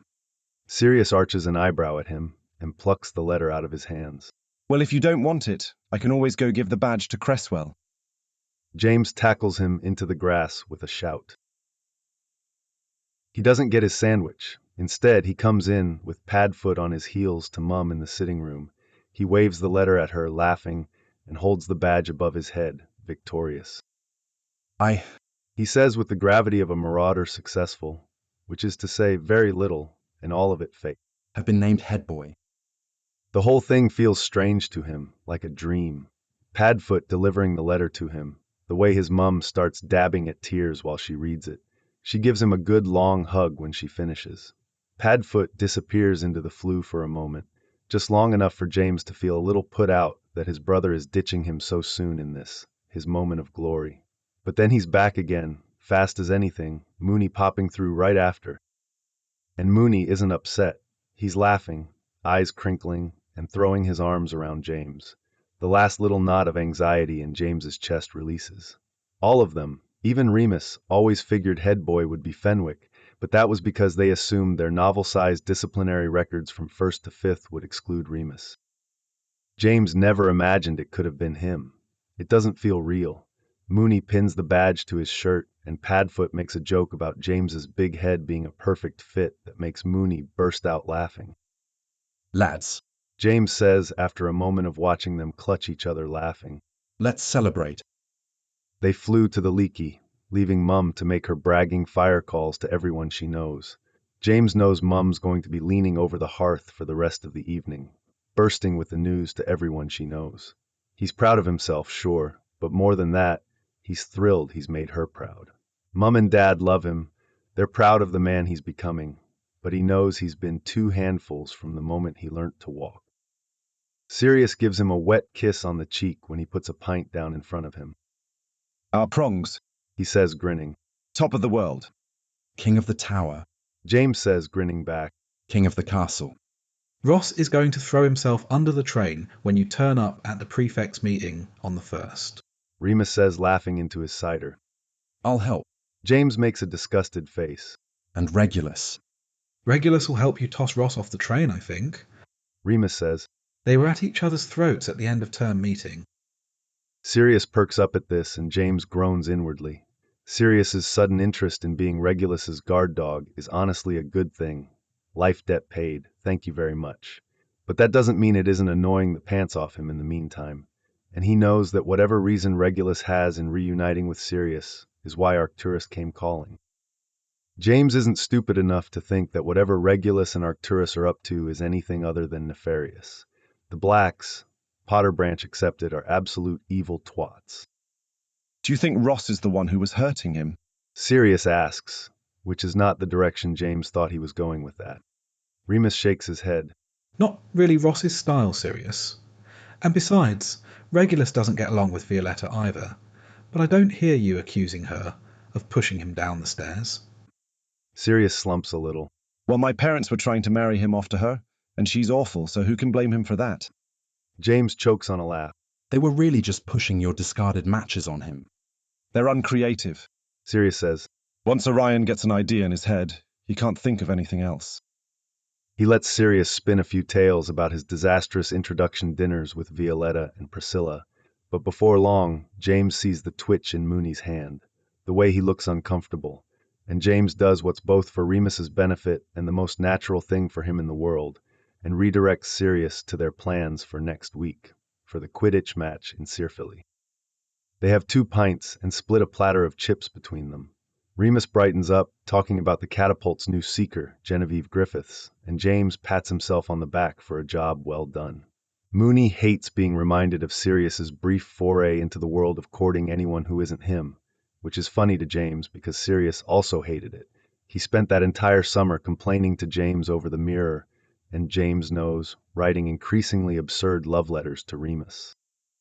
Quidditch is a safer topic, even if it bores Sirius, whose interest in Quidditch is primarily that he's got permission to hit something very hard at someone else's head, and secondly that he gets to trounce the other teams. Sirius pays the tab after they polish off the chips, and as they finish off their pints, James thinks to himself that he might very much like to see Lily and tell her, and then he curses himself again for failing his apparition exam, which has been the bane of his summer. Outside of the few times Sirius had offered to pop him round hers, it's been all letters and longing. Do you think we could pop by Lily's? He asks as Sirius finishes his pint. Remus snickers across the table from him and James flips him 2 fingers. Wanker. Sirius rolls his eyes. I'm not spending my life toting you around, Prongs. You've got to pass eventually. James lets out a frustrated huff. I can do it. He protests. I just haven't passed the test. He watches Sirius's eyebrows inch toward his hairline, and no, James thinks to himself, absolutely not. He's not going to fall for this bait. Splinching hurt, his remedial lessons over the summer were going well. He's not going to let Padfoot goad him into apparating to Cokeworth. I'll take you, Remus says around a chuckle. I haven't seen Lily since the summer started. You can't shout at her father about the motorbike, James orders. That makes Sirius bark out a laugh. Mooney doesn't yell about the motorbike anymore. He's seen me on it. He waggles his eyebrows, and it's James's turn to roll his eyes. They apparate into the back garden of the Evanses. There's no Petunia to frighten this time, which is really a pity, but James perseveres. He bounds up the back steps with Sirius and Remus at his heels and knocks at the door. He fidgets, adjusts the head boy badge still pinned to his jumper, and musses up his hair. He ignores how Sirius is snickering behind him. He tries not to think about how Remus is very definitely having a quieter laugh at him. She mightn't be here, Remus points out. Could be visiting her other, better-looking secret boyfriend. Sirius teases, which makes James laugh. You're taken, Padfoot, James says, not turning, keeping his eyes glued on the door, but he knows Sirius puffs up at the compliment. The back door swings open and Lily peers out at him, freckled cheeks and bright green eyes. James, She says. He grins at her, straightening up, and she tosses her arms around him and brings him down into a kiss. He floats a little, preening internally because he's missed her and he still isn't over the fact that he gets to kiss Lily Evans. She pulls back and looks up at him, a little grin of her own playing on her lips. What are we? Sirius asks from behind him. His house elves. She laughs, he loves her laugh, and she moves to hug them both too. He watches her squeeze the life out of Padfoot, and his heart feels strangely full. He'd been pining after her for so long, in the abstract, knowing that she loves his friends too, even Sirius, who used to get under her skin like no one else. He hates Snape for how he treated her, one among the myriad of reasons he hates Severus Snape, but he's never found a better silver lining. He hopes she feels the same way too, although he hasn't yet worked up the nerve to ask her. She turns back toward him, done hugging Moony to death, with her eyes lit up and her face bright. He adjusts his shirt. He puffs his chest out, trying to draw her eyes down. She steps back toward him and takes one of his hands. Her eyes are on his face, which he normally loves, but in this moment he's disappointed. What brings you to Cokeworth? She asks. I have some news, you see. He's twitchy and nervous, suddenly. He wonders if she'll be disappointed.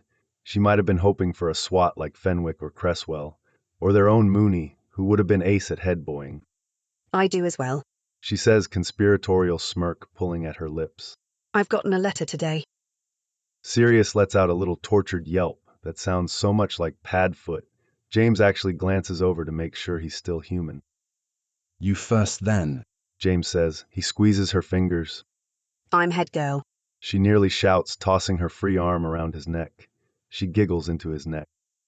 He looks up at Sirius, who's covering his mouth with both hands and has turned an interesting shade of puce. Remus is stifling his own laugh next to him. Oh. James says, voice faint. Well, that's very fortunate. She quirks a dark red eyebrow at him. He gets a little lost in his thoughts for a moment, thinking about her constellations of freckles and the dark flecks in her bottle green eyes. He could write thousands of lines of poetry, more odes than any man has a right to, about her face alone. But now, really knowing her, getting to know her as more than the firebrand beauty of Gryffindor Tower, he could fill an entire library. Don't lose the plot, Prongs, he hears Remus say. It's enough to pull him out of his reverie. He laughs a little at himself while he chews on his lip. He thinks of 1,000 clever things he could say, but instead he just reaches up and taps his badge. She glances down at his shirt and her eyes go comically wide. No. She breathes. McGonagall would never. McGonagall didn't. Sirius pipes up. Remus shushes him. James tosses him 2 fingers. Well, she didn't. He grumbles. I was there. You. She says, pulling back from him fully and planting her hands on her hips. James Potter, you're a menace, a reprobate, a crackpot madman. I thought it would be Benji. You're crackpot madman, he points out. And I was top of the year, while being Quidditch captain. All Benji Fenwick's done is be a boring hunk of skin for 6 years. Lily laughs at that, twining one arm back around his neck. She tugs him close, and James feels like he's flying. She's always making him feel that way, every time she touches him. So he kisses her, because he can't think of anything else he'd like to do more. He doesn't even particularly want to brag, which is unlike him, and something he'd like to poke at later. Boy, Evans, Padfoot says from behind him. Be a dear and bring him home for us, will you? Moony and I are going to pop back and give you lovebirds some alone time. She pulls back just enough to give him a grin, mischief sparking in her eyes. I'll take care of him, she promises. James can't stop the little thrill that races through him. He grins back. Chapter 13, Sirius. The full moon comes and goes, without much fanfare. Sirius breathes a sigh of relief when the worst of the damage is just aches and pains. He worries on these nights that they're trapped in the cellar, though he'll never tell Remus. Moony'll assume worrying means Sirius thinks he's unsafe, which isn't true. The wolf doesn't have an interest in hurting him, never has since the night Padfoot met the wolf. They're what could loosely be called friends, insofar as animals could be friends. The wolf likes to groom him, to chase him while they chased rabbits or foxes, to tackle him to the ground and snuffle at Padfoot's muzzle. What Sirius worries about in the cellar, in that dull corner of his mind that still belongs to him, isn't the wolf hurting him. It's how dull a night in a cellar is. At least in the shack they can chase each other. There's work in keeping the wolf in check when they're out in the world, but there's somehow more work in keeping the wolf distracted when there's absolutely nothing to entertain them. It's on his list, the one he keeps in his head, of what sort of place they're going to need when they leave Hogwarts. He thinks about the list while he sorts Mooney's tea and toast the second morning after the full moon. He's humming to himself, thinking about solariums and land, when Mooney comes stumbling in, sleep-rumpled hair sticking up in every direction. Morning, He mutters as he drops into a chair. You're up, Sirius says. He drops a kiss to Mooney's head while he sets breakfast, as pathetic an offering of tea and toast is in front of him. Remus grunts out something that may or may not be a yes. So not, Sirius thinks wryly, quite 100% yet. He settles across from Mooney with the prophet and his own slice of toast. He already finished the crossword earlier this morning, up with the sun like he always is and in want of something to do. But now he's thinking about property, and finds himself flipping to the paltry real estate section of the prophet. There isn't much. Wizarding homes tend to come from the family, at least ones with enough land and privacy to house their strange little pack. 3 flats in Hogsmeade pique his interest because access to the forest would be convenient, but as much as he loves Scotland, it's not home the way the Hollow is, or even here in Colburn. He'd like to stay close to Mooney's mum, ultimately, but he doesn't know many Welsh wizards who might have extra land laying around. They could buy Muggle and convert, but he'd like a house with cooling charms already on it. He sighs and sips his own cup of tea, and crosses a line through a 1-bedroom flat in Islington, because he'll never be caught dead living near Grimmauld Place again. It's disgusting how awake you are. Remus mutters at him. He glances up over the top of the paper and grins. Woke up at 5. He says, Did some work on the petrol charms on the bike. Dickie's going to notice you never need a fill-up. Remus slumps forward, chin in his hand, and Sirius lets the paper drop to the table in favor of staring at Mooney's face, which is lovely. He looks tired, which is all right, and doesn't look in pain, which is frankly better. It's 3 days after. Mooney's usually mostly back to normal by 2 days past, even after the hardest full moon nights. The superficial scratches on his hands and arms cleared up overnight. Sirius noticed that before he'd even gotten out of bed that morning, but it's still reassuring to see in the light of the day, in the Lupin's bright kitchen. He's already noticed that I'm odd. Sirius points out. Yes, but that's just because you're from London. Bloody Englishman. Remus tosses him a half-hearted glare, but it hardly does anything but make Sirius's heart beat a little faster. He can't help that Mooney looks so good in the mornings, with the sleepy look in his eyes and the droopy eyelids. He wouldn't describe Mooney as cute, not since puberty hit and Remus shot up 1.5 feet, going from small and coltish to tall and lanky, but Sirius does often think that Remus is beautiful, handsome, attractive, fit. And he does often think that above all, Remus is his. He's never had anything as precious as Remus's love. Are you all right? Remus asks him. Sirius reaches across the table, wiggling his fingers to ask for Remus's hand. Remus squeezes his hand before he twines their fingers together. He bites down on a soppy grin. I love you so much, you know.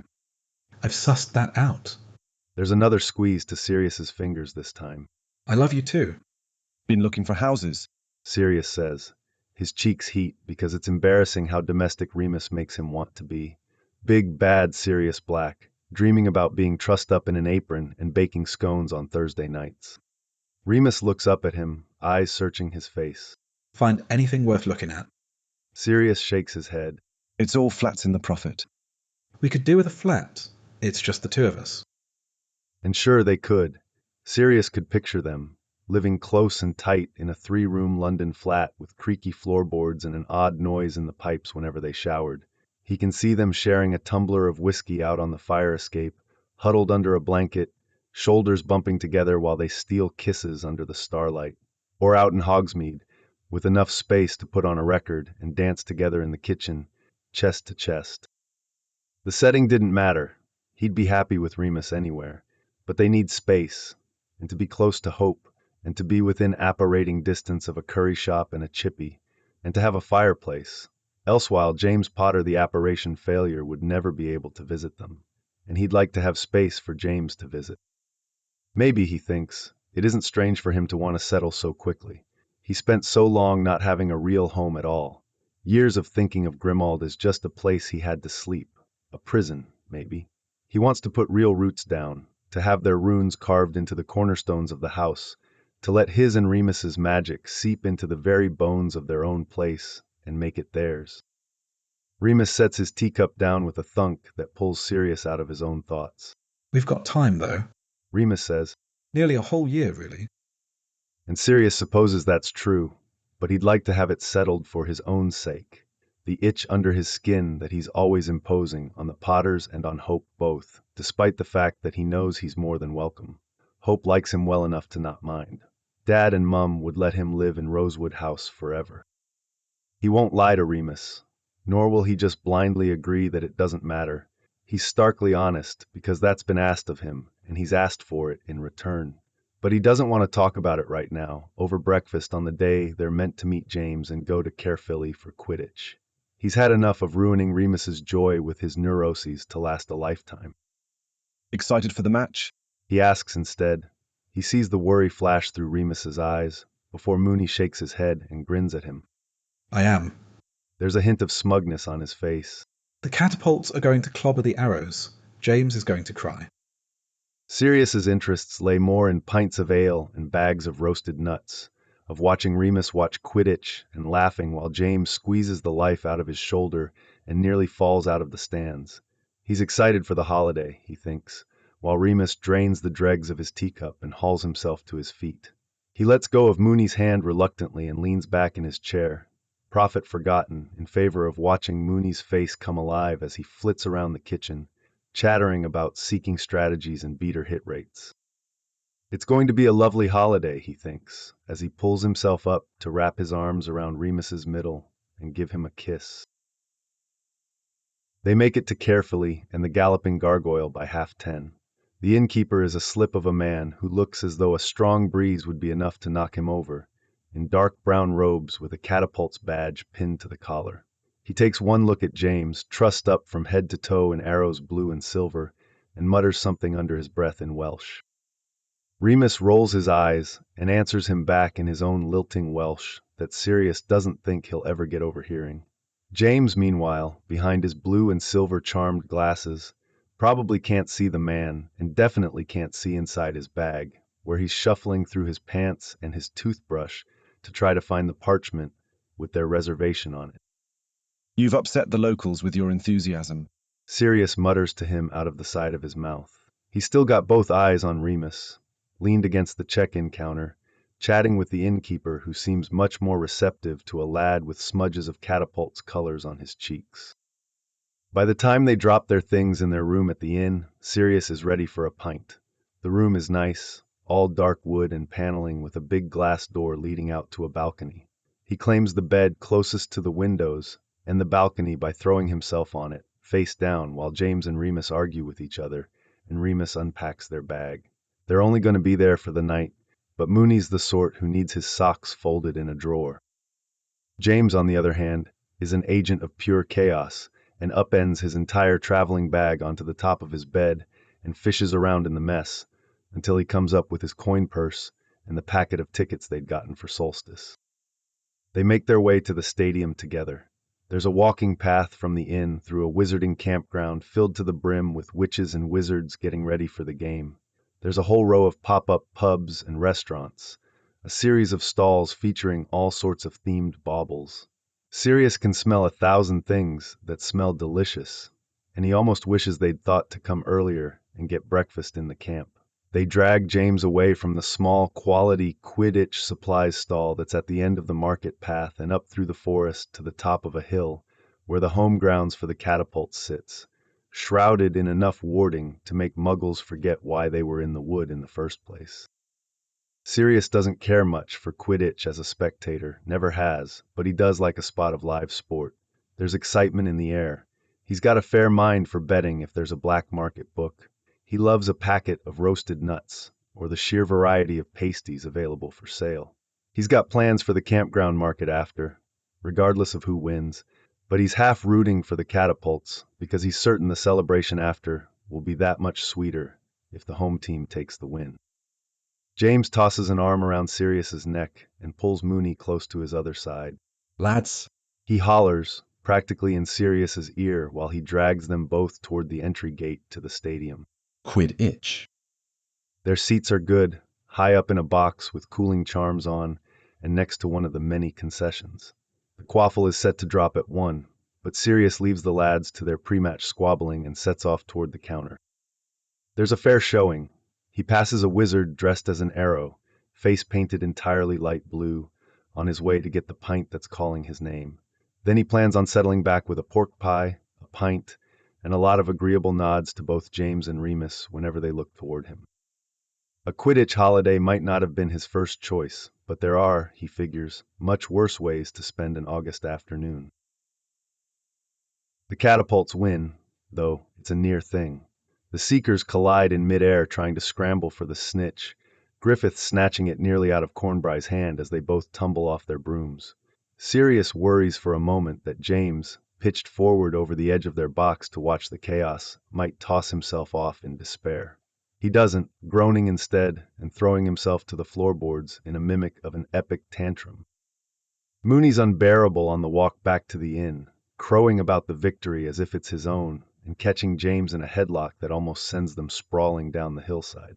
He lets Remus pin a catapult's badge to his robe, a concession that hurts because it is green, and he's normally very anti-green.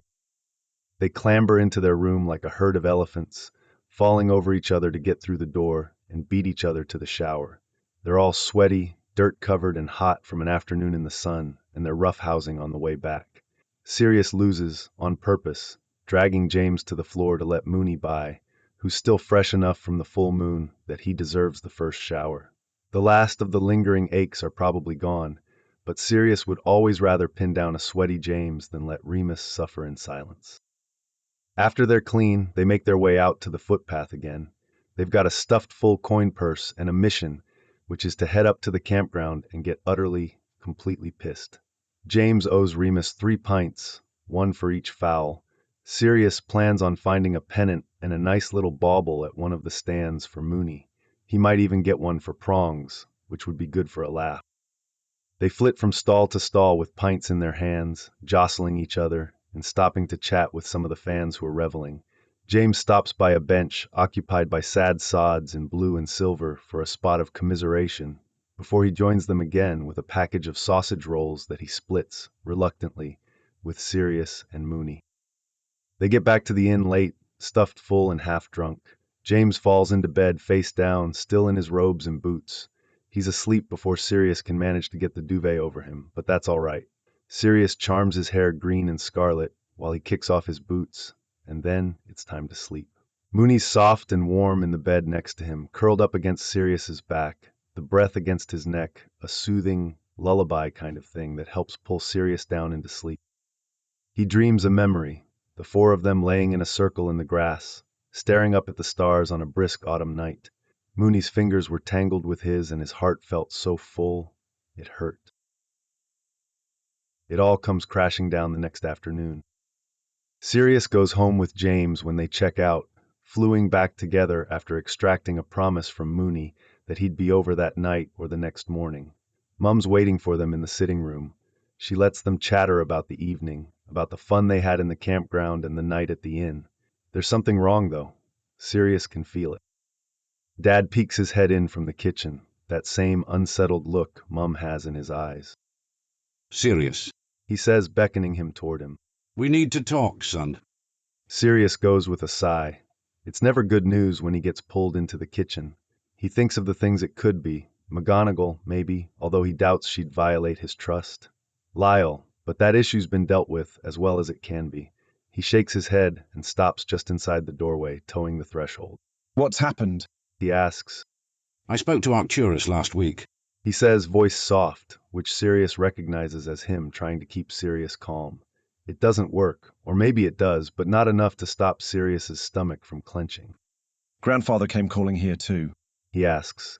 The last thing Monty and Euphemia deserve is the wrath of the house on them. He'll leave if he has to. I went to him. Dad corrects.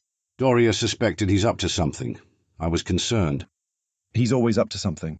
Sirius sighs and crosses all the way into the kitchen, letting the door swing closed behind him. It's an important conversation, then. He's been up to something my whole life. Probably his whole life, too. Probably. Dad agrees, still keeping his voice calm and steady. But this concerns you. Is Remus here? He shakes his head. Still in Wales. Having tea with his mum tonight. Dad fixes his gaze on him, eyes slightly narrowed and a frown curving his lips. Arcturus knows about him, Sirius. Well, course he does. They've met. And we haven't exactly kept his parentage a secret, you know. No. Dad interrupts. He knows about him. Sirius feels the cold dread fill him, and before he can think, before Dad can reach out for him, he spins on the spot and disapparates. He opens his eyes in the drawing room of Chateau d'Emeraude, stifling a gasp at the pain in his chest. It's nearly too far a distance, on the edge of what he's able to cross, and his lungs burn from it. There's music on, a Chopin piece he has a sense memory of, one of Grandfather's favorites. The awful portrait still hangs on the mantel. He looks at himself younger and so desperately sad and takes in a deep breath. He isn't sad now, or even scared. He's angry, furious. He turns toward the big dark oak desk by the bookshelves. Grandfather sat there, still scribbling in his ledger. He hasn't looked up. Sirius takes 2 steps forward. Grandfather, he grinds out. The quill stops. Half a smile blooms on Arcturus's face. 2 wine glasses pop into existence on the desk between them with a twitch of Arcturus's wrist. Grandson, he says, I was wondering when you'd come. Chapter 14, Arcturus. When Arcturus Black was young and newly married, long before he inherited Chateau d'Emeraude, his father offered him the Islington townhouse on Grimmauld Place as an option for a homestead. He declined, opting instead for a quiet, mid-sized manor house outside of Birmingham, near an apothecary and a proper wizarding restaurant run by an old Greek wizard who made baklava. Arcturus still tastes in his dreams, decades later. He lived a beautiful 25 years there with Melania, the North Star of his whole world.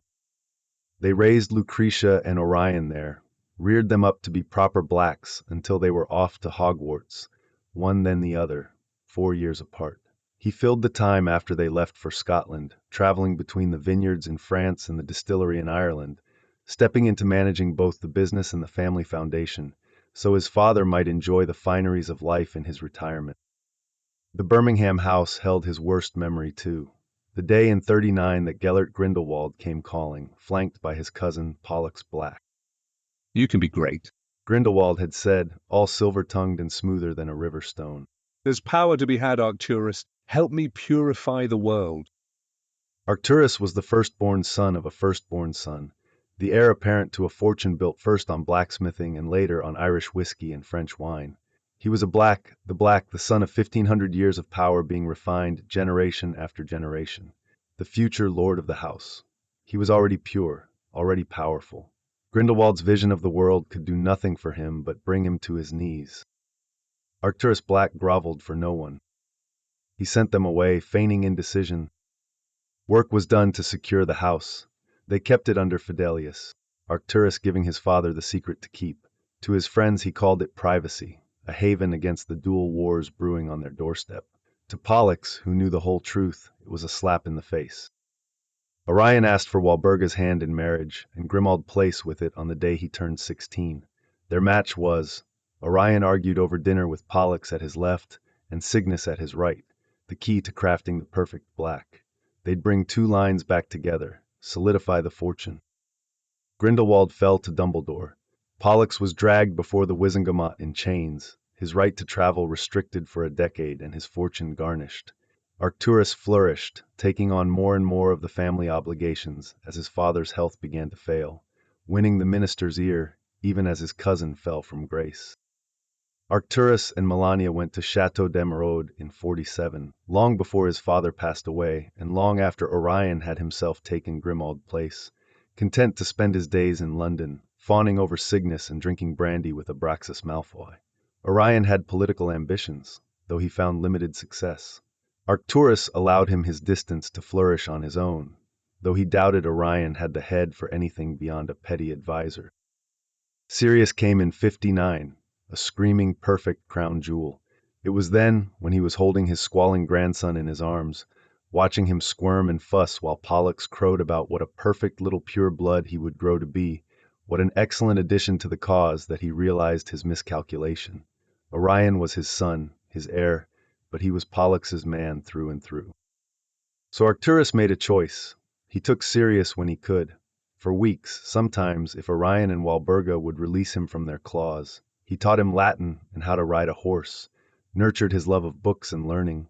He gave him his father's wand and taught him to summon, to make light, to start a fire. He watched, proud as anything, as Sirius reasoned out how to use the charms in the library in Chateau d'Emeraude without any help at all. He brought him along to the vineyards in Gringotts, called him to his elbow to show him how to do the figures and to write orders. He took their rough crown jewel and cut him, shined him, made him shine bright blue like a sapphire. A different path for a different sort of man. That was the key, that was their future. And then Orion would call him home and break him open, again and again. Arcturus knew they were at odds, clashing left and right, but he didn't want to know, perhaps, how bad it got, how far they'd pushed their crown jewel. He learned that the morning of September 2nd, when Harold appeared in his window, hooting darkly at him, and Sirius's perfect penmanship told him the worst news he'd gotten in decades. I've been sorted into Gryffindor, grandfather, after quite a long time under the sorting hat. I made a friend already, James Potter. The other boys in my dormitory seem quiet. However, I think I shall be friends with all of them before long. One boy brought more books along than I have. And the war between Sirius and Orion truly began in earnest. Worse and worse year after year, until the moment nearly 2 years ago that Narcissa whispered Sirius's secrets into Orion's ear and Sirius left, cursing them all in his wake because he'd fallen in love with a mudblood. Arcturus raged privately, drank himself into stupors over it, mourned him as though he'd died. His crown jewel, the best light in his life, in the care of his cousins and the arms of a mudblood. It was all, he figured, Orion's fault in the end. He was made pathetic by Pollux and Cygnus, by blasted Abraxas Malfoy, whose own heir fancied himself the next Grindelwald. The choices Arcturus had left were slim and unacceptable, a spineless son and an overly compliant grandson. They'd make the house weak, they'd make it fall. Orion would see himself genuflecting to Lucius Malfoy before his death. He would spend their fortune and their favor on a crusade to purify the earth and raise wizard kind above the muggle and mudblood filth. A fruitless crusade, Arcturus knew. He'd seen it before. He lived it already. There would always be an Albus Dumbledore waiting to bring down a Gellert Grindelwald. So when Regulus came to him with news that Sirius was speaking to him, a plan started to form in Arcturus's mind. He would not see the house in ruin, his heirs in Azkaban or Numengard, the line lost to the ages. That was how the Gaunts came to their bitter end. The Pisanas, the Grindelwalds, too many to count. The Blacks would live forever, into eternity, until their namesakes in the night sky turned to dust, toujours. He had only one choice. Sirius Black would bow to no one. Arcturus had made sure of that himself. Arcturus hates coming to call at the townhouse on Grimmauld Place. He dislikes London in general. It's too big, too muggle. Too much of the mystical past has gone, buried under glass, concrete, and steel, made shiny and modern and mundane by the herds of muggles who zip around in their cars and their underground trains. The Grimmauld house itself is overrun by wizards and witches Arcturus rather hates, but has to pretend to like. Orion spends an inordinate amount of time at Lucius Malfoy's elbow, or perhaps at Walburga's teat. Romilda Goyle and Eleanor Parkinson spend every waking moment in the parlor, tittering gossip over wine glasses with Walburga. There are few things Arcturus has less patience for than the hangers-on Walburga and Orion gather in their parlor. It's below them. It's pathetic. The Blacks have power in their hands and under their skin, magic that crackles in their fingertips and runs hot through their veins, and also a mountain of gold and decades of cultivating useful alliances. Orion's interests lie in the wrong place, in wasting effort on the weak-minded idealism instead of uplifting the family as he should. Soft power matters, and Arcturus Black has spent too long gathering theirs with his own bare hands to let it fall to Orion's pathetic ambitions. He never intended to have need of Orion's second son. His plans might have changed over the years, but the meat of them remains the same. Protect the legacy, the same as his ancestors always have. Protect the fortune from the likes of his cousins. Do not allow the House of Black to become a pawn in Lucius Malfoy's losing game of supremacy. The Blacks are already superior in every way that matters. They need no help from the likes of the Malfoys. The door to Grimmauld Place opens under his palm. It's silent in the front sitting room, no clout-chasing Parkinsons or dim-witted Goyles to spoil his evening. Creature pops in front of him, bowed low, with the offer of a brandy on a silver tray. He doesn't take it, sniffing to himself at his son's silent affront. He sees himself to the dining room. Walburga and Regulus are sat already, Regulus prodding at the condensation on his water glass while Walburga watches him with iron eyes. Orion stands, sipping from his own snifter of brandy by the fire. Father, Orion says. Arcturus takes his seat at the head of the table. Regulus chances a glance up at him. Walburga won't meet his eyes. I see you still haven't learnt to greet a guest properly, Orion. Orion turns toward the fire, but Arcturus knows he's making a face. He's half the mind to hex him while his back is turned, but won't. He isn't here to make an enemy tonight. There'll be time and occasion enough for that later. He lets his son have his little rebellion, waiting with his hands clasped in front of his dinner plate until there's a pop and a tumbler appears by his empty wineglass. Arcturus wins, because Arcturus always wins. There's something to be said about having the purse strings held tightly in his own hand. We're celebrating tonight, Father, Orion says. He turns back to face the room, composed now, both hands coming to rest on the back of his empty chair. Regulus has made a match. Arcturus lifts his tumbler. The young greengrass witch. Despite my reservations, yes. Orion glances at Walburga. We were hoping for a more fortuitous alliance. The Greengrasses are dispassionate about the cause. A strong line. Arcturus says as though he hadn't insisted on the arraignment weeks ago, this very argument on his lips. And one that hasn't crossed with the family in some time. Congratulations, Regulus. Regulus does manage a smile then, but he drowns it in a sip of water, like he isn't allowed to be happy. Arcturus supposes that's true enough. Walburga prefers to raise her children in misery, Pollux' firm hand echoing forward to the next generation. There'll be a brief courtship. Orion says. He takes his seat.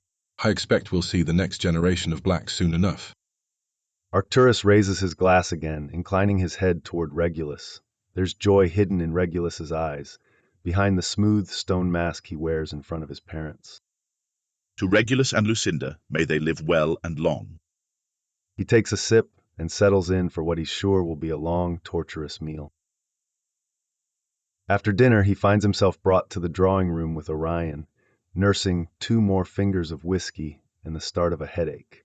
He sometimes wonders about his son's political misadventures out of morbid curiosity, but now that he's found a solution to the conundrum he'd found himself 2 Yules ago, he finds himself less inclined to care what Orion plans on doing or who he's whispering to on the Wizengamot. I've been meaning to ask, Father. Orion starts. Arcturus's hackles rise, another favor in a long line of favors. More funding for his pet projects, more access to property, more heirlooms. He supposes it's his right as heir, as Arcturus once was, to have the family finery and fortune at his disposal. Orion is a gimcrack son, though, a shoddy politician with 2 large dreams. The sort of man who bullies his children and hides behind his wife's skirt while she hurts them more. I thought I made it clear when I came during the spring. Arcturus says. There will be no more favors to Grimmauld Place from Chateau d'Emeraude. Orion has the decency to look shamed. Good, Arcturus thinks. That's a start. One day soon there will be tears on his face, the utterly broken look of a man stripped of his future. Arcturus looks forward to it. Today, however, is not that day. Not when things are still so fragile. Not when Regulus still lives in these walls and Sirius still refuses his legacy. Arcturus is an old man, an impatient one, but not so old as to believe he'll die tomorrow. He'll take the time he needs to secure the future he wants to see. He'd rather have a mudblood as the consort to the head of the house than watch Orion bring their name to ruin. What is it you want, Orion? He asks when the silence has stretched on for far too long. Pollux intends to formally name Regulus as his heir at his second celebration. Orion says cautiously. Poor Cygnus left to rot. How dreadful. He knows he sounds dry. The entire purpose of allowing Orion and Walburga to wed was to rejoin the lines. It strikes him then that they've failed at that, the one thing he and Pollux ever agreed on. It's a formality, of course, but important to the match. Orion visibly swallows. Arcturus has to force himself to not roll his eyes. We'd like if you... No. He says, cutting him off. I'll finance the celebrations, of course, and provide whichever property they'd prefer as a homestead, whatever Regulus requires. I won't make meaningless gestures to smooth over your incompetence in setting a match. He'll inherit anyway, Father. It's a symbolic gesture. You wasted precious time simpering over the Yaxleys and the Parkinsons, which you wouldn't have had to do if you had managed to realize your firstborn is a homosexual. He flicks his eyes up, meeting Orion's gaze. My will is laid out clearly. That shall have to be enough for them. I meant what I said. No more favors. Clearly. Orion snarls, short and bitter. Arcturus arches an eyebrow and leans forward in his seat, searching Orion's face. He doesn't have an inkling of what Arcturus has planned. He's sure of that. Orion thinks too simply, an utter waste of a brilliant mind. The Greengrasses aren't chasing a fortune. They've already got one, and Lucinda is their youngest daughter. Besides, this symbolic gesture is for you, to preen in front of your gaggle of would-be kings. Hardly, Father. Orion slashes his hand through the air in front of him. Don't you think Regulus might want some show of support, now that you're cuddling up to a blood traitor? He's trying to get a rise out of him. It won't work. There's no path Orion can go down that Arcturus himself hasn't found himself on a dozen times in the last 2 years. He's thought all of this through to its logical end. He'd already considered limitless paths to the future. There is either toujours or pour. He was left with a choice. Relinquish one or the other. Arcturus already made his choice. He made that choice on a cold November day in '59, his grandson bundled in his arms. The last tendrils of his headache leave him in the midday hours the next day. He goes to the drawing room and puts on a record, hoping to get some work done before Yanni calls him for dinner. He's been coming here every afternoon and evening since Fleamont visited, waiting, always waiting. He'd shown his cards. It's only a matter of time. A crack of apparition makes Arcturus's quill slip. He doesn't have to look up to know it's his grandson in front of him, probably a seething tower of rage. All black, no Potter, stripped back to his truest form. Few others could get through the wards. No others would have the audacity. Grandfather, he hears Sirius say through what must be gritted teeth. Arcturus deigns to look up. He twitches his wrist and conjures 2 wine glasses, still empty for now, until he can decide if Sirius is likely to throw it at him. Grandson, he says, taking him in. He is angry. Arcturus can see that plain as day. There's fire in those eyes, molten metal. Arcturus isn't a stranger to Sirius's anger. He's seen him raging at any number of things. House elves, his parents, Regulus. He wonders idly if Sirius had reason to be truly angry in the long stretch he'd been gone from the Blacks. I was wondering when you'd come. I don't want to be here. You didn't leave me a choice. Sirius counters. His hands are fists by his sides. Did someone upset you? He asks, cocking his head to the side. Orion, perhaps. Sirius throws him a glare, all molten lead eyes and flushed cheeks. You know why I'm here. Dad told me. He arches an eyebrow, biting down on the smirk threatening to bloom across his face. He was counting on Fleamont telling him. The only surprise came in how long it took Sirius to arrive in front of him. Frankly, grandson, if I knew that's all I needed to get you back in my home, I would have looked into your consort sooner. He's needling. He can't help it. It's been too long since he's gotten to play this game. His brother's long dead. Orion crumbles too quickly, retreats behind his wife's skirt, and lets her fight his battles, unless it's against his own children. Regulus is as compliant as a house elf. Sirius has the fire to spar. You've got no business poking in his life. His nostrils flare.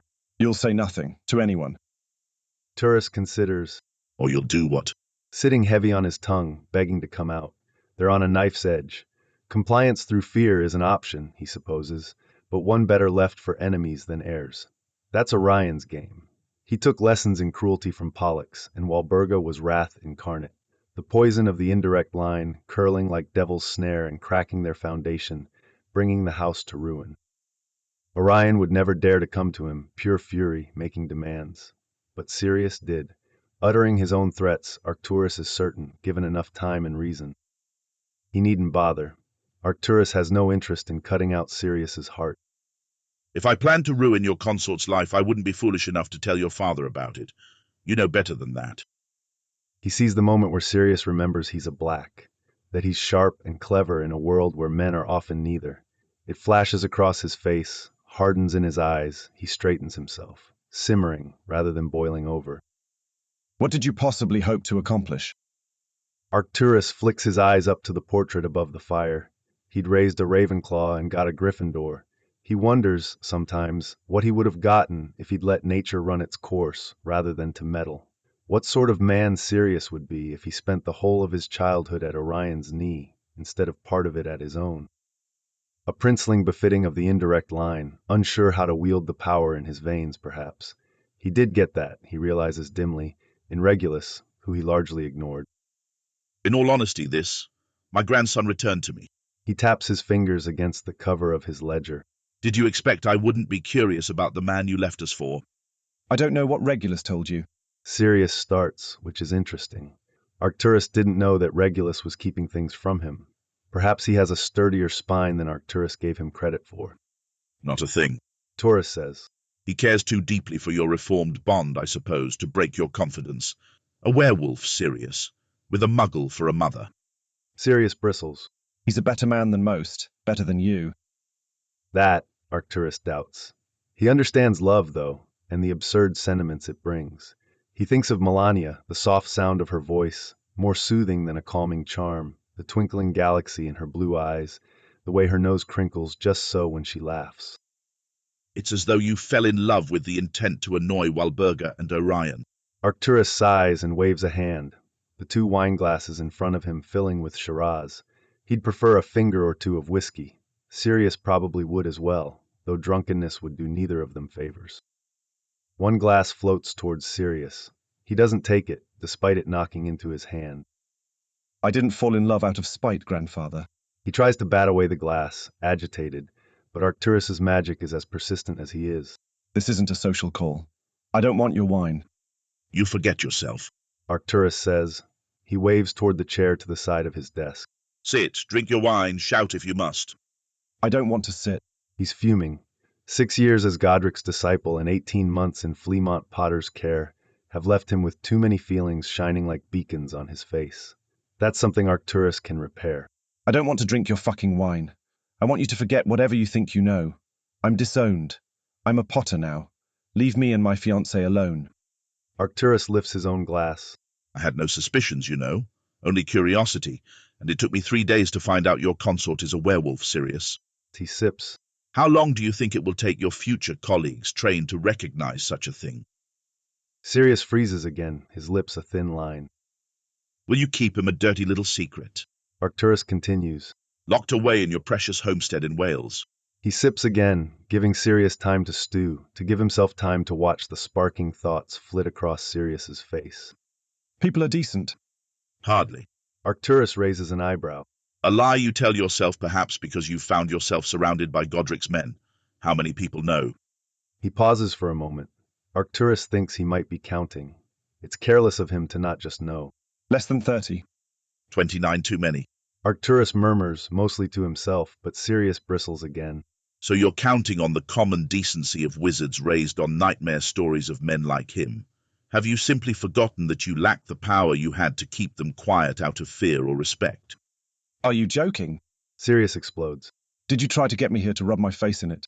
Sirius narrows his eyes and steps forward, knee knocking against the desk between them, the wine glass still chasing his hand. If you speak a word of this... Arcturus shakes his head. What good would that do either of us? You needn't worry about whatever you've got in your head. What do you want? Arcturus leans back in his chair, hands folded together on the ledger. A great many things, Sirius. From this? He snaps, palms down on the desk, fury in his eyes. Arcturus wonders if he's forgotten composure or if he's simply not needed it. I was simply asking a question. Arcturus lets his lips quirk up into the start of a smile. But while we're on the topic of wanting things, Sirius, I should remind you of my offer of an engagement gift. I told you I won't spend another minute. And yet here you stand for several minutes and counting. Arcturus leans forward, watching him, the angry cut of his lips, the severe line of his eyebrows, the poorly disguised fear in his eyes. He wishes that weren't there. He doesn't want fear. If you threaten my family, I'll cross whatever threshold I have to. Sirius's fingers close around the hilt of his wand. Arcturus sees it plain as day, and he wonders idly who the house would defend if Sirius lashed out at him. I'm rescinding Orion's claim come next spring. He trusts Sirius to put some kind of picture together, even lost as he is in his own emotions. It will be the wrong one, with Regulus as their future, but a picture still. What remains of the line will be under my protection. I need to know what I'm protecting. I'm a potter. Sirius manages to choke out, half lost in his own head. And the house at Lemon Grove comes from your grandmother's dowry, he says, cutting him off. It's Macmillan, not Black. The grove is lovely, large and well protected. Impenetrable, one might say. He looks at him, meets his eyes, and tries to make him see, to force him to listen. To keep the Krupps in and the Muggles out, you see. Sirius opens his mouth. Nothing comes out. They both watch each other for a moment that stretches on, Chopin filling the chasm of silence between them. Sirius's fingers close around the stem of the wine glass still floating by his hand. Arcturus smiles. Chapter 15, Sirius. It's getting dark in the drawing room of Chateau d'Emeraude by the time Sirius stands up from the seat by grandfather's desk, head pounding, and sees himself to the flue in the kitchen. He'll splinch himself if he tries to apparate to Godric's hollow. He's exhausted as it is, hands shaking as he twists open the door to the kitchens, where Yanni almost drops a pot in shock. Master Sirius, Yanni says, staring up at him with big, wide eyes. You is home. And that, somehow, more than anything that happened upstairs, more than the terror and the fear and everything that had been running through him for the better part of 3 hours, that is what undoes him. He falls against the door and chokes back a sobbed-out laugh while he slides down to sit, knees pulled up against his chest. Poor Yanni's panicking now. He knows that without looking. The tension in the air from the poor elf thinking he's done something wrong is thick enough to taste. A mug of cocoa pops into existence beside his left foot. Yanni bustles over with a thick slice of raspberry cake on a plate, all panicked eyes and floppy ears. If only, he thinks, biting hard on his lip and staring at Yanni, eyes blurred with tears. Cake and cocoa cured his moods when he was small. There isn't enough of it in the world to fill up the hollow feeling inside him now. This morning, he was sure he'd never set foot in here again. He'd never see the walls of Chateau d'Emeraude again, never taste Yanni's sleepy tea, never have grandfather offer him a sip of whiskey, or grandmother straighten the collar of his robes again. They were small things, tiny in the face of everything else, of Walburga rage and Orion's silent torture, of Regulus snubbing him and Creature spying on him, of Pollux and Cygnus treating him like a king until he came home with red and gold on his Hogwarts tie and Bellatrix hexing him at every turn. But those tiny glimpses of a more average life mattered to him. They were important. This place was supposed to be his one day, he thinks dimly. The whole of his childhood had been dark-tinted by the wretches that called himself his parents. But this place, this was the first castle that he had a piece of peace in. He had to give this up, the little shards of good mixed in with the awful, because he was drowning in Grimmauld Place. He would have died if he stayed. He knows that now. Did they even really care? Grandfather reached out to him when it fit his fancy. Even that was a lie. They loved him because he was valuable to them. They stopped when he wasn't. He needs to go home, to Rosewood House, to Mum and Dad and safety, to think about how to sit Remus down and tell him what happened tonight without breaking down and bursting all the glass in Godric's hollow. He'll have to sit there, holding Remus's hands, and tell him that the little life Sirius managed to eke out has all come crumbling down, and that it might be better for both of them if they just, stop loving each other. That's a joke. Sirius can't just shut off the way Remus lights up his nerves and his head, the way he thinks about him when he's gone, even if it's just down the hall. Grandfather says one thing and means another. That's what blacks do. He wants something.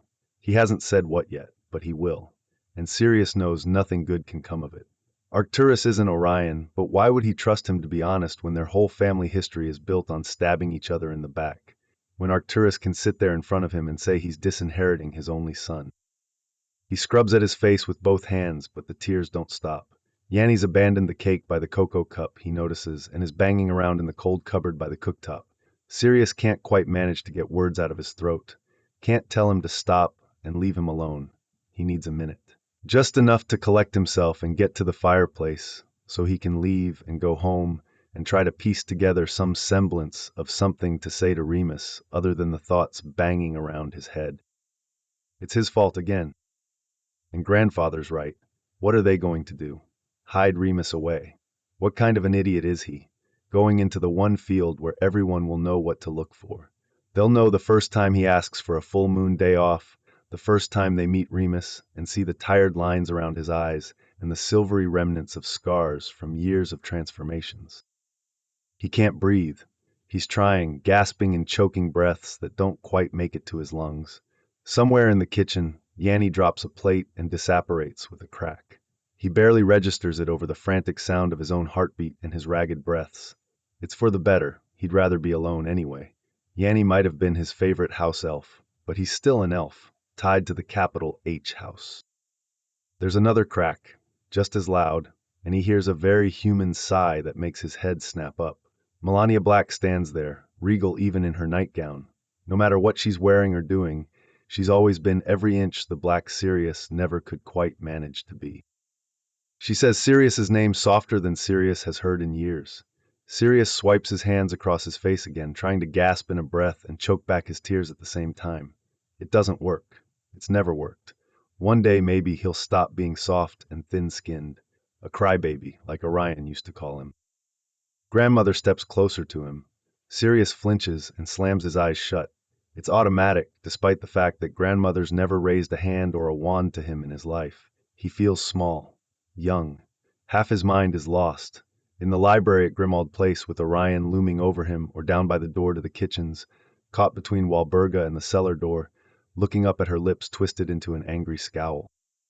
Sirius. Grandmother repeats, closer now. He opens his eyes again and looks up. He hardly has to. She's crouched in front of him, her arms hanging in the air between them like she's afraid to touch him. There's concern on her face. Sirius can't ever remember grandmother looking at him like that before. He says around another gasping breath. I'm going, I swear. He tries to scramble up, but her hands clamp down on his shoulders.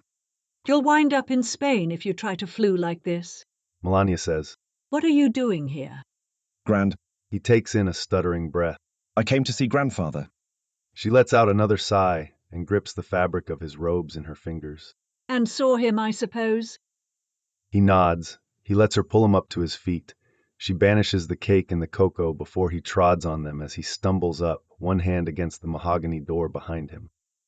Look at you, she says, cupping his cheeks. She wipes at his tear tracks with her fingertips. My grandson, home again. He sniffles. He wants to scream. This isn't home. It could have been, maybe. But instead of them rescuing him, he found himself on the potter's doorstep, first rescuing himself and then letting them finish the job. Rosewood House is home, the house he shares with his mum and dad and brother. Chateau d'Emeraude isn't home. It could have been, if grandfather and grandmother would have deigned to ever notice that he was screaming for help for years before he ran away. He might have lost them too eventually, but he might have had a chance. Come, she says, guiding him across the kitchen to sit at the small table by the fire. Yanni will make us some fresh cocoa and you can calm down. He gulps in some air, finally able to get a full lung of it now that he isn't sobbing like a baby. I have to go.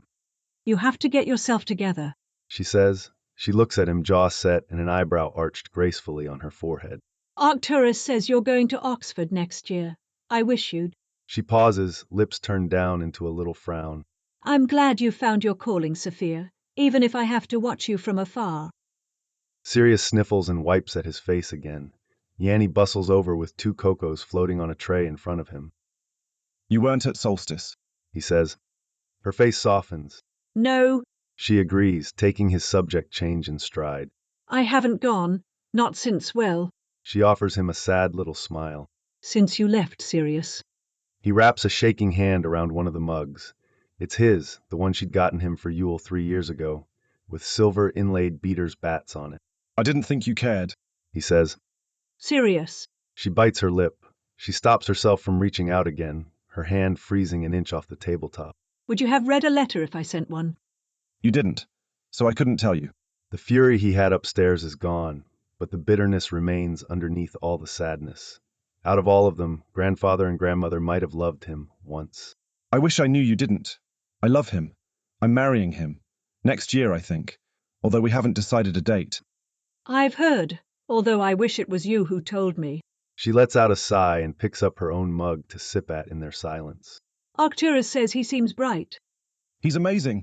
Sirius peers down into the mess of fancy whipped cream on top of the drink and wishes, more than anything, for Euphemia's cocoa with a mess of marshmallows on top, for her to give him a hug, for Remus to kiss him on the temple and James to squish his way in and poke Sirius in the stomach until he doubles over laughing, for grandmother and grandfather to love him without conditions, without games.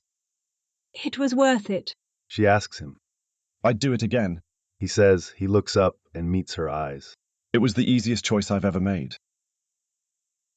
When he finally emerges from the fireplace in Rosewood House, the entire Potter family and Remus are seated in the sitting room. Remus jumps up before he's even fully on solid ground, rushing across the space between them and yanking Sirius into his arms. Don't you fucking ever disappear like that again? He gasps into Sirius's neck. Shut up while you're ahead, mate. James says from the armchair closest to him. Sirius meets Monty's gaze over Remus's shoulder and holds it for a moment, watching Monty watch him and puzzle out whatever he's looking for in Sirius's expression. If he finds it, Sirius doesn't know because he doesn't say anything at all. He takes a breath and squeezes Remus's hips in both hands. We need to talk, he says soft as he can into Remus's ear. Monty told me. Remus says back, tightening his hold on Sirius until it was nearly hard for him to breathe. We still need to talk. Mooney pulls back, just far enough to look at his face with worried eyes. All right. The walk up the stairs to his bedroom is pure torture. Mooney keeps their hands linked, fingers twined, but Sirius has a ball of anxious energy vibrating inside him, keeping him hot with nerves and freezing cold at the same time. By the time he shuts the door behind them and turns to look at Mooney's face again, he's managed to almost work himself back up into another fit. Sirius. Mooney says, reaching up with his free hand and stroking his fingers along Sirius's jaw. What happened? He knows. Which is how it begins, but Remus already knows that. He sucks in a little breath and continues. He offered the house again. He shakes his head, tries to use the motion to not look at Mooney and focus on the floor, but Remus is too smart for that and catches his face, turning him back toward him. He says the lemon grove is safe for moon nights. That sounds good. Remus's fingers catch on his jaw, holding him. Padfoot. Too good to be true, Sirius says. He turns his face into Remus's hand and kisses the pads of his fingers. I was afraid of this, Remus, more than anything. Hey. Remus leans into him and presses his lips against the side of Sirius's face. We'll deal with it, Sirius, together, right? There's so many things he wants to say, thoughts flitting through his head faster than he can assemble them into sentences. He takes the moment he's given, with Mooney pressed against him and his hands on him, to let himself relax for the first time since he apparated to Chateau d'Emeraude.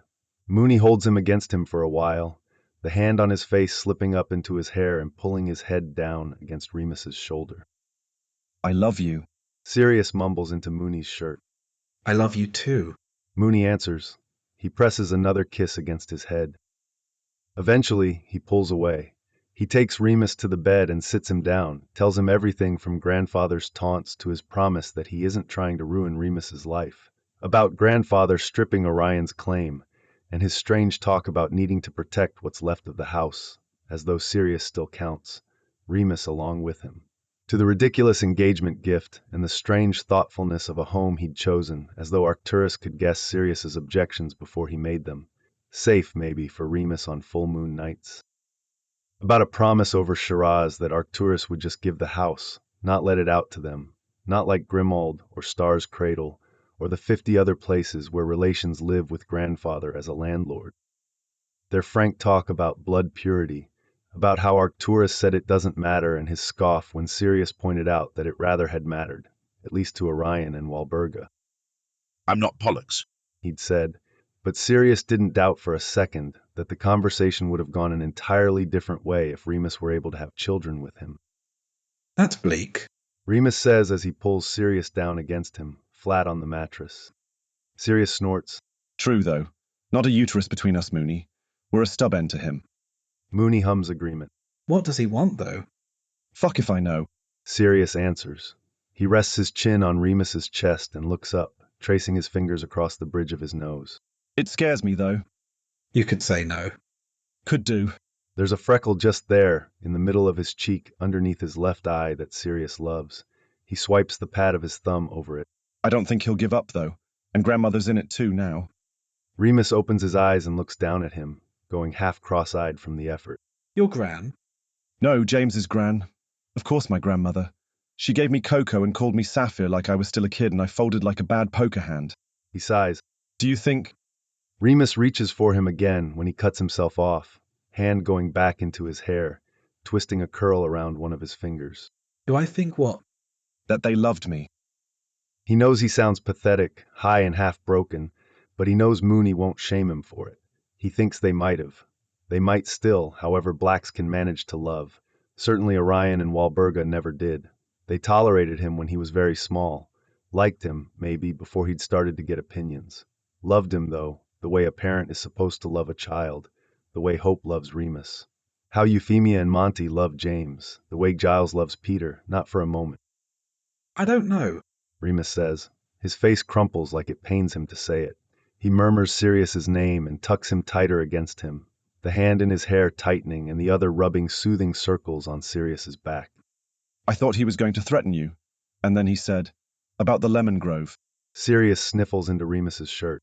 And I said we'd talk about it, so... Remus shifts under him but doesn't try to move him from where he's burrowed against his side, half on top of him. That's fine. Sirius doesn't want to move. He's quiet for a long time. I don't want you to do anything you don't want to do. He says slowly, like he's carefully choosing his words. Even if, especially if, you think I'm being threatened. You're a martyr sometimes, you know. Sirius tells him. Don't be a troll. Remus tugs on his curls, and he looks up from where he's burrowed his head to meet Mooney's eyes. You're precious to me too. You don't get a monopoly on protecting people. He falls back against Mooney's chest, smacking a kiss against the worn cotton of his shirt above his heart. Feels like it should finally be my turn, after all you've done for me. That's not how it works, and you know it. Remus lets out a huff of air. If the house is safe... We can look, Sirius says. If we like it, maybe. If I do, you know, get into Oxmag, we can stay there while I'm in my program. Use it for moons after, if the grove really is safe. Do a showing, like any other house, just a free one. Sirius shakes his head. Not free, he says. There's a price. We just don't know what it is yet. Chapter 16, Remus. Remus wakes from sleep 3 days after the world shook itself on its axis too early, long before the golden 10 o'clock hour when it's reasonable and civilized to wake up, which is disgusting. He's alone, which is also disgusting, although normal, because he's gone and fallen in love with a man who apparently wakes up with the sun most days, even when he doesn't have to. He's naked and sprawled on the right side of Sirius's bed, which he supposes, even in his sleep-drenched, slow-moving head, has become his side.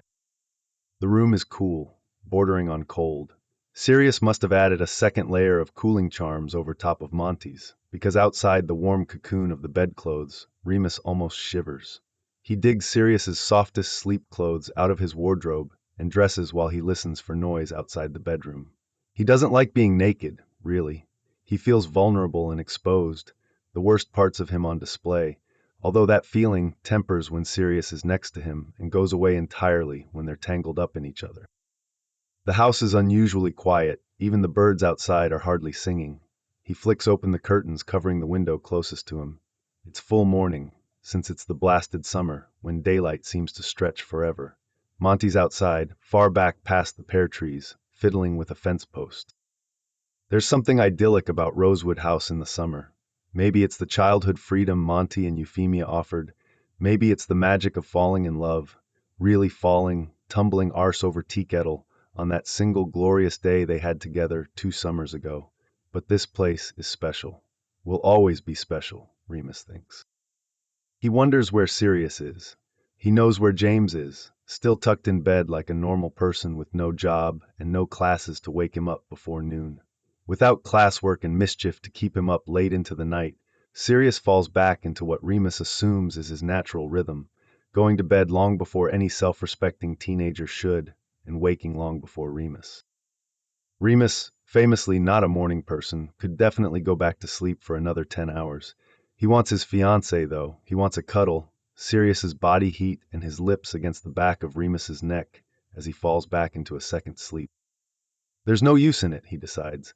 This is his life now, waking up alone at the too early hour. At least at Hogwarts, they were on nearly the same sleep schedule. He might, he thinks, be overreacting just a smidge. But Remus likes sleep, he likes Sirius, and he very much likes sleeping with Sirius. Downstairs, he finds his missing fiancée with a bowl of oatmeal, and the prophet folded up on his right, and a scroll of parchment spread open in front of him. Morning, Moony, Sirius says, eyeing him suspiciously, even as he flicks his wand at the kettle to start it. This is inhuman, Sirius. Remus mutters, throwing himself into the first chair he reaches. Have you already done the crossword, then? And read the crime log.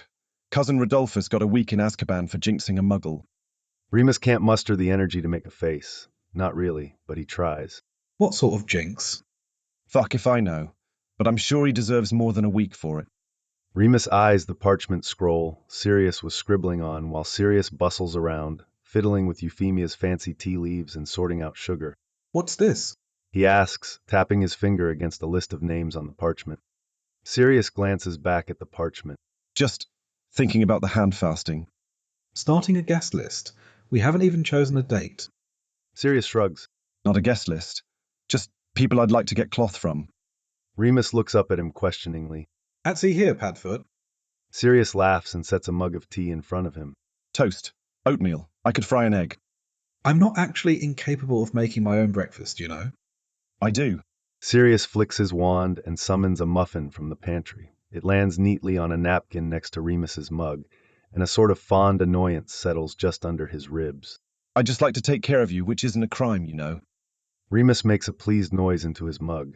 He does know, and he loves it, even when he feels as though he's being babied. The names. Sirius rolls his eyes, and his cheeks color. Just a little embarrassment, but the private kind that Remus finds endearing, although he wishes Sirius wouldn't be embarrassed around him at all. That's something to work towards. Stripping away both of their last vestiges of shame. He wants to be like Monty and Euphemia in their old age. Content with each other, able to finish each other's sentences and know precisely what Sirius means with just a glance. To make the cord, Sirius says. He fiddles with the edge of his parchment roll. It's supposed to be, important people. Usually it's parents and siblings and very close friends. They give a strip of cloth each, and they're twined together to make the cord for the hand fasting. Remus glances at the list again. James, Peter, Hope, Euphemia, and Monty, and especially McGonagall, Pomfrey, suddenly making heartbreaking sense. It's a list of the people who matter to them, the people who've picked them up when they stumbled and helped them both grow into the adults they're becoming. He's not foolish enough to think they're done growing, that the men they are now are the men they'll be in 20 years. But he knows he doesn't want to live through any of it without Sirius tucked up against his side, without his horrible early rising, and his forever promise to keep Remus flush with warm tea. They're each other's first loves and last loves, the great story of his life that doesn't end happily ever after. That's where it starts, and the decades sprawling ahead of them are a long and winding story of their own. Remus often thinks Sirius is like a prince from a fairy tale, brooding and sad in a castle high above the peasantry below, guarded by a dragon and a moat and a dozen other servants of some unpleasant, distant king. It's a metaphor as much as it's a real thing, but he loves his stupid prince and the complications that come with him. Which brings him to this. Do you want to ask Regulus? Sirius purses his lips. He'll be upset if I don't, but he's hardly what I'd call central to the both of us. He's your brother. He takes a pause, a beat to think about whether or not to give away the ghost, the secret Regulus spilled to him all those weeks ago in a dusty office at Hogwarts. He's pleased you're speaking again, Padfoot. Learnt legilimency in your abundance of free time, did you? He rolls his eyes. I locked him in a classroom and interrogated him. All right, you don't have to be ridiculous about it, Mooney. Sirius sighs and flicks his wrist, the spoon in his oatmeal leaping upright from the edge of the bowl.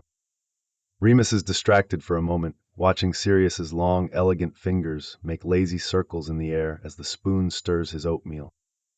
I'm being entirely truthful, actually. He says after a moment. And either way, he's your brother. I'd count him as important.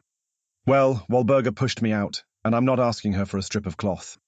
On the other hand, she might actually explode at the very request, Remus says. That makes a laugh punch out of Sirius. He crinkles his nose, and Remus thinks, despite his sleep-starved morning grump, that Sirius really is the star in the center of his personal solar system. Bright and beautiful, a source of light and heat, a well of gravity tugging him closer. He'll orbit him forever, kept warm by his love, and he can't think of a better rest of his life than that. He's a sentimental toad when he's tired, and the rest of the time, too. He sighs. Sirius is worse, in his own way. They're quite a pair when they both get going. He can't imagine either of them are going to be able to make it through wedding planning without outright sobbing, never mind an actual ceremony with vows, assuming purebloods have vows. Remus still feels half in the dark about the actual act of marrying Sirius Black. He leans forward, chin in his palm, and watches Sirius fiddle with his oatmeal for another moment. Have you given any thought to a date? He asks. July, maybe, if you like. He flicks his eyes up at Remus. Early, so we can have a nice honeymoon. Remus pauses again. I hadn't thought about that. I have. Sirius bites down on his lip, flush rising on his cheeks. I sent off for pamphlets from some wizarding resorts on the continent. A smile starts to pull at the corner of Remus's lips. You're cute, he says. And thoughtful. Well, Sirius says, casting his glance down at the table, flush still spreading on his cheeks. I want it to be perfect. It's already perfect, Sirius. Remus promises, and Sirius scoffs, flicking his hair over his shoulder and off his face. That's how I know you're still half asleep. It isn't perfect. It isn't even planned. Drink your tea, Mooney. We've got work to do. And that's got to be today. Sirius nods once, determined, tapping his quill against the parchment and splattering ink on his fingertips. The start of it, at least. It occurs to Remus later, when the August sun is burning high and hot in the sky and he's laying in the grass, watching James and Sirius race circles around each other, that Sirius might, in his own way, still be panicking. He sits with that thought for a while, turning it over and examining it as James slopes into a dive with Sirius hot on his heels, corkscrewing down after him fast enough that he's a blur in the sky. Planning their hand-fasting might be his way of grounding himself, keeping his life in order when it seems like it's spinning out of control. Remus has lived through the alternative, which was to not cope at all, and he's all right with this instead. Obsessing over honeymoon destinations and guest lists is fine. It's miles better than the alternative. He'd been on tenterhooks for the last 3 days, waiting for the inevitable spiral and the sobbed-out misery, Sirius Black in pieces in his arms, and he's glad it's not that. Heartened by it, actually. James shoots by Sirius up in the sky, laughing when Sirius almost overbalances off his broom in an effort to clear by him. They've been up there for the better part of 2 hours, both laughing loud enough that it echoes off the trees below them, and sweating enough that Remus can see the sweat stains on James's shirt, even from 60 feet away. Do you not fly, Remus? Euphemia asks from somewhere behind him. He glances over his shoulder and sees her there, standing just behind him, leaning against a tree. Not like they do. He peers back up in the sky, where Sirius is dangling from his broom by one knee, reaching out for James while he zooms by. He worries, but he knows Monty has cushioning charms all along the ground in the clearing, thick and strong, specifically to save their idiot heads if they fall out of the sky. That's probably for the better, she says. I worry about them both, the accident last term. Sabotage, Remus murmurs. They're still searching for an answer to that. McGonagall made her way through most of the dungeon, searching for the accomplice in the stands, but came up empty-handed and frustrated by the end of term. Quite, she says, lost in a sigh. They both love it up there, though, and they're good at it. That Remus does know. He hums in agreement and glances over again when he feels Euphemia settle on the ground next to him. I heard you two this morning, she says, still peering up at James and Sirius in the sky. Sirius had both legs around his broom, still dangling precariously underneath it, zipping along the curving edge of the wards around the clearing. He hums again. I'm glad this whole nonsense with his grandparents hasn't changed his mind or made him want to rush. I'm glad he wants to do it properly. She reaches over and squeezes his arm. I'm here for you two if you need help. Planning a hand fasting in your newts year is an ordeal, to say the least. He glances over at her. There's a smile on her face, soft and loving. Did you? He asks. I did, although my and Monty's mums helped an awful lot. She turns toward him, still smiling. I think Hope and I could intimidate a caterer if necessary. That draws a laugh out of Remus, a real, deep laugh that shakes some of the last bits of melancholy out of his head. You and Mum would be unstoppable. That's just the job description of a mother, I think. She says. She pats his arm. We stayed at that resort in Marseille last year with lovely big suites. Porto, too. The room was divine, and Portugal's lovely in the summer. He laughs. He half wants to accuse her of meddling, but his heart isn't in it. Someone needs to meddle, he thinks, or he and Sirius will come out on the other side of next year still making gooey eyes at each other and asking each other what sort of cake they want. James shoots over them, skimming low enough that Remus ducks for fear of a foot to the head. Sirius comes barreling past inches behind him, shouting something that's lost in the wind, but he's got his wand in one hand and he's firing hexes at James's weaving back, so Remus gets the idea of it. Euphemia watches them and then looks back to Remus. Her lips quirk up into that small, secret smile Euphemia gets whenever she thinks about her sons, the kings of the mischief makers. It's not too late to back out, you know, she says, laughing. He shakes his head. It is, he tells her. That ship sailed long ago, Euphemia. It's there in the society pages of the Thursday morning edition of the Daily Prophet. Sirius cuts it out and sticks it in the pages of his scrapbook that he'll die claiming isn't a journal. It's a small thing, hardly a sentence, stuck in between Addie Solon announcing her third child's birth and Justine and Jacob Birch's wedding. Not the sort of thing he's sure Sirius would have rated before, which would have been a big splash with a photo right on the front of the society section. Euphemia and Fleamont Potter of Godric's Hollow, England, are pleased to announce the engagement of their second son, Mr. Sirius C. Black, to Mr. Remus J. Lupin, only son of Hope and Lyle Lupin of Colburn, Wales. Messrs. Black and Lupin will celebrate their joining on the 1st of July, 1978, in the company of family and friends. They both stare at it for a very long time, fingers twined together, grins on their faces. Chapter 17, Peter. It's 4 a.m. in Vancouver when Peter finds himself dragged out of sleep by his mum shaking him. He thinks, not for the first time in his life, that they're bloody wizards, and his dad could arrange port keys at more convenient times. They're doing the trip home this morning, and he can already feel the bile rising at the thought of a long-distance port key. He's been doing this since he was a tiny lad, following his dad around on the lecture circuit, but it never gets less exhausting.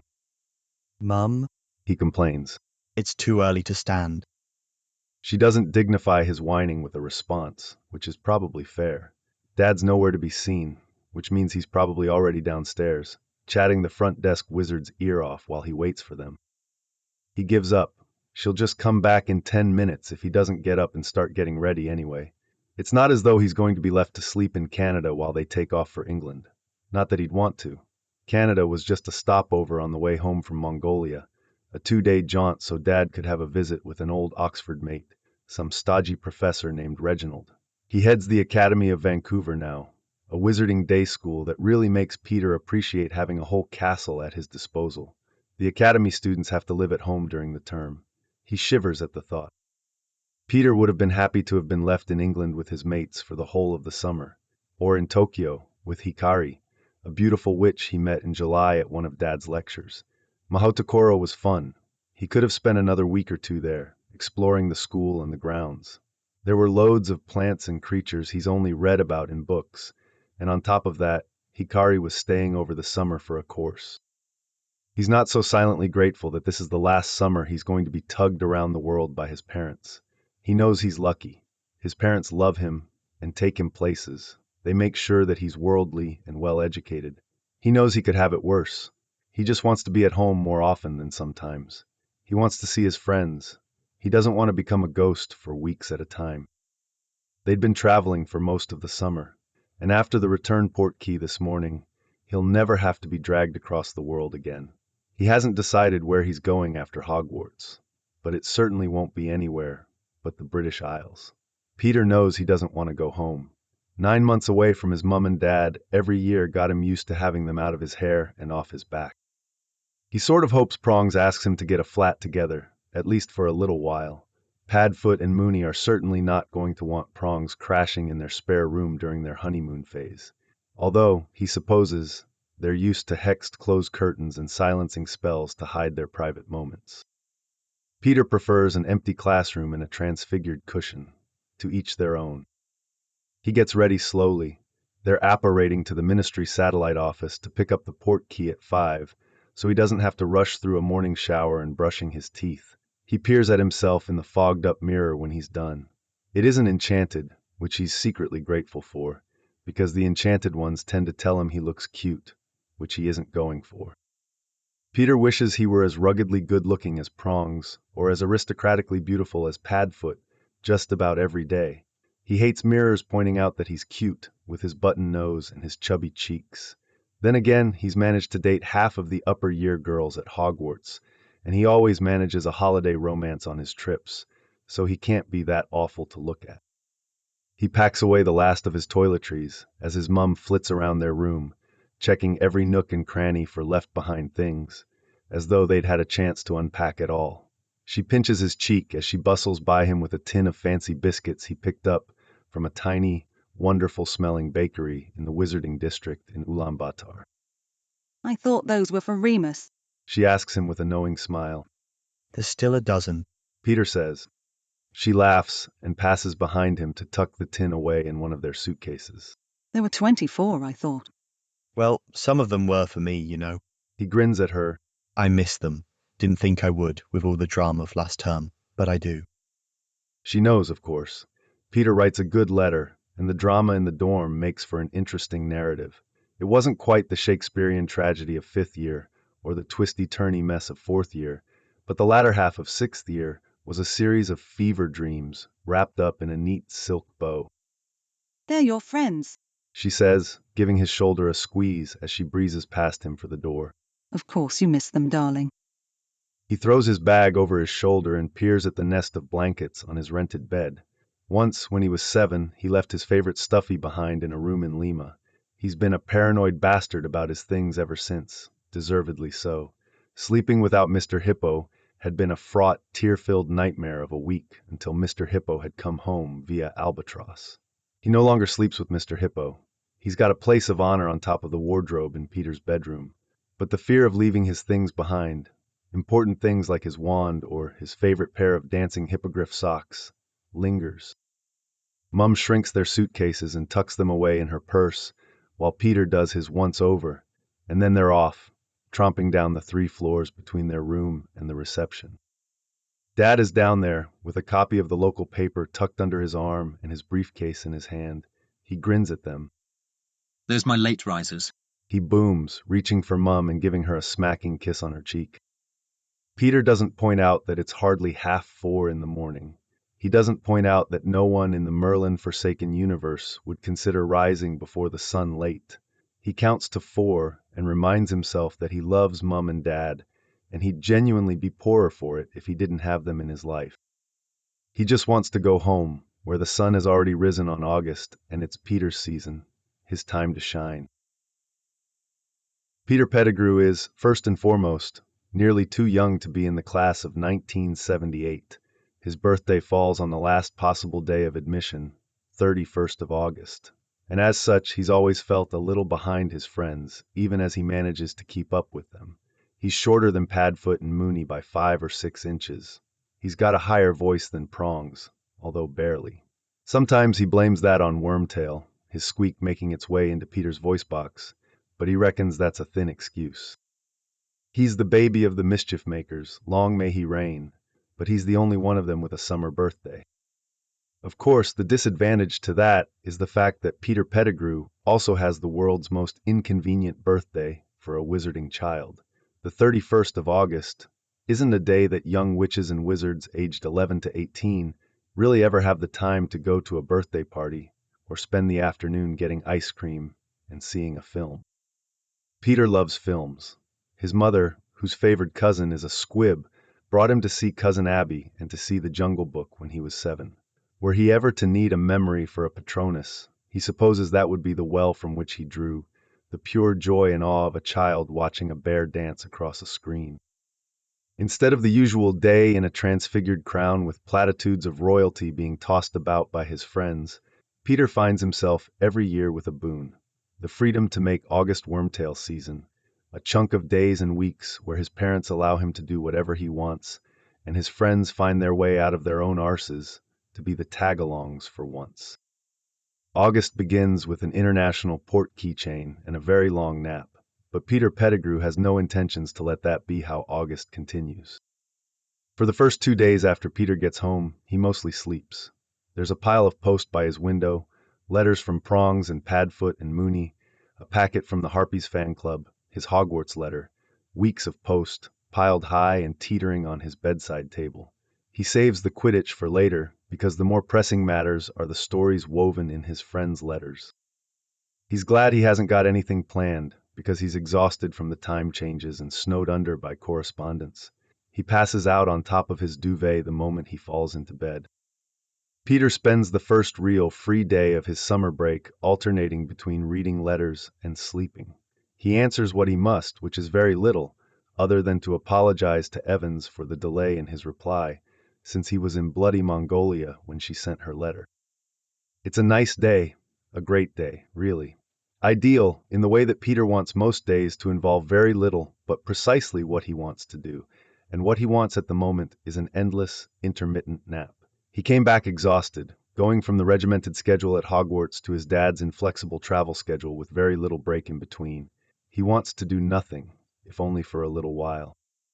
He does go down to tea when he's called, because he isn't a monster and he's starving, actually, once he becomes conscious enough to realize he hasn't eaten.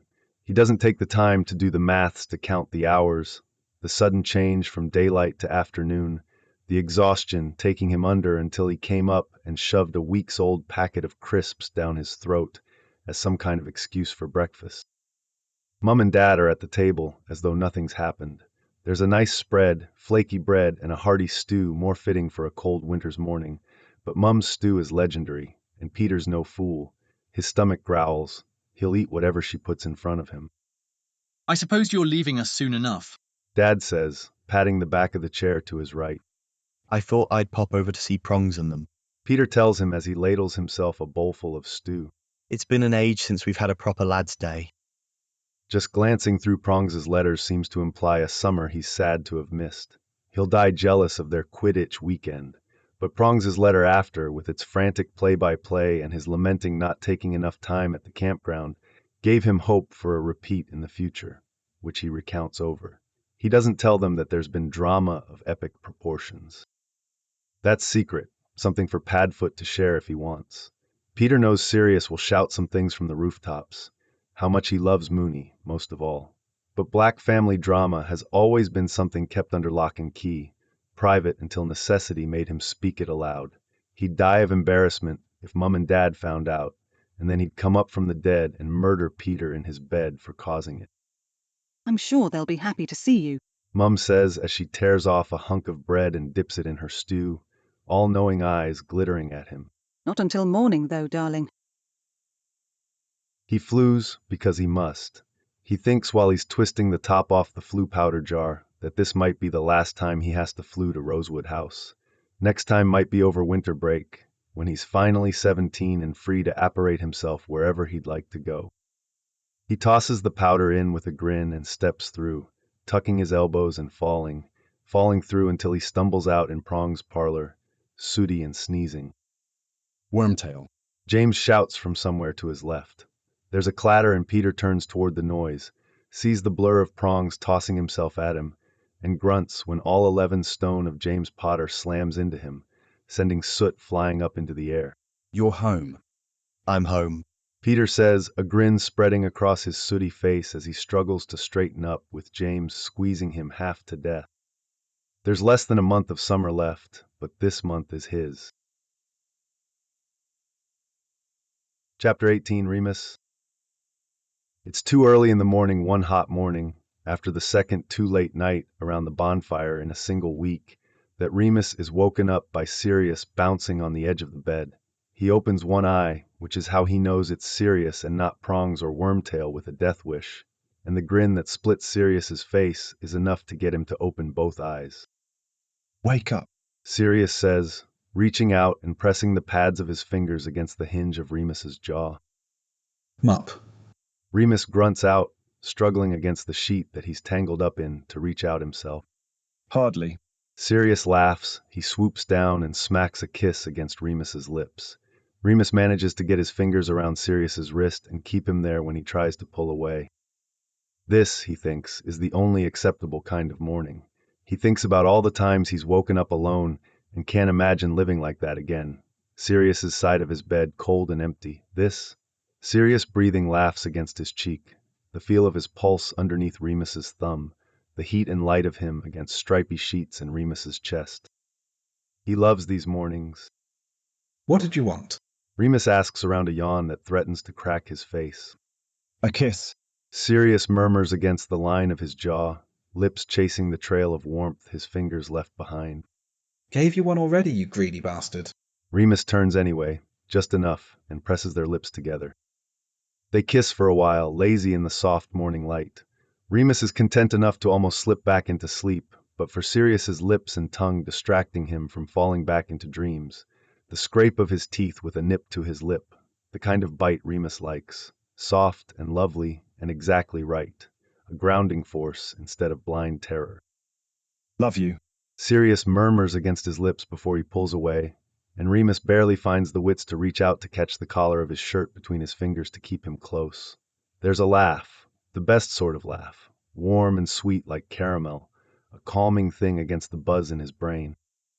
They've got a meeting, he dimly remembers. He doesn't want that.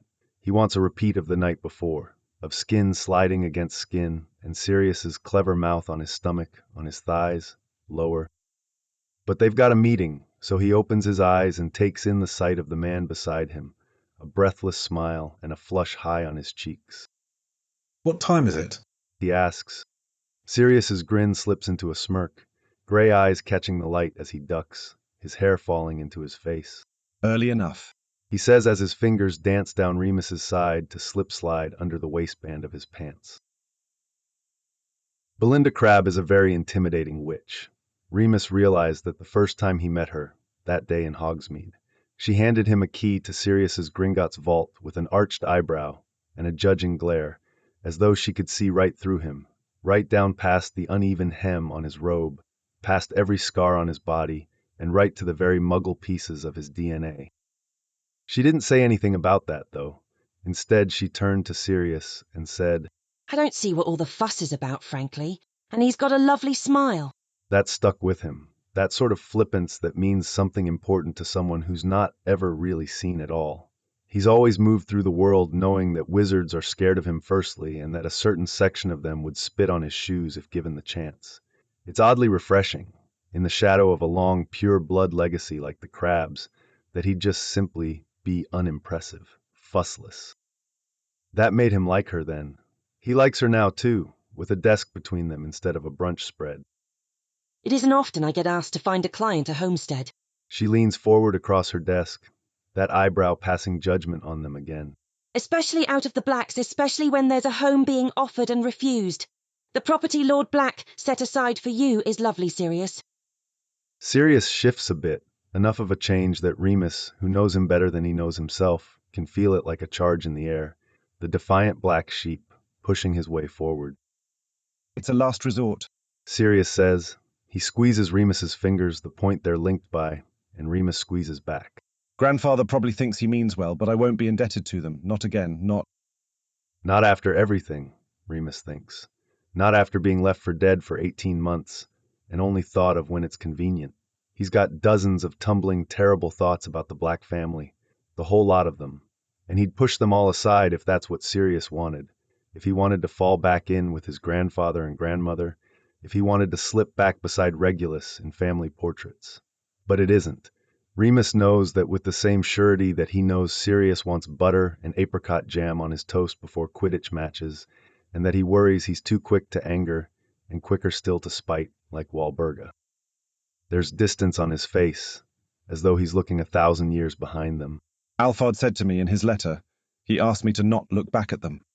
And you intend to honour his wishes? As best I can, Belinda. Remus thinks about Regulus, left to rot in Grimmauld Place. He thinks about the fear in his eyes when he admitted to missing his brother. He thinks about the hurt on Sirius's face, night after night, year after year. It's complicated, didn't begin to cover it. Well then, She says, suddenly all business in the same no-nonsense way that reminds him of Professor McGonagall. there's several properties I think fit your requirements, bizarre as they are. So let's start with the first. Sirius squeezes his fingers again, and Remus does lean forward then, peering at the packet of parchment Belinda slides towards them. The first place they see is an old, hulking house that backs onto a forest not far from where Remus was born. They both agree they hate it before they even walk in, despite the good plot of land and the desolate-looking forest. Remus isn't sure he could live so close to where he was bitten, which he thinks but files away to tell Sirius later. It's one thing to want to live near his mum, and he does. He wants to be close enough that she can make the drive in an afternoon. But it's entirely another to want to stare out into the same woods where he once saw Greyback's big amber eyes, and the house is ugly as sin besides. Still, Belinda sent them on the right track. Sirius's list of requirements included, apparently, near a forest and away from people, both things that are also on Remus's list. She couldn't know Remus had particular trauma with that particular stretch of Wales. Sirius did, though, from the moment they landed in the garden. They leave not long after they start, both of them polite enough to finish their tour. Their second stop is an old Pruitt property, according to Belinda's packet, sold off in the 20s during a particularly bad spell for the family. The current owners, the Wickles, plan to relocate to Morocco since their daughters finished her schooling and moved on. It's lovely, though too big for just the two of them. Remus likes the ever-hot shower and the creaky back steps to the garden. He likes the practical matter of being on the edge of Godric's Hollow, an hour from his mum, and a walk through the woods to Fleamont and Euphemia. On the ground floor, there's a lovely big kitchen with enough room for dancing around each other, but not so big it echoes. There's a hearth on the back wall with a hanging hook for a cauldron, a literal hearthstone with runes carved into it.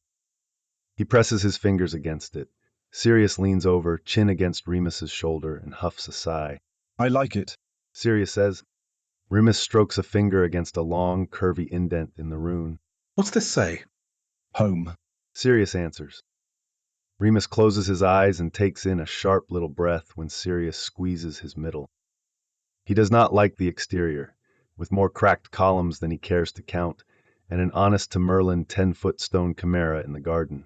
There's good bones, though, or at least that's what Sirius says after he emerges from the cellar, dusty from poking at the wards. They've built on the Pruitt wards, which are pleasant enough. Not a muggle-repelling ward to be seen, not even a polite one, he says, twirling his wand between his fingers as they stare up at the stone chimera. And that bedroom? It's lovely.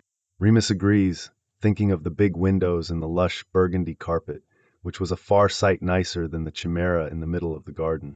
This monstrosity, however... Sirius barks a laugh. Don't say those things about Argus, he'll hear you. Remus blinks. You've named him, after Filch. Looks a bit like him in the face, I think. He shoots a bright grin at him and splays his arms out. The property's nice. The old groundskeeper's cottage could be useful for us. The back garden's ripe for a veg patch. Prongs and your mum can fight over the big guest bedroom. Definitely one to keep on the list. Remus says. He glances around at the paving stone path that leads back up to the back door of the house. He can see them here, not amongst the ivory-covered columns, but still. There's a place in the trees closest to the house for a hammock. There's space for them in the mornings, in the little breakfast nook by the kitchen. He can picture Sirius fussing over his motorbike by the little storage shed near the porch, them hosting parties in the garden. There's no monster in the forest for him to stare out in fear at. Do you want to stay in the hollow? Sirius turns and looks at him with a funny, unreadable look on his face. Do you not like it here? I asked you a question first. Remus knows he sounds a little petulant, but he had. Sirius bites down on the inside of his cheek. Well, he starts. He's not quite able to meet Remus's eyes. I'd like to stay within apparating distance of Mum and Dad, if that's all right. And there's that shoe, dropping. Remus, for what's certainly not the first time, feels like a bit of an idiot. He hadn't thought of Euphemia and Fleamont in all this. Distance was for muggles, after all, and he assumed they'd have a flu connection set up before they even properly moved in. But of course, Sirius would want to be close to the one place he's really called home properly. Same as Remus in the end. Oh. He manages to say, and he cringes because it doesn't come out sounding quite how he'd like. Sirius, of course that's all right. A flicker of relief passes across Sirius's face. Well then, that's settled. He huffs out a breath. A grin cracks his face in two. I can't live without spiced pear pies, Moony. They taste all sooty through the flu. They meet Prongs and Wormtail at the leaky cauldron after, stomachs grumbling for a late lunch, and Remus itching to raid the alley. They find them stuffed into a booth in the corner by the bog, both of them with a pint. Tom, a star amongst men, cares much less than Rosmerta about a spot of underage drinking. All right, lads. James asks when Sirius shoves in next to him, all bluster and windswept hair, and frankly Remus thinks, too attractive to be allowed. Fine. Remus says. He scoots in next to Wormtail rather more sedately. Did you two have a nice day? Just about bought through quality Quidditch. Prongs says, lifting his pint and clinking it against Wormtail's. So a normal Tuesday then? Sirius says, reaching across the table for Wormtail's pint. Prongs got me a Harpy's calendar. Peter says, snatching his ale out of Sirius's sticky fingertips. He takes a long pull. I'm going to get August signed by Evangeline Thicknesser. That's as good a birthday gift as any. Prong says, Thickness is fit, and she's the type of woman who can kill you with a glare, which is lovely. Don't project on Wormtail. That's your type, isn't it, Prongsy? Remus says, and that gets him a swift kick to the shin, which makes the table wobble and Prongs' pint slosh over the rim. He squawks, indignant, and kicks out at Remus again. He hits the toe of his boot against the wood of the booth, which makes him howl, and then Sirius is off, laughing his head off, doubling over and falling into the aisle. Mate, Peter says, tipping the rim of his glass towards Sirius, as James launches himself across the booth to scuffle on the grimy floor of the pub with Sirius. You picked that, forever. Remus laughs into his hand, watching as Tom thumps over from behind the bar, broom in hand, shouting, Out, out, take it in the alley. I did. Remus agrees. He plucks up James's pint as James gets lifted by the back of his robe and tossed unceremoniously out the back door, Sirius not far behind him. It's nice, lighter, and fizzier than Sirius's usual choice. Peter watches him, a laugh blooming behind his eyes. Best not to waste it. Remus says. He takes a sip. James and Sirius eventually tumble back into the booth, 4 fresh pints floating behind them. There's a dirty smudge on James's cheek, and Sirius's hair is tangled up behind his ear. They're both flushed from exertion, and laughter bubbles up on both of their faces. To Wormtail, James says, plucking his pint out of the air and lifting it, who is one day going to be a grown wizard like the rest of us, and he too will learn the beauty of a witch who can cut you out at the knees. To Wormtail, Sirius agrees, clinking his glass against James's, who already knows the touch of a woman and could teach our Mr. Prongs a thing or two, I'm sure. Remus laughs and plucks his cider out of the air. To Wormtail, a gentleman and a scholar. They clink their glasses together, the 4 of them, and Remus feels a beginning within an end. The 4 of them, facing down the long shadow of adulthood together. If he were alone, he'd be terrified. But he isn't. He's got Sirius and his best mates, his mum and the Potters, all there to catch him if he stumbles. He says a second silent cheers to that. It isn't worth the ribbing to say it out loud. It's late, nearly 9, when an eagle owl swoops down onto the mail perch by the window. Sirius sees it and freezes where he stands. The handwriting on the scroll is regal, almost calligraphy, with how beautiful Sirius III is inked across the fold. The black family seal is unmistakable, deep, emerald green against the parchment. Remus sucks in a breath, eyes flicking between the bird and Sirius. This isn't a note from Regulus, whose owl doesn't wait by the perch, and who sends letters with less ceremony than this. Sirius unties the scroll with trembling fingers. He reads, quiet and quick, eyes darting across the parchment with a half-scowl darkening his face. Remus sits silently but not still, fingers twitching against his trousers and knee shaking. I told you, Mooney. He says. He looks up and meets Remus's eyes. Nothing good can come from them. The seconds it takes for him to stride across the Potter's sitting room takes an eternity. He passes the parchment to Remus, who hardly knows what to do with just the finery of the thing itself. This isn't the cheap stationery from Scrivener's. This is something thick and heavy, and he sniffs the air as discreetly as he can manage, perfumed too, woodsy and thick. Grandson? It begins in the same perfectly crafted script from the front of the letter. Your grandmother and I saw your announcement in the Prophet. I suppose if you aren't ardent followers of the announcement pages, you mightn't have seen Regulus's own. Although, grandson, he assures me he's been corresponding with you, which brings me some manner of satisfaction. We'd like to see you and your consort both, perhaps on Tuesday afternoon at Pot and Kettle. The table will be ready promptly at noon. Regulus and his intended will be joining us, of course, and we look forward to seeing the future of the name all in one place. Malachite will await your reply. Grandfather. Remus flicks his eyes up when he finishes reading it over. You don't have to go, Sirius says, twisting his fingers together. He's looking down, eyes cast at the rug under his bare feet, and Remus doesn't like that one bit. Neither do you. Sirius glances up then, away from the carpet and his toes, and offers Remus a sad little smile. I do, a bit. And that sets alarm bells ringing in Remus's head. If he's holding me over you, Sirius. Sirius shakes his head. He didn't say that. He wouldn't. Not over an invitation to a luncheon. But he's rather good at threatening people, Remus. It's the whole... He flaps his hands in front of him, frowning. The whole thing. The family business model. This isn't a threat. He lets out a huff of air. His shoulders slump, yet hangs heavy in the air. It's also not a request.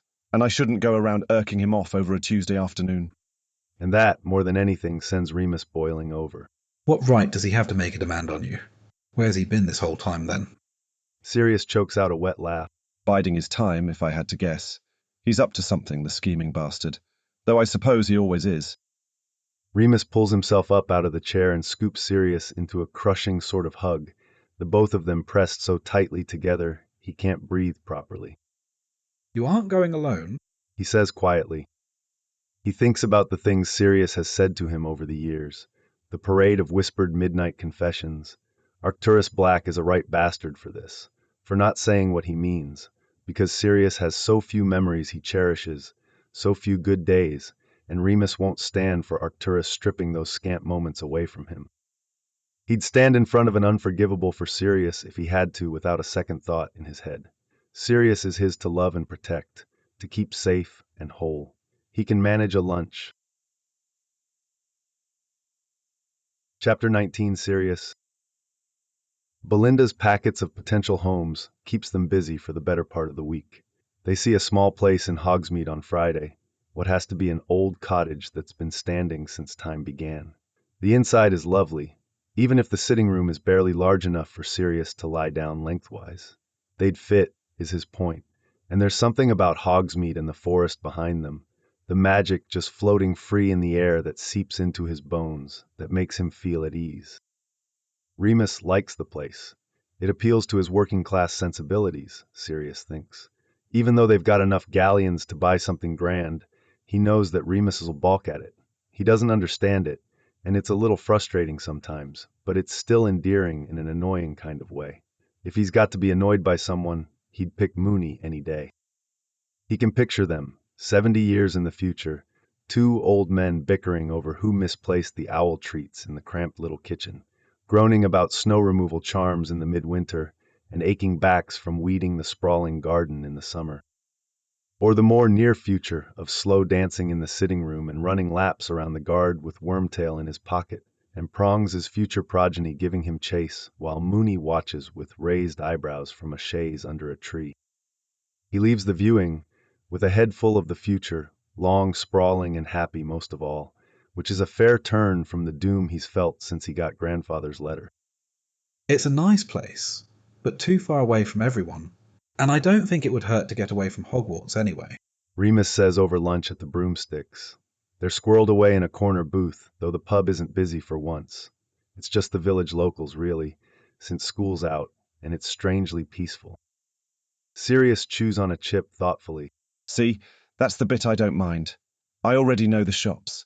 Rosmerta's got good whiskey on the rail, and Tomes and Scrolls is down the road for our pleasure reading. We wouldn't need to worry about the neighbours peeking in the windows and seeing our self-scouring pots. We could join the pick-up Quidditch League in the valley. We could become the locals the thirdies fear. Remus taps his fingers along the edge of the table. That you feared at any rate, he says with a little hint of a grin. It falls away quickly, though. But once I leave home for good, Mum loses her flu connection without Dad there, and she wouldn't be able to get up here without it, with all the repelling charms everywhere. Moony. Sirius cuts in, he bites back a sigh from escaping. Breathe, love, it's all right. It's just a viewing, not a contract. He's gotten much better in the 6 years he's had to learn about Muggle things. That's true, but he forgets sometimes that Hope isn't a witch. It's too easy. She's got her own kind of magic, the mum magic from warm hugs and a soft hand on his shoulder. He forgets sometimes what that really means, and that's more than just not being able to summon a bureau when she can't find one to add to the shopping list. It's big, important things, like how she wouldn't be able to see her son and his home if he moves to Hogsmeade. When Remus lists his home address somewhere other than their little cottage in Colburn, a gruff-faced ministry stooge in ill-fitting robes will come. He'll shake his head and mutter some nonsense like, can't have muggles fluing around, after all, while he scrapes runes off the flue and hisses counter-charms at the grate. No matter that Hope is in their world as much as anyone else, and deserves to go wherever she needs within it. He's never had to deal with that sort of worry, and frankly, if he had the option to set a Walburga repelling charm, more's the better. He supposes he can. There's certainly a set of runes he can work up to etch into one of the cornerstones to keep a specific person away. It'll give him something to work on during runes classes next term anyway. He crosses Hogsmeade off the list in his head. The chips at the broomsticks are good, at least, so the day isn't a total failure, and it's another reminder not to center himself like he's wont to do, raised as he was to think he's the most important thing in any room he's in, by merit of his blood and his name alone. Remus matters. Hope matters. Fuck, his Gran matters, even if Sirius thinks she might hate him. I've lost you, Remus says, flicking his hand. Anti-Walburga runes. He'll sort out how to say the rest later, make sense of it, and whisper it to Moony under their bedclothes before they fall asleep. We'll stick close to the Hollow and your mum, but we should put prongs onto this place. It'll give us a reason to come up to Hogsmeade, keep Rosmerta on her toes, pop in on McGonagall, and scare the tartan off her robes now and again. Remus bites down a laugh. I should have known, he says, mirth dancing in his eyes. I don't know if I can stand by in silence and let this torrid affair continue. His lips curl into a smile to match Remus's. Moony, my love, my heart, you're the one I yearn for, and she'd never have me, besides. Maybe in another life our stars will cross, but not this one. And there's the eye roll and the smirk tugging at the corners of Remus's lips. It's a victory in Sirius's personal quest to keep Moony smiling as long as they both shall live. They see what could charitably be called a castle on Saturday. It reminds Sirius of Chateau d'Emeraude in all the wrong ways, a bizarre, scaled-down monstrosity that has a lonely, poorly constructed suit of armor in the main hall and an honest-to-Merlin stream running through the receiving room. Remus gives him a sideways glance when he trips coming out of the flue and nearly falls into it, but he's too polite to call the whole thing off.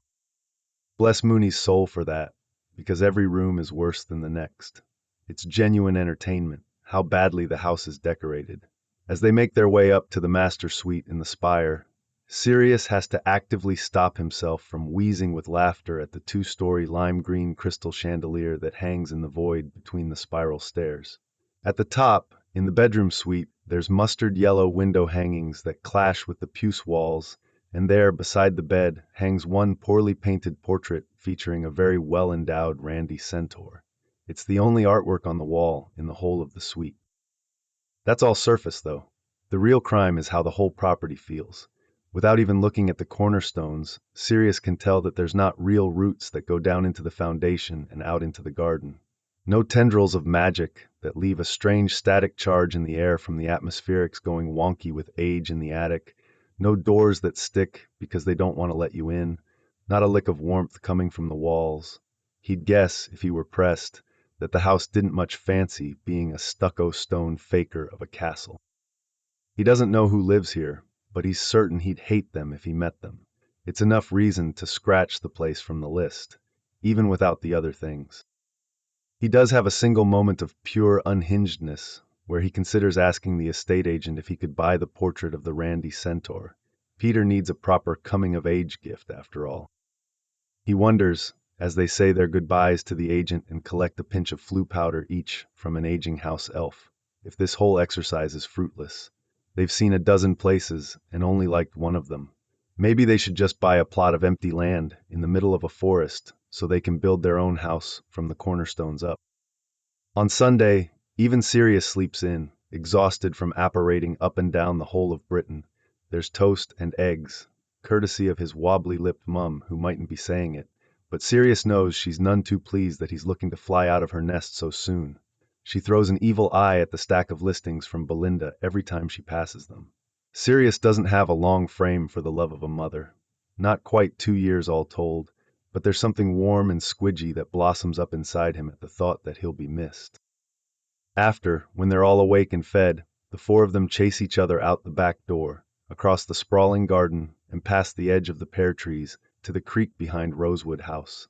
Mooney busies himself with laying out on blue and orange-striped quick-dry towels under the big willow near the water's edge.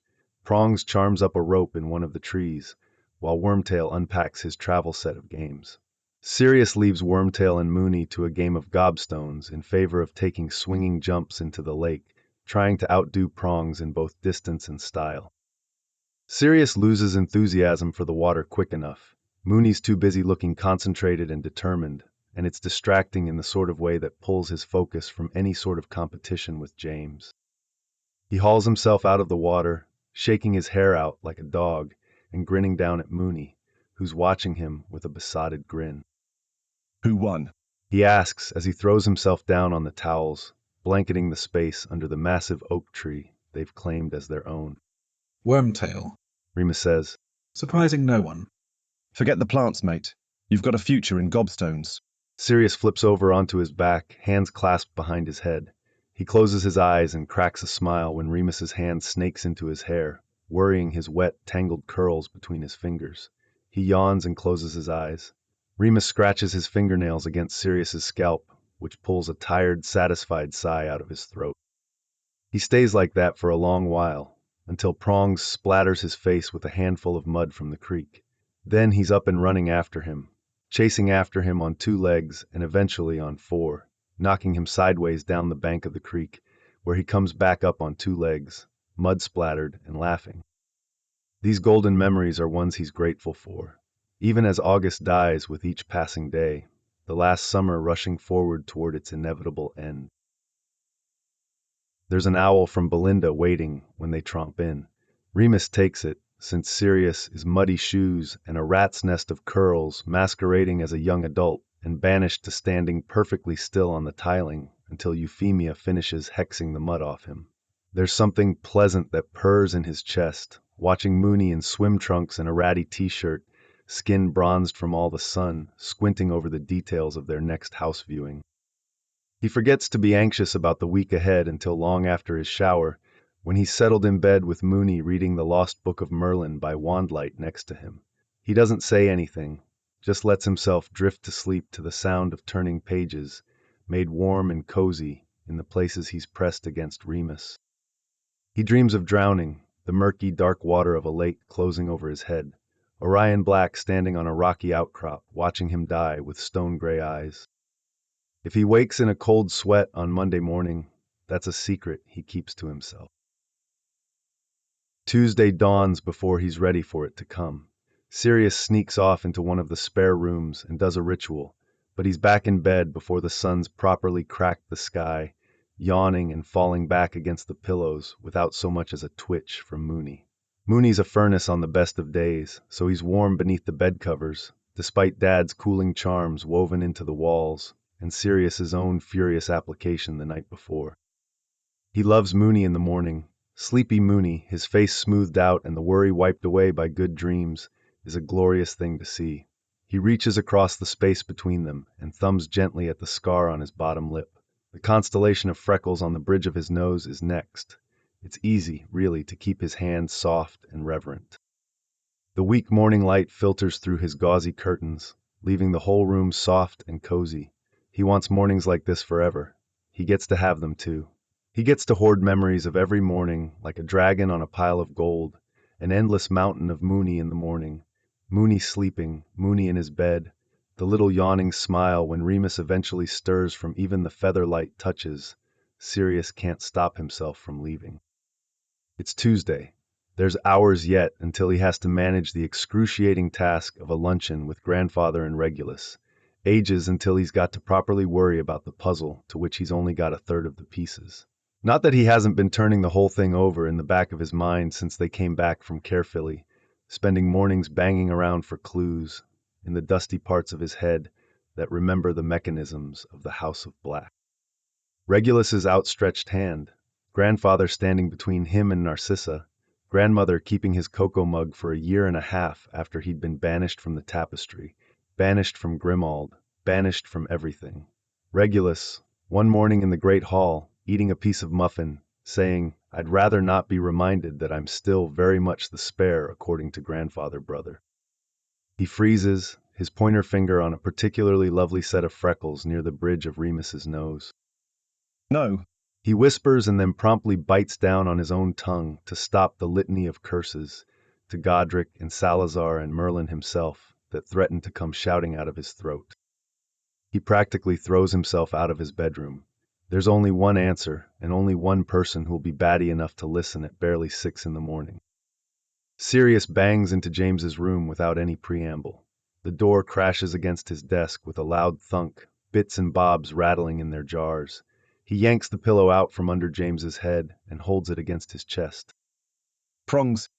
He gets a grunt, which is something, he supposes. Waking Prongs is like waking the dead most days. That is to say, it's the sort of thing a wizard has to be daft to try and is more likely to result in blood loss than success. James Potter rouses early for Quidditch and possibly for Evans, though Sirius hasn't ever tried that one, and now that he's thought of it, he intends to try at least once in the next term to see. With that filed away to be properly plotted, he turns himself back on his point, which is that he needs Prongs awake and aware enough to listen. Sirius looks down at the pillow, shrugs to himself, and thwacks James hard on the face. Twice, when the first one only gets another, louder grunt. You fucking bastard. James splutters into the pillow as he slaps at Sirius's arm, then shoves the pillow and Sirius back into the middle of the room. He squints up at Sirius, flailing his hand out at his bedside table for his glasses. You know that isn't true. I've got a pedigree a mile long. I've got a question. James glares furiously up at him as he shoves the glasses on his face. He looks ridiculous, his hair sticking up every which way, and his glasses crooked on his nose. He takes a beat too long to answer, and Sirius has to hide a grin behind his hand. It's too easy, really, to best Potter in the mornings. A son of a bitch then, you ratty arse. James finally settles on. What time is it? The sun's barely up. Sirius's eyebrows shoot up toward his hairline. All right, that's a bit much, Prongs. It's after 6. You're a bit much. James grumbles. Which is, Sirius thinks, unfortunately both fair and true. He throws himself on the foot of the bed, staring up past James's duvet-covered legs to his grumpy and flustered gigantic head, cradled in a nest of pillows. He's pouting, arms crossed over his chest. So I've been blasted off the family tree, turned to ash, thoroughly if I know Walburga, and I do. If there's so much as a curl of an S remaining behind, I'd be shocked to hear it. Sirius says, it's best, he thinks, to get to the point. She did it, I'm sure, as soon as she locked the door behind me. Stomped right up to the tapestry room with the dinnerware still in pieces. He flicks his hand out in a crude approximation of an enraged blasting curse. Sure. James yawns. But if Uncle Charlus blasted you off his tapestry, do you think... He doesn't want to say it aloud, even though he has to. It's not the original, in Grimald. Just a wedding gift, I think, or an engagement gift, from Grandfather Pollux. It only goes back to great-grandfather Phineas. An ode to their cousin-house union. James says around a sleepy snicker. A reminder in quilting that the tree is really more of a wreath. Yes, and I'm the dangly bits. Sirius says with a dismissive wave. Prongs kicks out at him, just a little, still trapped by the bedclothes. Not the point. You're a little harvest dangler. James says, looking pleased with himself. I did just say that. Sirius scrunches his face up. The point is, I've been assuming that her blasting me off meant I got blasted off the lot, properly disowned. What if I just haven't been? James's eyes widen behind his glasses. He's quiet for long enough that Sirius itches to reach out and swat him to make sure he isn't asleep with his eyes open. They're connected, though, aren't they? James asks eventually. He sounds too even and measured. Two will never do it again, Professor. That was the sort of voice he used when he was trying to keep calm, which isn't what Sirius wants out of this. He wants more than anything to be very clever, but very wrong. What happens on ours happens on Charlou's. Sirius picks at a fraying string in the duvet.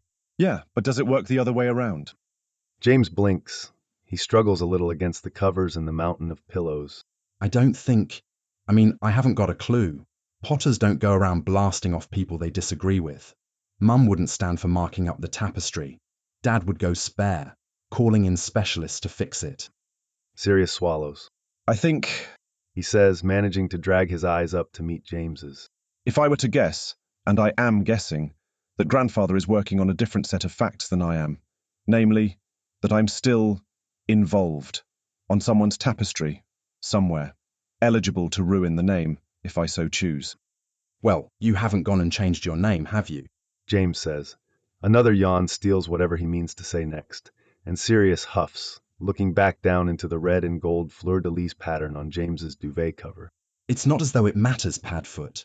You're still running around being called Sirius Black, no matter how many holes they put in the household decorations. Everyone knows who, you know. James makes a crude gesture with both hands. Birthed you forth from their loins. Sirius gags. It's possible he's just an old coot getting nostalgic about his ickle grandkids. James suggests. Sirius rolls his eyes. He's hardly old, he's in his 70s. Practically a dinosaur. James says. He wiggles down back into the recesses of his coverings. You're forgetting, Padfoot, that he cares more about appearances than you ever will, and he'll act accordingly. But that's the thing that doesn't make sense. He thwacks down on James's duvet-covered foot for emphasis. It's not as though going to a public luncheon with his blood-traitor ex-grandson and his half-blood fiancée is going to endear him to the Parkinsons or the Lestranges. Well, James tosses one of his mountain of pillows at Sirius's head. I can't exactly climb into his head and tell you what he's thinking, as I'm neither a psychopath nor a blood supremacist. You could always ask him, you know. Sirius rolls onto his back and stuffs the pillow under his head with a sigh. You go right ahead and ask Arcturus Black what he's thinking. See how that turns out for you. Pot and Kettle is a tiny little place, just 6 tables and 4 more that spill out into the hustle and bustle of Diagon during the warmer months. The owner, Nero, is a Yaxley by name and a Black by ancestry, if one rustles through enough old branches on his tree. He's the sort that reminds people of that whenever the opportunity comes up, but he makes a decent cucumber sandwich, so most people forgive him for it. Sirius hasn't set foot in the place since long before he ran away, but he remembers sitting with grandfather and taking cautious sips of pumpkin juice out of a whiskey tumbler and trying very hard not to be bored while the adults spoke of things he didn't really understand in hushed tones. Pot and Kettle reminds him, more than any place he stood in the last 2 years, of a life he very much does not miss. He never expected to be back here, least of all to be back with Mooney on his arm, twitching and tugging at the collar of a set of borrowed robes, charmed to fit. He looks good, Sirius thinks, as they weave through the narrow spaces between tables to the one by the window where grandfather and grandmother are already sat, looking equal parts regal and bored. Grandfather stands when he sees them, a look that's almost shock slipping off his face as quick as it appeared. Sirius, he says. Remus. Sirius can practically hear Mooney gulp as he reaches out to shake grandfather's hand. He resists the bite of old habits, the sort that would send him round the table to kiss grandmother on her cheek. He doesn't. He manages to rein in that wretched impulse, but he doesn't ignore all his manners. He remembers to pull out Mooney's chair, offer his hand as he sits, and scoot him back in. He bites back hysterics when he goes for his own chair, because this isn't him. This isn't Padfoot. It's Sirius III, the would-be heir of the decaying, moldering House of Black. He takes the buffer seat between grandfather and Mooney, which leaves Mooney with grandmother, but she's the more merciful of the two, despite her mostly metaphoric claws and sharpened fangs. She has a reputation in society as a mostly reclusive viper, the stone-cold matriarch of the Black family who can end a life with a stare. He remembers her laughing with the Krupps in the flower garden behind the sitting room, or humming while she did cross-stitches of Avalon in the informal parlor. He'll never forget the utter silence from her in the wake of his running away. There's whiskey, neat for Sirius, a glass of white for Remus. Sirius doesn't need to even take a sniff to know it's from the family, which Nero takes too much pride in stocking at his bar. I thought Regulus was coming. He nods towards the empty seats on the other side of the table. He'll be along, Grandfather says. He and Lucinda are up the alley at Malkin's. Already wedding robe shopping. A bit hasty, isn't it? There's an almost imperceptible roll of Grandfather's eyes that Sirius barely catches. He's out of practice. Not quite, though I expect that will be sooner than later. Lucinda's father is doing an engagement dinner before they return to Hogwarts. His eyes flick down to the lapel of Sirius's robes, where his white boutonniere is pinned. At least one of my grandchildren will allow me the joy of celebrating their union. Well, Walburga wasn't invited, but she came anyway. Sirius says, biting down on his dueling urges to shout or smirk. Pushing Grandfather's buttons is as natural as breathing, Sirius Black at his finest. But Mooney's sitting next to him. Mooney, whose secret is just behind Grandfather's lips, who he needs to protect, and whose trust he's already broken enough. I was under the impression you weren't interested. I suppose asking was beyond you. Grandfather says. He shakes his head. I've heard rumors that you're looking at homes. Sirius rolls his eyes. Yes, although if our solicitor is giving out personal information, I'll be looking for a new one in the morning. Remus squeezes at his knee, which brings the impending rant to a sudden halt. Yes, he says. He crosses his arms and slumps, a flashback photo of himself 2 years ago, tetchy and 15, annoyed at everything all at once. Oh, calm yourself, grandson. There's the start of a smirk on Grandfather's face and a twinkle in his eye, as if he's enjoying himself. Belinda is the paragon of discretion. No, Ulrich Goyle sent me an owl. Some third cousin of his had you out for a showing. It's a hideous thing. The Lioni branch of their tree has not a teaspoon of sense in all their heads combined. The castle, then, Sirius says. The one we saw over the weekend. The very same. We've scratched it off the list. He chances a glance at Remus, who's watching them with wide eyes and his hand still clutching onto Sirius's knee. We're leaning towards a different property, near the hollow. Grandfather lets out a long-suffering sigh. So you're set on rejecting my gift without even stepping in the door? I'm sure it's lovely and very green, probably. He huffs out a breath of his own. And while I'm sure there's emerald-eyed serpents carved into every surface, we're looking to take the decor in a different direction. Salazar sabers all. Grandfather mutters. He scrubs at his face, glances across the table at Grandmother, and heaves out a sigh. Talk some sense into your grandson, Melania, my heart. She meets his gaze with glittering eyes and a smirk on her painted lips. He'll hardly be the first of the Blacks to refuse a home. She says, I haven't forgotten the absolute row you and your father had over Grimmauld Place. And I'll reap what I've sown, I suppose. Grandfather answers. Is the property Potter, then? Wickle, I think. And anyway, Dad doesn't owe me a house. Sirius puts in. I wouldn't take one if you tried. That drags Grandfather's gaze back to him, razor sharp and made of fiend fire. Charting your own path. He pauses, sips at his whiskey while he thinks. You may have been misnamed Sirius. He arches an eyebrow. How do you figure that? The great dog is bound to follow Orion across the sky forever. And yet... I fancy myself a bit of a stray, really. Now it's Sirius's turn to grin, thin, razor sharp, a darkly funny thing dancing across his face. It's far more apt a name than you'd know. That pulls a tinkering echo of a laugh out of Arcturus. Of course, he says. Scorching in the Greek, which even I can't deny. He shakes his head, reaching into his robe with one hand and swirling the amber liquor in his tumbler with the other. To look at you, a grown man. You were a firecracker when you were small, and now, somehow, even brighter. He slides something across the table. Sirius glances down, a signet ring, the last thing he wants. Grandfather, he says almost gently, not quite. I'm a Potter now. And a Black, he says. That cannot be erased, Sirius. Not by Walburga's hand, not by Orion's. You're written in the stars with us. He holds up a hand to stop Sirius's protest. I'm not asking you to wear it. just to keep it, humour an old man. He picks it up, turning it over in his hands. Pure silver, inlaid with obsidian and etched with wand-sharp precision. He peers at its face. The etching is perfect. Mirrored dogs flanking the careful lines of the crest, filled with 2 stars and a sword. Beneath it, there in obsidian forever, a single word, toujours. He looks up sharply at grandfather, meets his eye and sees something blooming on his face. And what does that mean, he thinks, as the hors d'oeuvres appear in the center of the table. Sirius doesn't put the ring on, he won't, probably ever, but does slip it in his pocket.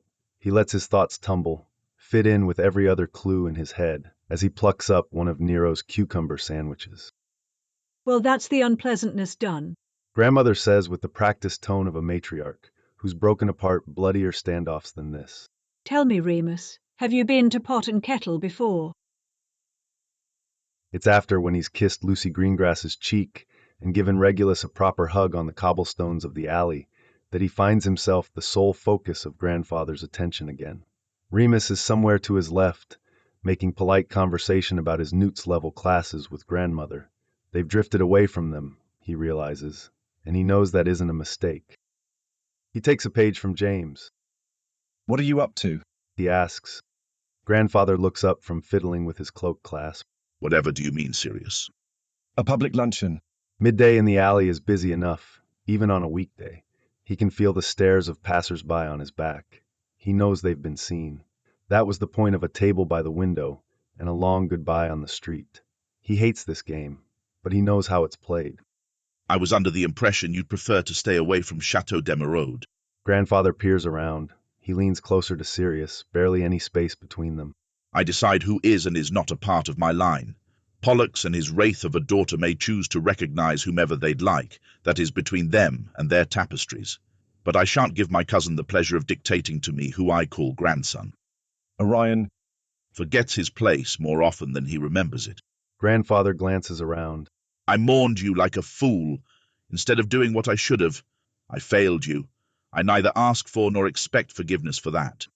And I'm to believe that you stopped giving a shit about... I care about a great many things, our good name included, but our blood is worth nothing without a heart to pump it. Grandfather reaches out and claps his shoulder with an open palm. I won't do you the disservice of lying to you. How I feel about your consort is immaterial. It's material to me. So it is. Grandfather peers across at him. For a dozen years that Sirius can remember, he's always had to look up at him. He didn't realize he'd come to match him in height, sometime in the last 18 months. He's not who I would have chosen for you. And that's enough to light a fire in him, spiking through his veins right to his heart. He's the best thing to happen to me. And still, Grandfather says. He watches Sirius's face for a moment, hard gray eyes unwavering. I don't agree with Pollux, you know. Sirius snorts. I wouldn't have ever guessed from the screaming matches. What's that got to do with anything? The Blacks have lasted 1,500 years. We were wizards before such a word existed. We've outlasted empires. I remember the lessons. He can't stop himself from rolling his eyes. You needn't worry about me embarrassing you, Grandfather. You don't have to make nice with me because we share a surname. Grandfather cocks an eyebrow. What in Morgana's name makes you think I'm doing that? Sirius draws himself up and squaring his shoulders. It'd be too easy to fight. But he can't. Not with Arvel Parkinson sitting at one of the tables outside Pot and Kettle, nearly falling out of his seat. He's leaned so far over to listen in on them, and Helena Littlefield pushing a pram very slowly by them, openly staring with her mouth open wide. He has to almost bite his own tongue off to stop himself from snapping something rude at her. Everything that's happened since I came home with a red and gold tie. He manages to grit out. He's right to be indignant. He thinks about the acrid tang of Orion's silencing spells wrapping around his throat, and the way Walburga shrieked loud enough to make his ears bleed, the way Creature glowered at him, and how Grimmauld Place itself slammed doors in his face. It all still echoes in his nightmares. Curses don't hang in the air at Rosewood House, burning at his lungs every time he takes a breath. There isn't any darkness there at all. I'm not so arrogant as to call myself perfect or too proud to admit my shortcomings. He looks away towards grandmother and Remus, sat on a bench near one of the old public wells. I'll say again that I failed you, but I am old and transfiguration has never been my forte, Sirius. I needed time. Sirius is quiet for a long while, watching the witches and wizards pass by in the alley. He reaches into his pocket and turns the signet ring over in between two fingers. This, he knows, is new, made for him. A peace offering, a token of apology. His name, exorcised from a legacy he hates. There are very few reasons why grandfather would give it to him. Am I on your tapestry? He asks, quiet in the din of the alley. The words fall out of his mouth before he can stop himself. He bites down hard on his tongue after he says them, because what sort of a pathetic bastard is he, that he's still begging to be loved by them? He doesn't need them. But a dark, ashamed thought blossoms up in his mind like an oil slick over water. He wants it. Grandfather shifts, straight-backed and solemn. Sirius Castor, He says, meeting his gaze. while I still draw breath, you always will be. Chapter 20, Sirius. There are many things that differentiate a muggle house from a wizarding one. Some are more surface level than others. Wizards have great, hulking hearths, big enough to comfortably fit an adult in the kitchen or the sitting room. There's a span of counter where an icebox might otherwise sit, usually with a cauldron and a small collection of jars sat upon it. The chessboard and the wireless take up rather more space than one might find in a muggle home. There's no television. There's no telephone. Some are deeper and harder to find. There's no wires snaking through the walls in a wizarding home, no radiators rattling with heat. Cloaks hang by the back door instead of the front. There's a window that's always left open with a perch and a small basket. The most important difference is hidden from view in the eastern joint of every wizarding home, buried in the basement foundation, the cornerstone, the beating heart of the home. This cornerstone is 100 years old, new according to some and ancient to others. The carvings on it are still fresh as the day they were laid, pin-perfect runes made by a wand in candlelight, set to preserve first by a sixth son Pruitt, and then by a first daughter Wicklesney Thibault. It's here the cornerstone sits, magic thrumming like a pulse, learning and knowing the wizards it keeps safe and warm. It knew Abner Pruitt and knows Dina Wickles by blood born from ritual, but the others, the rest of the families it's housed, it knows by pure magic. The house, when it was Abner's, knew to keep a candle lit in Abner's study deep into the late hours on Friday nights. Little Cecil needed his door to stick, lest his brothers come in and steal his socks. The house doesn't forget. It remembers the Pruitts as fondly as a house can remember anyone. It cares for the Wickles, a loyalty earned through blood and kept strong with love. Loved houses are bright and warm, a place that feels safe. There are other houses, unloved houses, that fester and mold.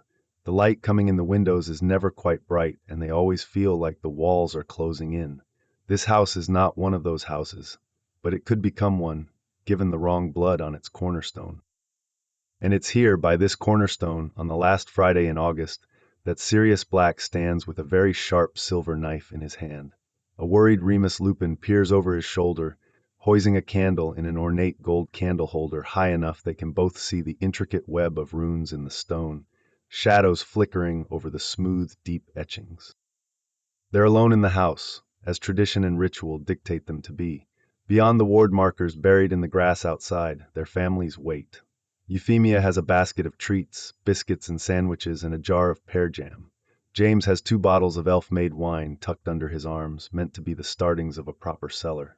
Hope has a small box of photographs, a selection from her endless albums of Remus's childhood. Monty, Sirius knows, has a pear tree sapling from the Rosewood house garden. They'll plant it before the sun goes down. He's already scouted the perfect spot. Hello, house. Sirius's voice comes out more quiet and reverent than he meant. Solemnity in the face of a kind of magic older than Hogwarts. The house predictably doesn't answer. He takes in a little breath and shifts forward a half step, knife clenched in his left hand. He's nervous, but he does his best to bury it back in the depths of himself. He's been practicing the incantation all week, rapping Latin on his tongue, but he hasn't practiced cutting into his own palm. It's important. This house is theirs, their first real thing together.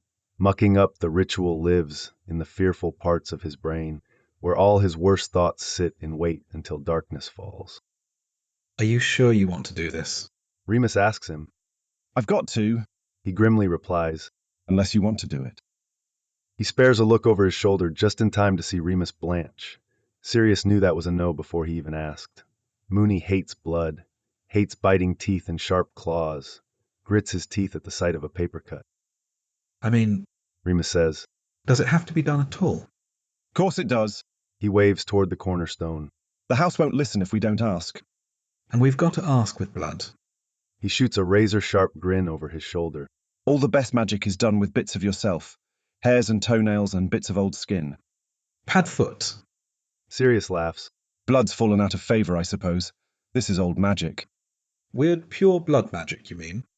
Don't call our house weird, it'll hate us. He nudges Moony in the ribs, gently, because the full moon is in 2 days and he knows his elbows are deadly. Even Hogwarts has a cornerstone, you know. That's how Dumbledore knows what's going on in every broom cupboard. So you'll know if I'm having a wank in the upstairs broom cupboard? Remus asks, too low and close to his ear to not make Sirius's blood pump a smidge harder. He clears his head with a shake. The appropriate time to picture Moony wanking isn't when he's standing there holding a knife to his palm. Rude of you not to invite me, he says, swallowing down the litany of other things he wants to say. They both fall quiet, standing there in the dim candlelight. Sirius swallows and looks down at the knife. All right. He screws up his face, wincing one eye closed. He slices a shallow cut across his palm, biting back a swear at the blooming sting. The knife clatters to the ground by his boots, and he watches, shaking almost imperceptibly as the blood wells up, a neat line across his palm. He swallows hard and steps forward, pressing his open hand against the cornerstone. It's warm despite how cool the basement is. Sirius swears he can feel it pulsing. Scire honora protegat, he whispers. He feels it, rushing from his palm up through his wrist, into his heart, and down to his feet. Magic thrums through him, the cornerstone pulsing under his hand. Domum nostrum. The pulsing skips a beat, the air shifts. Remus's candle goes out, neither of them even dare to breathe. Did it work? Remus whispers, loud in the silence. Yes. His answer comes rushing out of him, immediate because there isn't a doubt in his head. He can smell it in the air, the sharp tang of magic done well. His hand hurts. He snaps his fingers, a silent and wandless incendio to relight Remus's candle. He peers down at his bleeding palm and holds it out for Remus to appease. They stop at the bottom of the stairs, Sirius leaning down to peck a kiss against Remus's lips. The house creaks around them, settling its new owners into its bones. It has a new family to learn, new magic to weave into its walls. They don't have much to move in. Sirius sets a picture frame on the mantel, a photo of the two of them curled together on Hope Lupin's flower print sofa. The wine goes in the cellar, the jam in a cupboard. They don't have any furniture. Sirius thinks that's something to do on the holiday break in December, or they'll owl order off of a catalog from Weaver's, the little housewares shop in Diagon. He whispers an apology to the house for this particular affront before he slips back outside to join the rest of them, out in the back garden, where Monty's waiting with the pear tree sapling, ready to lay down Potter roots that'll dig into the ground, deep and strong. James is by Argus the Sphinx, slowly shrinking him down in an effort to make it palm-sized. Remus wants it gone, James thinks it's hysterical, and Peter still needs a coming-of-age gift, and what's better than Argus? He crunches down the gravel path that winds through the flower beds. Monty's at the back of the property where the garden bleeds into the forest, the pear tree sapling levitating by his elbow. He detours past Euphemia and Hope, chatting on a stone bench between two overgrown rose bushes. Remus grins a wide grin at him, eyes bright and sparkly, despite the vaguely pained look on his face from the moon hanging fat in the sky. Sirius reaches for his hands as he comes to a stop in front of him. Come plant a tree with me. Remus slips into his spread arms, squeezing around Sirius's middle and pressing kisses to his chin, his cheeks, his lips. All right. He agrees. He doesn't move, though, from where he's pressed against Sirius's chest. Exhaustion's thick in his voice. He leans heavier on Sirius than he does most days, but Sirius is strong enough to hold them both up when he needs to. There's no rush, they're home. For the mischief makers, summer ends much like it began. 4 young men in King's Cross Station, standing on platform 9 3/4. It's different this time, bittersweet in that it's the last time they'll stand here together on the 1st of September. Sirius watches Hope smother Remus with hugs and kisses, tears on her cheeks and a wobble in her voice. Euphemia keeps adjusting James's badge, puffing up with pride while James preens under the attention. Even Peter, chafing under his mum and dad's attention, has a teary-eyed look about him. As for Sirius, he stands next to Monty, hands shoved in the pockets of his robes, watching the rest of them say their goodbyes. He's already suffered under Euphemia's attention. His robes straightened possibly 16 times in a matter of seconds as she made him promise to write. The house will be quiet without you boys, Monty says around a sad sigh. Sirius isn't quite sure what to say. No one ever missed him while he was away before. He'd bet his Gringotts vault that Orion and Walburga did a tango in the former parlor every time he'd been shipped off to Hogwarts. though I suppose Yule's right around the corner. Monty continues. He turns then, watching Sirius's face with his head cocked just a little to the side. Don't forget to write, he says. He isn't angry. He isn't anything but hopeful. And that blossoms something in Sirius's head and his heart. No one's ever wanted him to write before. No one's cared. He's certain in that moment that if he wrote Monty and Euphemia about his day, his class schedule, how terrible the elves' chicken soup is, they'd be thrilled to hear it. He thinks about his name sewn in red thread on the potter's tapestry, linked forever to his mum and dad. So few people get a second chance. He wants to be a better son than he's been to them. I will, he promises. Monty squeezes his shoulder. Have a good term, Sirius, he says. We're already proud of you. Finite. Thanks for listening to this text-to-speech podfic composed by Burning Aurora, Caliana, and Flowerhawk.